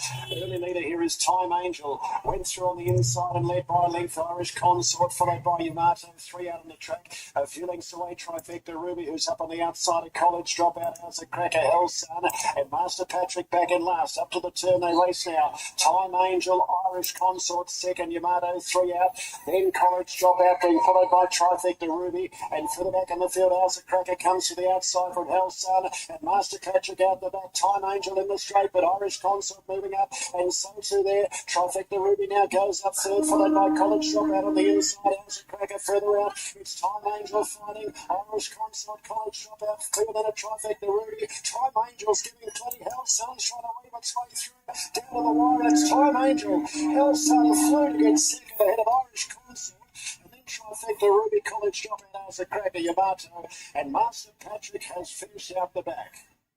Behind Time Angel for Jason Lyon, winning at $9.50 at $2.30, $1.50 and $1.40 for the Miners. Group 1 feature rapidly approaching from Flemington this afternoon as the Tap Turnbull Stakes over the 2,000 metres. Some champs on the honour roll, wins won it twice. Do you think Via Sustina is about to join her as a dual winner of the race, Coda?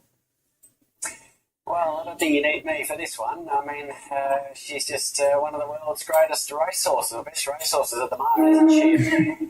She was terrific winning first up. Obviously, she came through that barrier trial, although masquerading as a Group 1, the Macquarie Day. But she did all she could do there. Wasn't a proper race. She won this last year, beating Buckaroo. and she was tough that day. She's got a lovely mix of class and courage.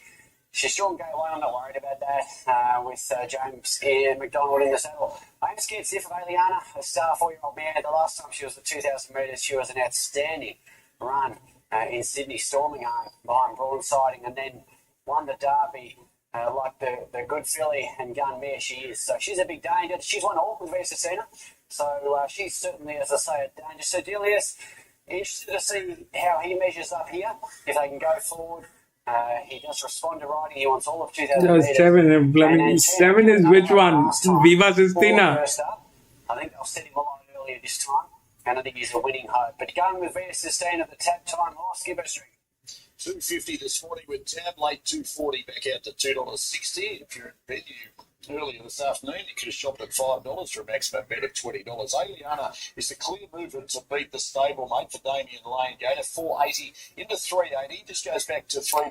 Aliana and Viva Sistina are racing together in almost all the races, and somehow Aliana cannot beat Viva Sistina, and Viva Sistina got beaten by the other horse that she's probably got a little more. Adaman was on. I don't think there's any. Adaman, which one was that? She doesn't need to either. Probably still. I forgot the name of that horse. Last time it won that Diva. Let's have a look at what's happening late with the bookies. Via Sistina as the favourite. Went up 15 minutes ago, $2.45, and it's out to $2.70. Aliana is $5 into $3.70 is the move to beat it. So Delius goes $5.50 out to $7. Half yours is $9.50 out to $10. And Tino 9 out to 11. Third's back into $10. He's won 2 of 6 third up in the past for Tony Golden Black Shin. Yeah, that's right. Mr.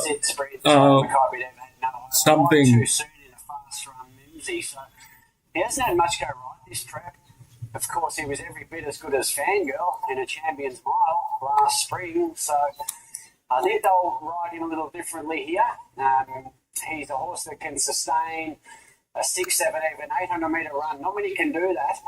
So I think they need to use his best weapon, and that's that, and set him alight early. Specs of big odds, Adelaide River, Deacon, even Middle Earth, and Golden Path is $18.19 into $17. Good in the Underwood last time out. Yeah, he was. He was almost as good as Sir Delius, and Sir Delius is much shorter in the market, so can clearly make a case. Mr. Brightside, yes.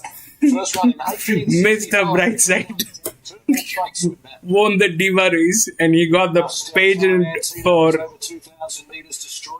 Mr. Brightside is the beautiful diva or something like that right now. Mr. Brightside, correct, John. Thanks.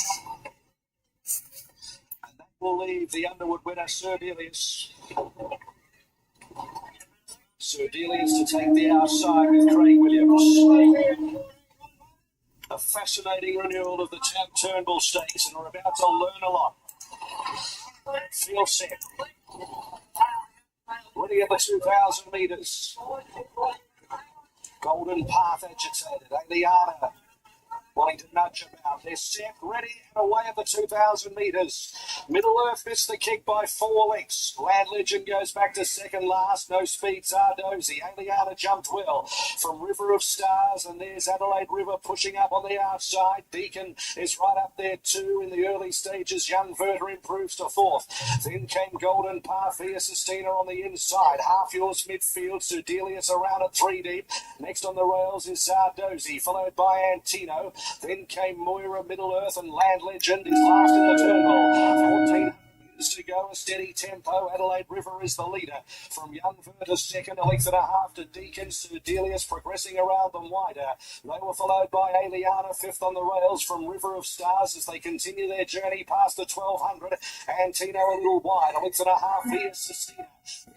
Golden Path, Dozy as well back in the field as they reach the 1100 metres. Half Yours covers up the mare. They're 2 lengths to Moira Middle Earth, and last is Land Legend. Adelaide River, 1,000 metres to go, leads the field in the Turnbull Stakes from Young Verta second, 3/4 of a length away. They were followed in third by on the inside Deacon, and then came Antino, who continues that run. Sedelius between them, Golden Path with a back to follow, followed by along the inside Aliana. They were followed by River of Stars. Out deeper on the track, getting going is Via Sistina.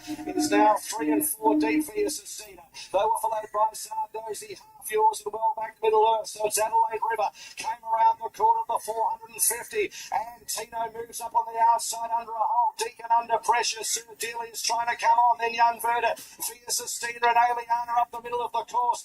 And Tino on the 250 takes Adelaide River. Then Sir Delia staying on from Via Sistina.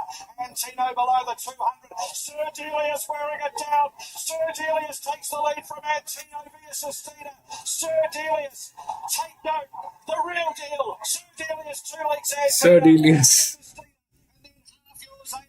Deacon behind them, Adelaide River, Zardozi Moira, further back in the field then was Middle Earth, Young Verta, River of Stars, Land Legend, Golden Path at the tail of the field. Damn good imports. Sir Delius makes a mess of them in the Tab Turnbull and gives Craig Williams Group 1 win number 86. Gay Waterhouse wins her 163rd, 29 of them with Adrian Boss, and Sir Delius Melbourne makes Cup a statement. favourite The 3. Melbourne Cup favourite there, Gator. No, he makes a statement, absolutely, and it's a big statement. I'm a proper horse. I think we all suspected it. What he Melbourne Cup is another he just responds riddle. to riding. He gets stronger and stronger in his Melbourne races. Cup is another riddle. 3,500 meters is a separate ball game. Into the race stylishly, finished off well, but just couldn't get near Sedelius. So terrific and strong win. It's back-to-back Group 1s for Sir Delius. Now on to races like the Melbourne Cup was $5 for that, $5 for the Cox Plate prior to beating Antino and Via Sistina. And Tycho for fourth. It's 6 Half Yours making up ground to be prominent. They're ready at Kembla. Now comes up to complete the line for the Cobbies Cup. Yep, he did, but and they're off and racing. we'll talk about the Melbourne Cup on the day they're racing the Melbourne Cup. Riley is also pushing forward as there's a clump of runners up there in the early stages. Japan is there as well. Then Winning Point, Piraeus is about 6 over on the rail. Then came King Nick, followed by Full Metal Jacket, Miss Savar, and Drunken Sailor will settle down at the rear. Just inside the 1,000, Fellas Chouse, the favourite in front from Master Riley. A length and a half away, Change My Address, third. Japana fourth, covering up Winning Point, fifth the rail, 2 lengths Piraeus. Then King Nick behind those horses, Full Metal Jacket with Miss Savar. And at the end of the field was Drunken Sailor as they steady up their mid-race. And the leader is the favourite, Fellas Chouse, the 600 from Master Riley. Change My Address, looking for a run now in third spot. Then Japan, a Winning Pointer. King Nick Piraeus stays down there at the insider. Miss Havar, Drunken Sailor, and Full Metal Jacket down to the 400. And Fellas Chouse had a good kick, led by a length and a half. Master Riley trying to match it. Out wide, Japan coming home well with King Nick Piraeus slicing through in the middle. Then came out wide Miss Havar and Drunken Sailor. Master Riley on the outside went to the favourite Fellas Chouse. Master Riley, Fellas Chouse in a great battle. Japana and King Nick are coming home away. King Nick will get up and head down. Go. I'll stay out of it. Inside will be Fellas Chouse for third. Master Riley died.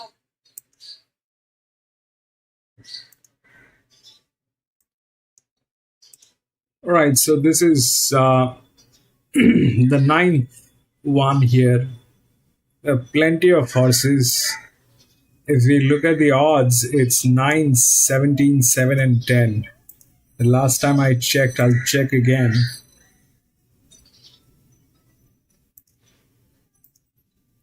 Nine, 7, 17, and 10. So anyway, 7 got there. Now, one thing that I think is constantly happening today is this particular thing which is coming into the second position. This one came into the second position. This was the highest, but this was the second highest. This was like that. Then the 4 came in second here. This one came in second.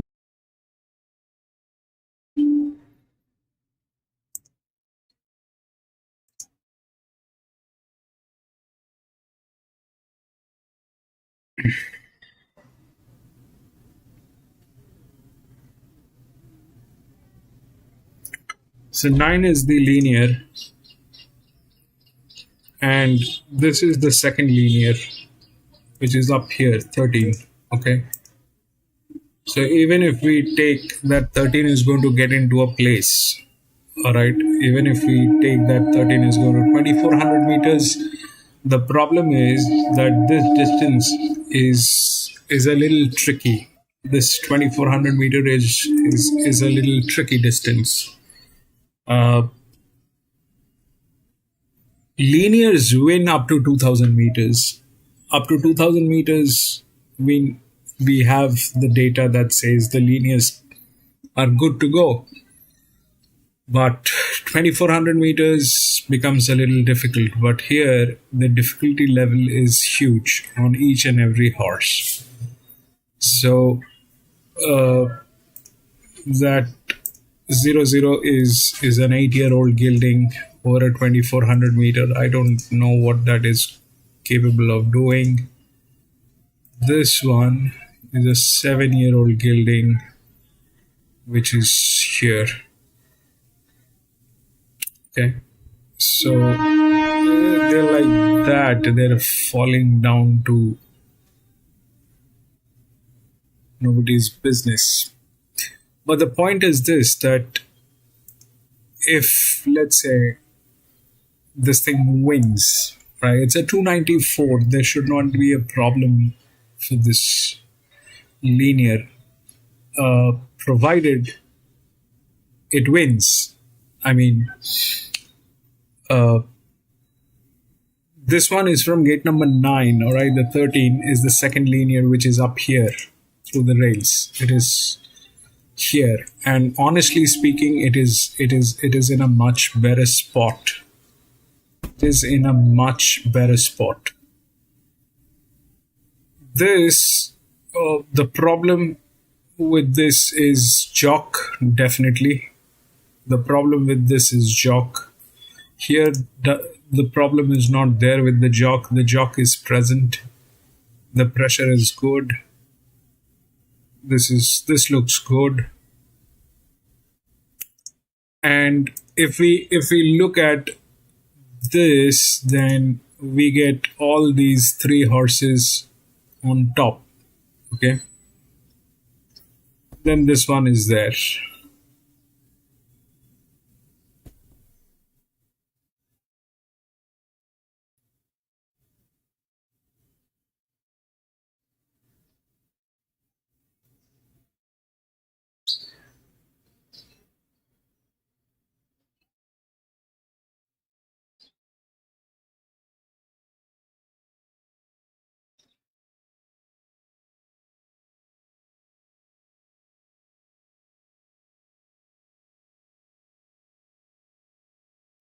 We'll have to freeze it somewhere. So yeah, this 10 is like that, all right, but they're also like that. Anyway, so it is this guy who came in second. It is this guy who came in second. It is this guy who came in third. So we have that here, and if we look at the placing, then it is 9, 10 here, all right,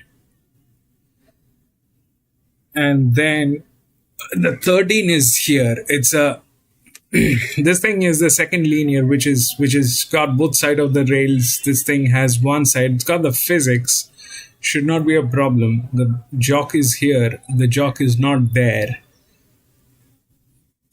But it is by far one of the best horses. So that's that part of the story. So even if we think that the 9 is going to win, and the 13 is the second linear. So in within this bracket, we've got this one, which is an 8-year-old gilding, and this one, which is a 6-year-old gilding from gate number 4, right? The difficulty is almost the same, but the relaxation is here on 10. So that, I mean, that particular thing has been coming second back to back. That particular thing has been coming second back to back. So if the linear wins, let's say the linear wins, 2400 meter, the linear will win. Let's say we think of that, then we definitely have this one. The second one is 10 and probably then 13. But we'll see how it works. The 9 is the favorite. It is the linear. All right. It is the linear.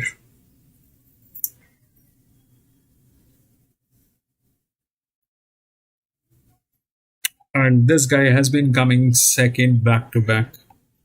I mean, that placing.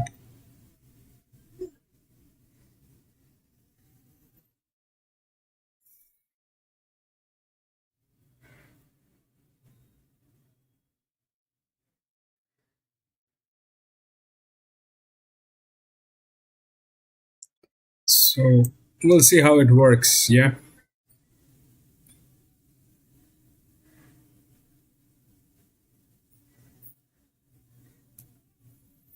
The 13 is the second linear, and this is a very good horse. This is a very good horse. In fact, the next one also is a very good one. It is not going to be easy for 9 to deliver this. It is not going to be easy. We'll see how it works, but it's a linear. I mean, come on, it has the highest pressure level. It'll go unless the 13, because of who it is. The problem with 13 is it doesn't have a jock. If 13 was favorite, I would have had that thing, but 13 is not the favorite. 9 is the favorite. 9 is the linear, has a jock, comes from gate number 10, should not be a problem. Should not be a problem.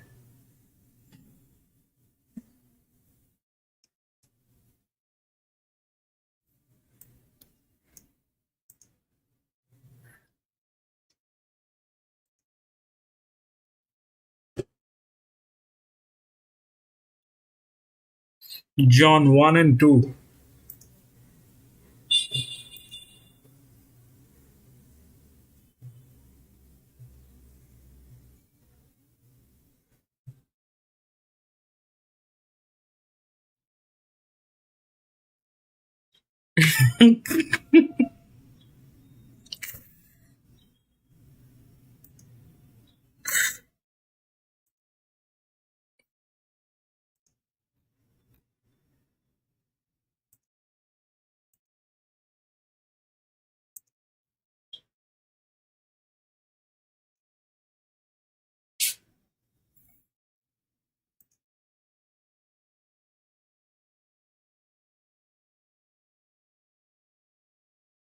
I thought this was the best roughie. This is the way you're going to have a bet in the race. I'd probably say have something each way on Etna Rosso, or if you want to look wider, have something on Wycliffe. I think he can run very well. He wasn't that far off Solar Spain in the Newcastle Gold Cup last time. He closed off really strongly the last 200.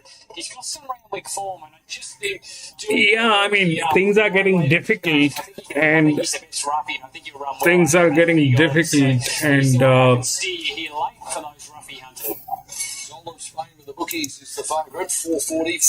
the 2400 meter is a little bit stretched. Things 2400 meters requires a different arrangement. We don't have a 5-year-old mare. I looked, if we had a 5-year-old mare, that would have been would have given us a little bit of idea. Dover? 18. Yeah, like what he did at 18 Rosehill is... last time out over the 1900 mark. Yes, 18 has physics. Why not? I had him in the black book the last couple of runs. And 18 has physics. 18... Last preparation, he's improving all the time.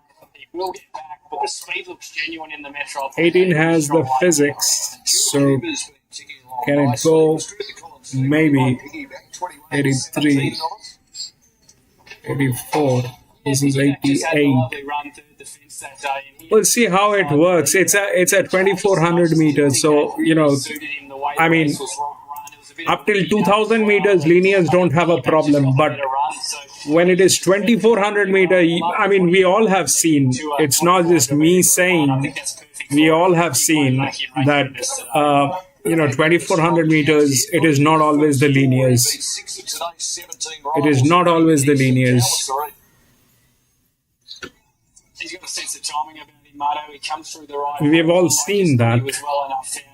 This distance is somehow, I feel, with the 5-year-old mares, but we don't have a 5-year-old mare on this. So then it becomes a little difficult. If we had a 5-year-old mare, that would have given us a little bit of idea of the spread of the pressure. But this thing is, you know, the favorite is 9. It's the linear. He was beaten, but I thought it was a really good effort behind changing. It's carrying the highest pressure. So again, but just query on that Newcastle Gold Cup. You know, these horses are I mean, 2400 meters is a little stretched. I'm going to be back from the washroom in a jiffy. The Soul of Spain and this horse just at the odds. Newcastle Cup winners like Soul of Spain don't have a great record in the Metro. Only one horse has done the double. That was Glencairn Gold back in 2012. Yeah, and that's why I'm surprised they're so short, Marto. Soul of Spain just seems under the odds for me for a horse that's coming out of that form race and in a race where there's 12 genuine hopes. I just thought it would be $6-7 the field here, not with a 4 in front of it. Late support here for Royal Supremacy, number 13, who is in your mix for Robbie Dolan, Kieran Maher. Late 10, 11, into $9 with the bookies. Yeah, it's clear that the market's really trotting onto that Newcastle Gold Cup form for whatever reason, because a lot of them that have been back are through that race. Look, I think he's going quite well. This horse was good behind Soul of Spain and a good winner at Wyong prior to that, so he's certainly got a chance. But again, I was looking at the other 4. I touched on the great record for Gabe Waterhouse in this race, and Bourbon is firming late. Went up at $12, out to $14, back into $12, and he's won twice third up in the past. Very good horse. He's a 4-time Group 1 winner. He's easy to like in a race like this, Marto. I know he has to carry the weight, but gee, he's a classy horse. He's running the Chelsea was terrific, and I just think I want to be forgiving in the Kingston Town because he sat without cover in a race where they were really hard, and he just gave up the ghost, and I just don't think it really suited him the way that race was run. I think it was a forgive effort. He can bounce back at 2400 today. Sign of the times with a staying test. Chris Wallace saddles up 5 runners, and Kieran Maher does as well, Dover. Yeah, these two stables are getting bigger and bigger, aren't they? I don't love it. I wish it was more spread around, but that's the way it's going. Every second person seems to want their horse to train by Waller or Maher these days. Field of 18 to contest the third and final Group 1 on tap. Epsom Day, it's the Metropolitan for $750,000. Here's Darren. Does it again. 7 out of 7 on speed. Our victory in very fast time. The light-weighted fully lit there really ran them along. Send forward Don Diego de Vega and piggyback. Sun and Sand is very, very wide early. So Travada parks in behind the speed runners, changing at the guard as well. Soul of Spain's pretty wide, turning out of the straight. Etna Rosso's pushing through on the inside of Flying Bandit. Further back to Royal Supremacy down on the rail. Son of Sons in a 3-wide position on the outside of Bourbon. Joaquimo has to go back today, sitting on the outside of Wycliffe. Birdman second last, and Moore Fillon sees them all. Sun and Sand taken to the front now by Banana Costume with a lightweight, but did a bit of work to get there. Out by a length and a half to piggyback. Athabascan well positioned. And Arapaho up running a very handy 4th. Length and a half to Travolta on the inside of Glory Days and Don Diego de Vega deeper out. They're followed then by Changing of the Guard. Back on the inside, Etna Rosso there in the blue cap. Solar Spain, the favourite in the white cap, the outside. Further back to Vauban, Son of Sons in a wide position. On the outside of Flying Bandit. Back in the field is Jewett Kibo together with Wycliffe. Now Vauban's back to third, last Bourbon behind.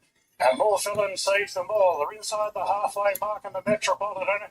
And Glory Day shoots to a clear-cut lead now. Out by a length and a half to Sun and Sand. Peggy back now third. They're followed by Arthur Baskin. Arapaho fifth the outside. Followed then by Travolta, well positioned on the inside of Don Diego de Vega. Solar Spain out wide is starting a run and really creeping into it quickly. Flying Bandit trying to get onto his back. Etna Rosso further back. Then came forward, Bank giving away a big start from Wycliffe as they race up to the home turn. Glory Days being eyeballed now by Peggy Back and Solar Spain moves up on the outside. Royal Supremacy of the white cap into the clear. Back on the inside, Arthur Baskin from Sun and Sand. They stretch right across the track at the 300 metres. Solar Spain, the favourite, hits the lead. Royal Supremacy is going after it on the outside. Clear from Peggy Back. Chilakibo, 4 bands in a bad pocket. Royal Supremacy moved up to Solar Spain. Royal Supremacy hits the front. Royal Supremacy draws away to win the Metropolitan. 13. Solar Spain ran third. Then More Fillins, 4 band a bit stiff, followed by Travolta. Further back to Birdman, Peggy Back, then Wycliffe. Next in Flying Bandit, followed by Etna Rosso, Glory Days. Further back then to Don Diego de Vega. Royal Supremacy, 13, then 9, 13-9. And something may have gone amiss here with Changing of the Guard. It's finished tailed off. Royal Supremacy for Robbie Dolan in town to claim his 4th Group 1. Kieran Maher gets his 57th. And Royal Supremacy, home in the $8 range across the totes, reverses the result with Soul of Spain. The Newcastle Cup, the key form indicator there, Davo.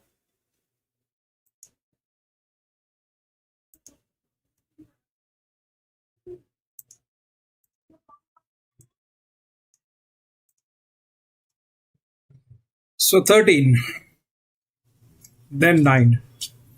The first and the second linear that coming together.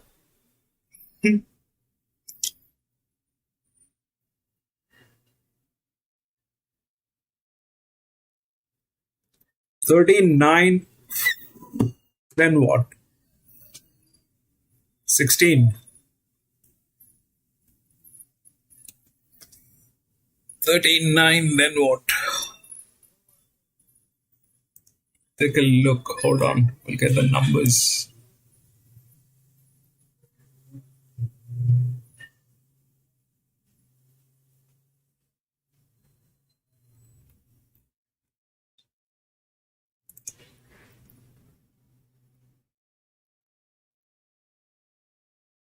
Running of the Metropolitan, one of the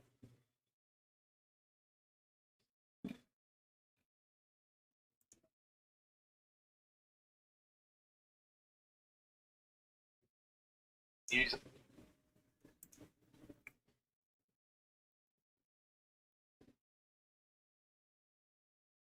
Trent Namesland magic time in this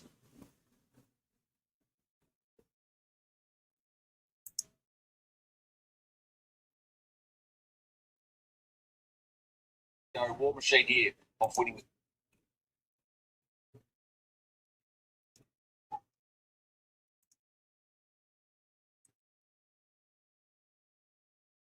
in race on the same day. He'll probably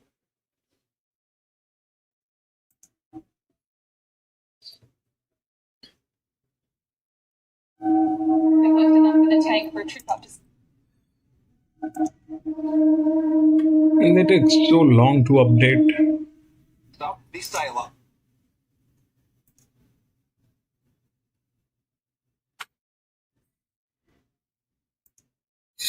Anyway, bottom line is 13 won. Why? Because of that. That's by far the best.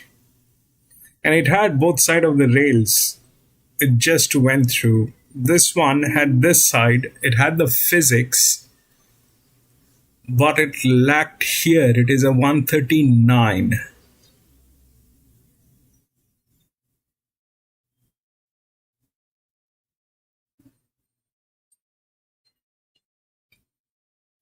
They came in together, two of the high pressure horses. Two of the high pressure horses, they came in together. 2400 meters, it is possible. It is possible. 13.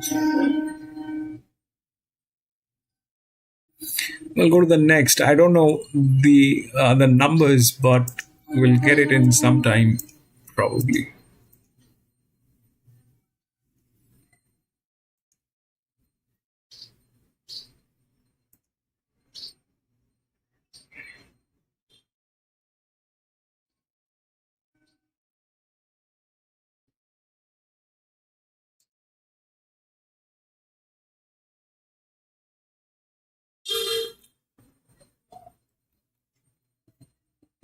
Fifteen, 16, 17 all scratched.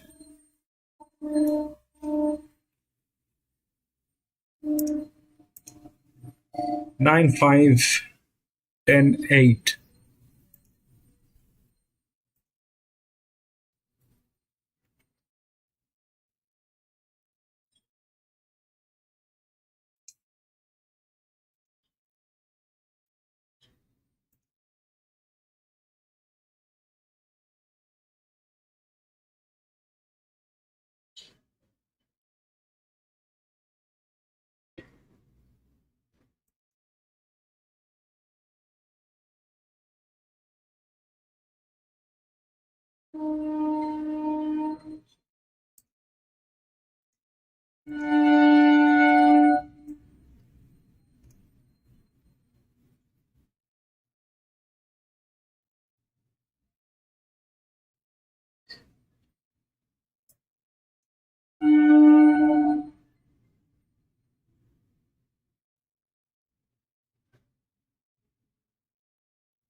This is a benchmark 94. So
it's the right odd. I mean, if we look through this is the largest inner. Okay, it is the largest inner, but it is on pressure and it is from gate number 16. So that is not possible. This one is a horse, doesn't have a rail. Maybe a place. but that is also difficult.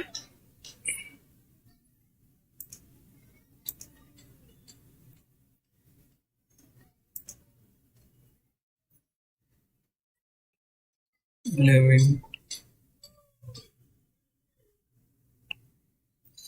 2.510. That is the linear. We are talking about this.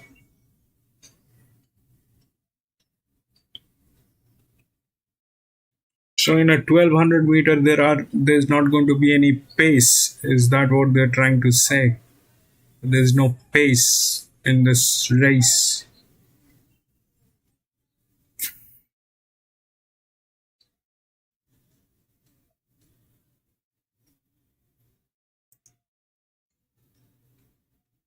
Nine.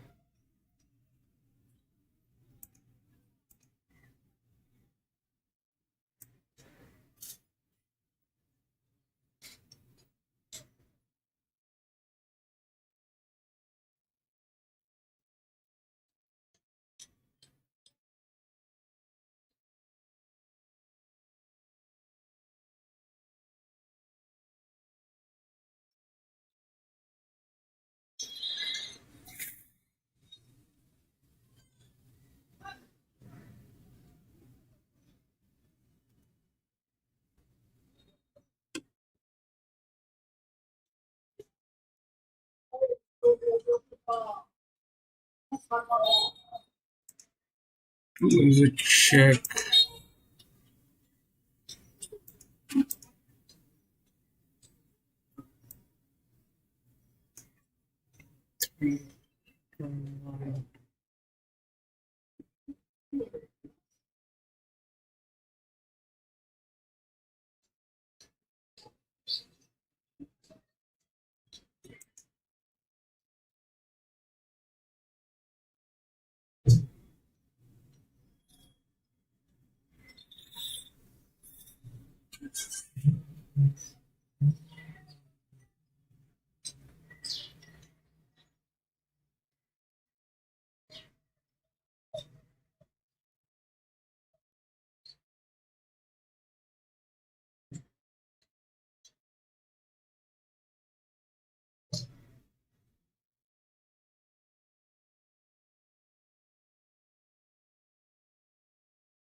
The odds are right. The odds are right. You see, the problem is the thing is this is a neutral. Okay, this is a neutral. So what they are the what the odds are suggesting is that there's not going to be any pace in this race. That's what they're saying.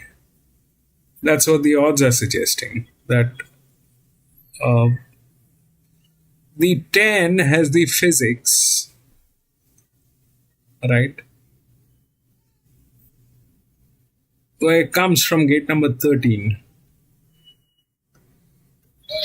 Now, what is the thing that might go wrong? What is that thing that might go wrong? See, I don't I don't see a problem in this 9 apart from the fact that it is a neutral. Neutrals do not win generally. For the neutrals to win, it has to be a very exceptional kind of a situation. But the question is this an exceptional situation? Because from the top, if we see, this is 16, okay, fair. Plus, it's a inner drift.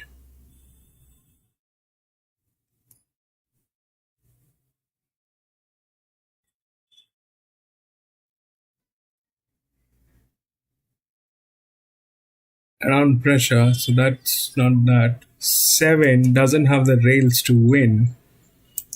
2 has, but doesn't have a jock to do this.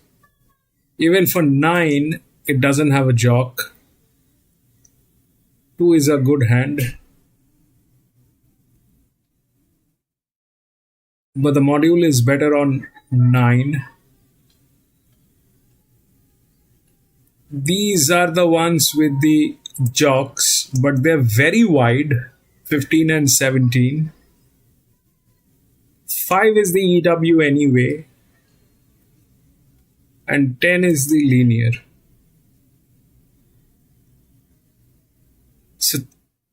So I mean, 9, looking at what it is, then 9 is the right odd. But will it deliver is another question. Looking at the scenario, 9 probably is the right odd, but will it deliver is another question altogether. And where my apprehension is this, that it is a neutral. It is a 1200 meter. And this horse doesn't have pace. It is not on pace. It's a slow moving horse. It's a slow moving horse. The fast moving horse are here. These are fast moving horse, 10, 14. These 3 horses are the fast moving horses. But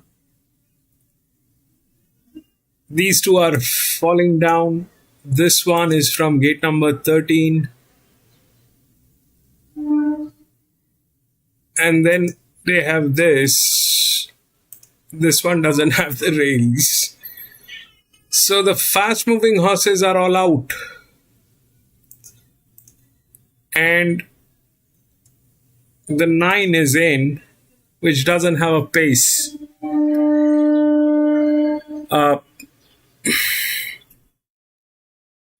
Not, I mean, putting, 9 as an EW doesn't make sense. It will not make sense because it is the favorite.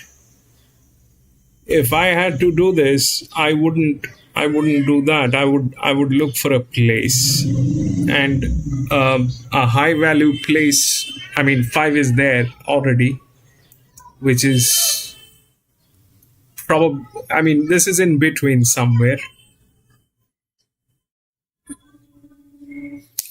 Now, if this is in between somewhere, and 9 is the favorite, whether that will win or not, that's a big question mark. Then we had to, there's something that has to be there, which is a little.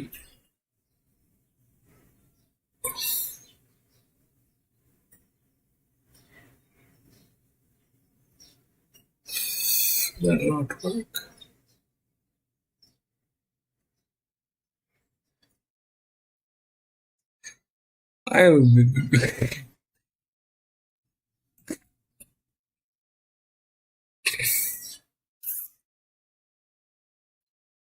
to the 16 doesn't have a jock.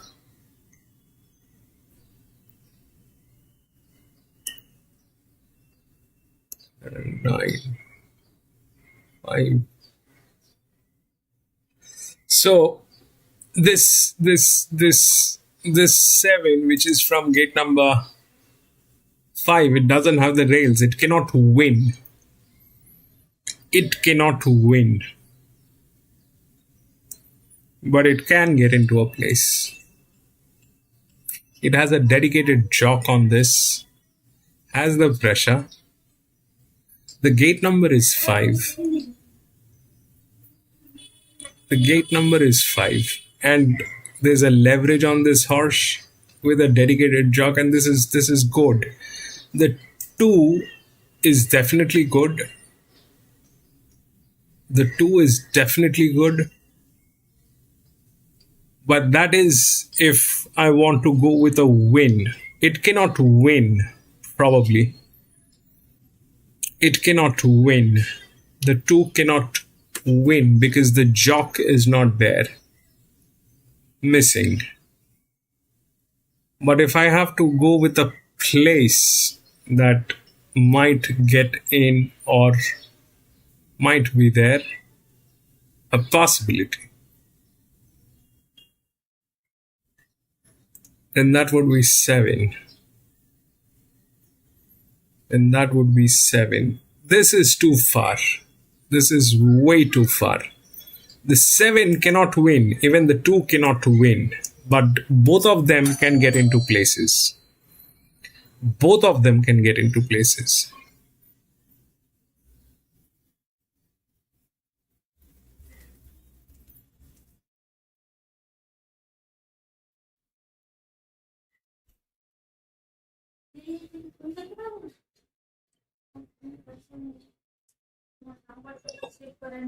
It's a good one. The 7 is a good one. The 9, I don't know whether it will win. Why? Because mathematically it is okay to look at that.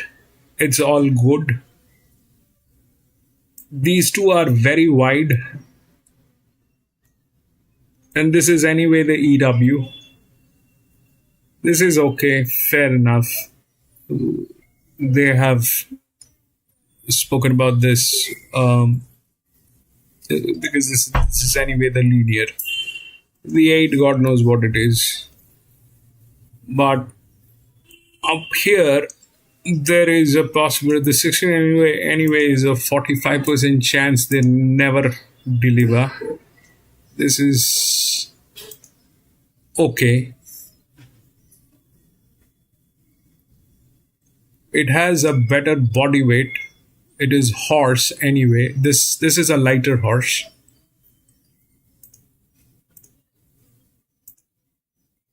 This has a better body weight. So the 7 might get into a place. Second position may not be. That probably is here. But it might get the 3rd position. But all that is speculation, and it'll depend if the 9 actually wins, which I don't know.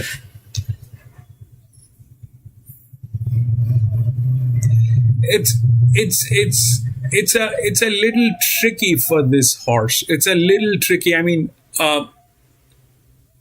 we've done this multiple times, and things have backfired. Why? Because like here, all right, here the 9 was the favorite. Now, up till 2000 meters, we know that the 9 wins. Fair enough. They had the linear. They took the linear. But with the actual regression, 13 was in a much better position. Here, that 18 is the best position, but they're kind of 45% bleeding, so I don't know what they can do. But out of these two horses, this is better.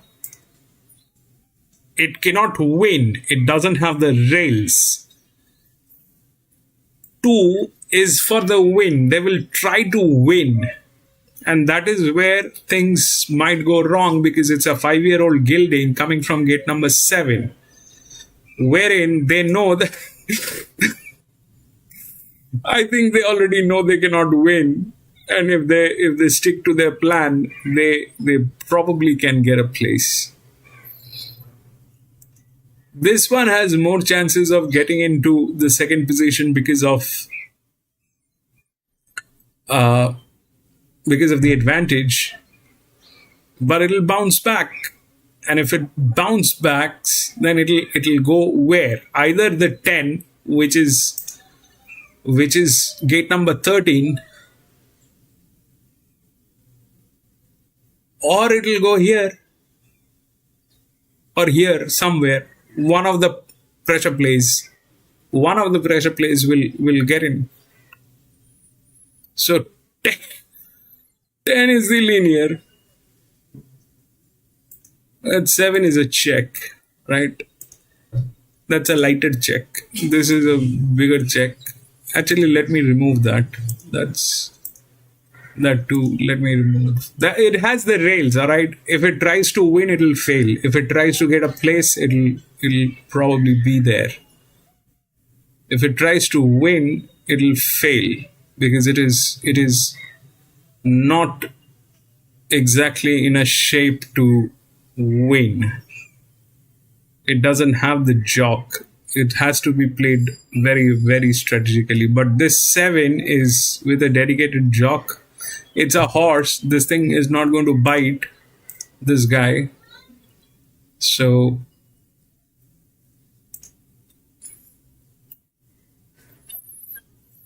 let's see how it works.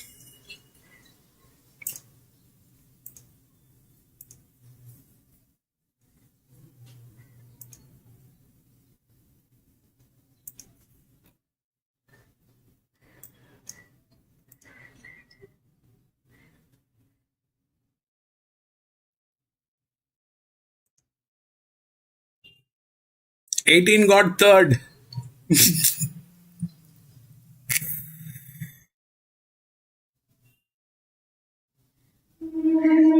4. 18 got third. It had the rails, Taos. It had the rails. Anything that has a rail, then you have to look at the pressure.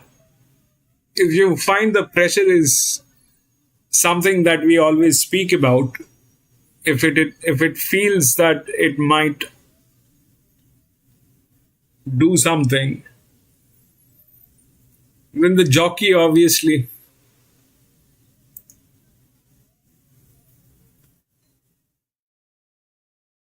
Mathematically, these guys are right.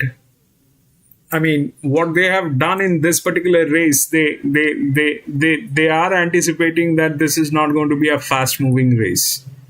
This doesn't have the pace. It'll run. It'll run like it'll be jogging. It'll be jogging. The advantage that it has is the gate number 2. All right, and that is more or less what it has.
cannot win. The 7 cannot win.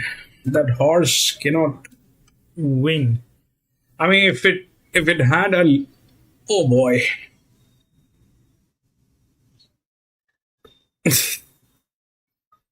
One of the jockeys fell at Motua.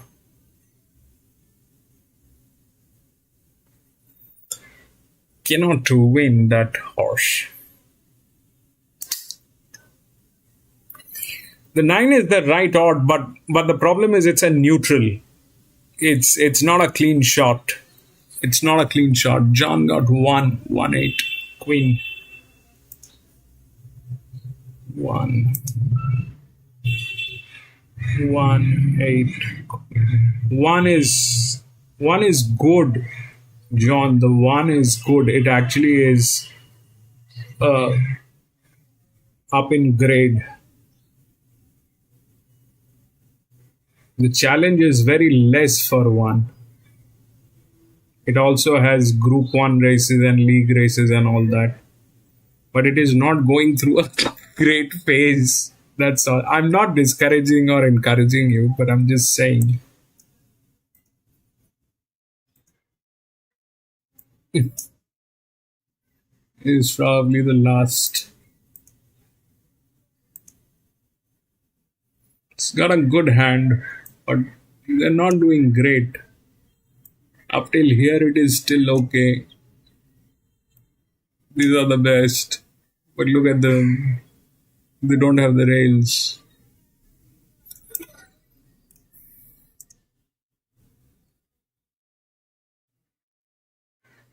That was his race, so I thought he had a good chance, but probably short enough as the favourite here.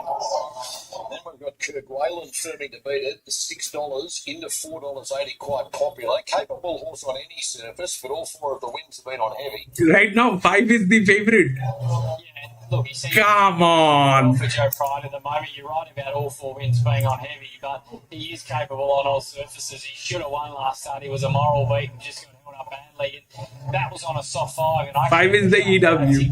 9 is getting tailed. So he's just going really well. He's in a great groove at the moment and can certainly feature in the finish. Your top pick is Get a Fix, and it's $4.60 under 5 last 15 minutes with the bookmakers. Smart horse with a 33% winning strike rate. He's taken a little while to sort of hit his straps again, but his last 2 wins before a break were really breathtaking, and he comes back 1,200, probably short of his best. 9 is getting tailed. As well. He doesn't get that, but I just think those last couple of wins last week will really give him the confidence here. Raikkonen's in your mix. Smart 4-year-old resuming. Lightly race for I mean, this is $7.50 underweight. Back into $7 late with a bag. If the 5 wins, it'll be a bad. It is a disgrace, man. He does have a good fresh record. It can definitely win, but then that is not right for racing. That is not right for racing. Number 18, and it's 18 to 20, back into $18. Ran well to be close up in the Group 3 Mona Lisa at Wyong last time out. Yeah, it was a solid effort there. How that form lines up here could be okay, really. And I just think she's a better horse on wet ground. That would be my only concern, and does need luck from the barrier draw. But it wouldn't shock me totally if she won. We're about 30 seconds away from wrapping things up with the Kia Brisbane Broncos sprint ahead of the NRL Grand Final tomorrow evening. It's been a great day's racing at Randwick today. A couple of the lasses were outstanding. Apocalyptic and, of course, Autumn Glow. Yeah, they seem to be the standouts, didn't they, Marto? Both were just super, really, in their Group 1s. Apocalyptic claiming the Fly Stakes, and, of course, Autumn Glow grabbing her first Group 1 in the Epsom. Lovely ride by McAvoy as well. The average picture doesn't get any clearer. Well, I see he's still $1.60 in rising, but Briasta was sensational, as was Jimmy Starr. They both give themselves a good chance in a couple of weeks' time. Pleasure as always, and thanks for joining us from the Rancho Hotel at North Ride today. Thanks, Marto. It's been a pleasure being out here for that time, and look forward to doing it again soon. See you midweek. My thanks also to David Gately. I'm going to get out. He's got one more race to come, and Charging was great on debut from Queensland today. Comeback King, this game, Dave Carlson's going to take you into the night session here on Sky Racing 1, so you're an ultra safe fans. Let's wrap up the big day at Randwick with Darren. Kirk Whalen been holding firm all day at fire. And Raikkonen into 650. Right, thanks, Motto. Last of the day, here's Cloudland, the last to arrive at the gates. He's allocated the wide draw. Did trial pretty sharply leading up to this. Number of chances here in the last race of the day. The Kia Brisbane Broncos Sprint, attracting a field of 15. With the scratchings, the numbers 15, 16 and 17. So, Disneck has been well backed. He's drawn wider out. Natural Weather in the saddle. Back to Randwick, where he's got a terrific record. And that wider draw certainly gives him an opportunity to get to the outside and produce that big sprint that he's got. He's had to take inside runs at his last two, and it didn't end well. Now, here's the ex-Hong Kong horse. Beauty Charge is now with Matt Smith. It's been gelded. It's had a number of trials. Shangri-La Spring resuming today over 1,200 metres. Been sharp in his trials. Raikkonen being well backed in the Derby jacket. Fire Star, a winner at big odds last time out, $16 to win the last year. Boston Rocks, one of the Kosciuszko candidates getting set. Tommy Berry in the saddle. Tommy in a high with an outstanding performance by Apocalyptic. Very dominant in the flight stage. Briasa winning the Premier from Jimmy Star. Big run and defeat again. Autumn Glow, 7 out of 7. She is the real deal. Too good for them there in the Epsom. And the Metropolitan Royal Supremacy under the lightweight. Robbie Dolan teaming up with Kiramar. Here's the grey Cloudland moving up to the wide draw. To draw the curtain on Tab Epsom Day here at Randwick. There's the light. Stand by. 15 running. Disneck, the post-time favourite. Gates are back now. They're off and racing. Boston Rocks jump well. Cloudland at okay. Fire Stars pushing through. So Raikkonen looking for a spot outside the leaders. Shangri-La Spring will park just behind them in the orange. Beauty Charge next from Les Pier. Now Disneck's out pretty wide on the track from what he goes. Then came Zuna getting close to heels. Get a fix as well back in the field. So's Kirk Whalen along with Cosmanova, Green Shadows. And World Alliance is the last one. Firestar holds the front and Raikkonen got to second. Cloudland the outside third. Then Shangri-La Spring. Beauty Charge. Boston Rocks wider out. Two further back to what he goes. Les Pier is yielding ground from Zuna. And Disneck is three wide turning for home. It's Firestar in front by a length to Raikkonen. Revved up now getting chased. Then Shangri-La Spring. Boston Rocks running on it. Beauty Charge in tight room. Cloudland trying to hold it in the pocket. 200 to go. Firestar and narrow leader. Bursting through is Beauty Charge. Cloudland and here he comes. Disneck right down the outside. Going to Beauty Charge. 5. Sweep like a man. Boy. Beauty Charge. Boston Rocks third. Whalen 5, 6. Spring. Then came World Alliance. 5, 6, 12. Here in tight for room. Further back, Raikkonen found Wadding from Zuna. Green Shadows. Cosmanova. Get a fix always well back at Les Pier. One of the good things of the day, hugs all round. Disneck, Nash, Rawilla for Björn Baker takes out the final event. 5, 6, 12.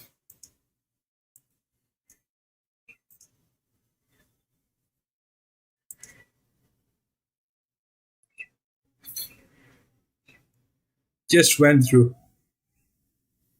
5, 6,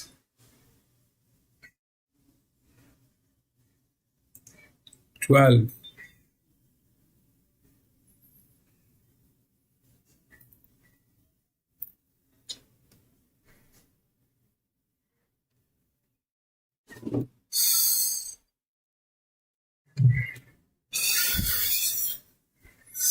That is it, ladies and gentlemen. That is it today. We had 10 races today here at Randwick. That was the last one. But I'm going to be racing again on Wednesday. So if you have a little time, please come and join me. We will race together, do a little chit chat, and try to have some fun here. And thank you so much for being there, my friend John. Thank you so much for being there. Dow's, thank you so much for being there, my friend. Lee, thank you so much for being there, my friend.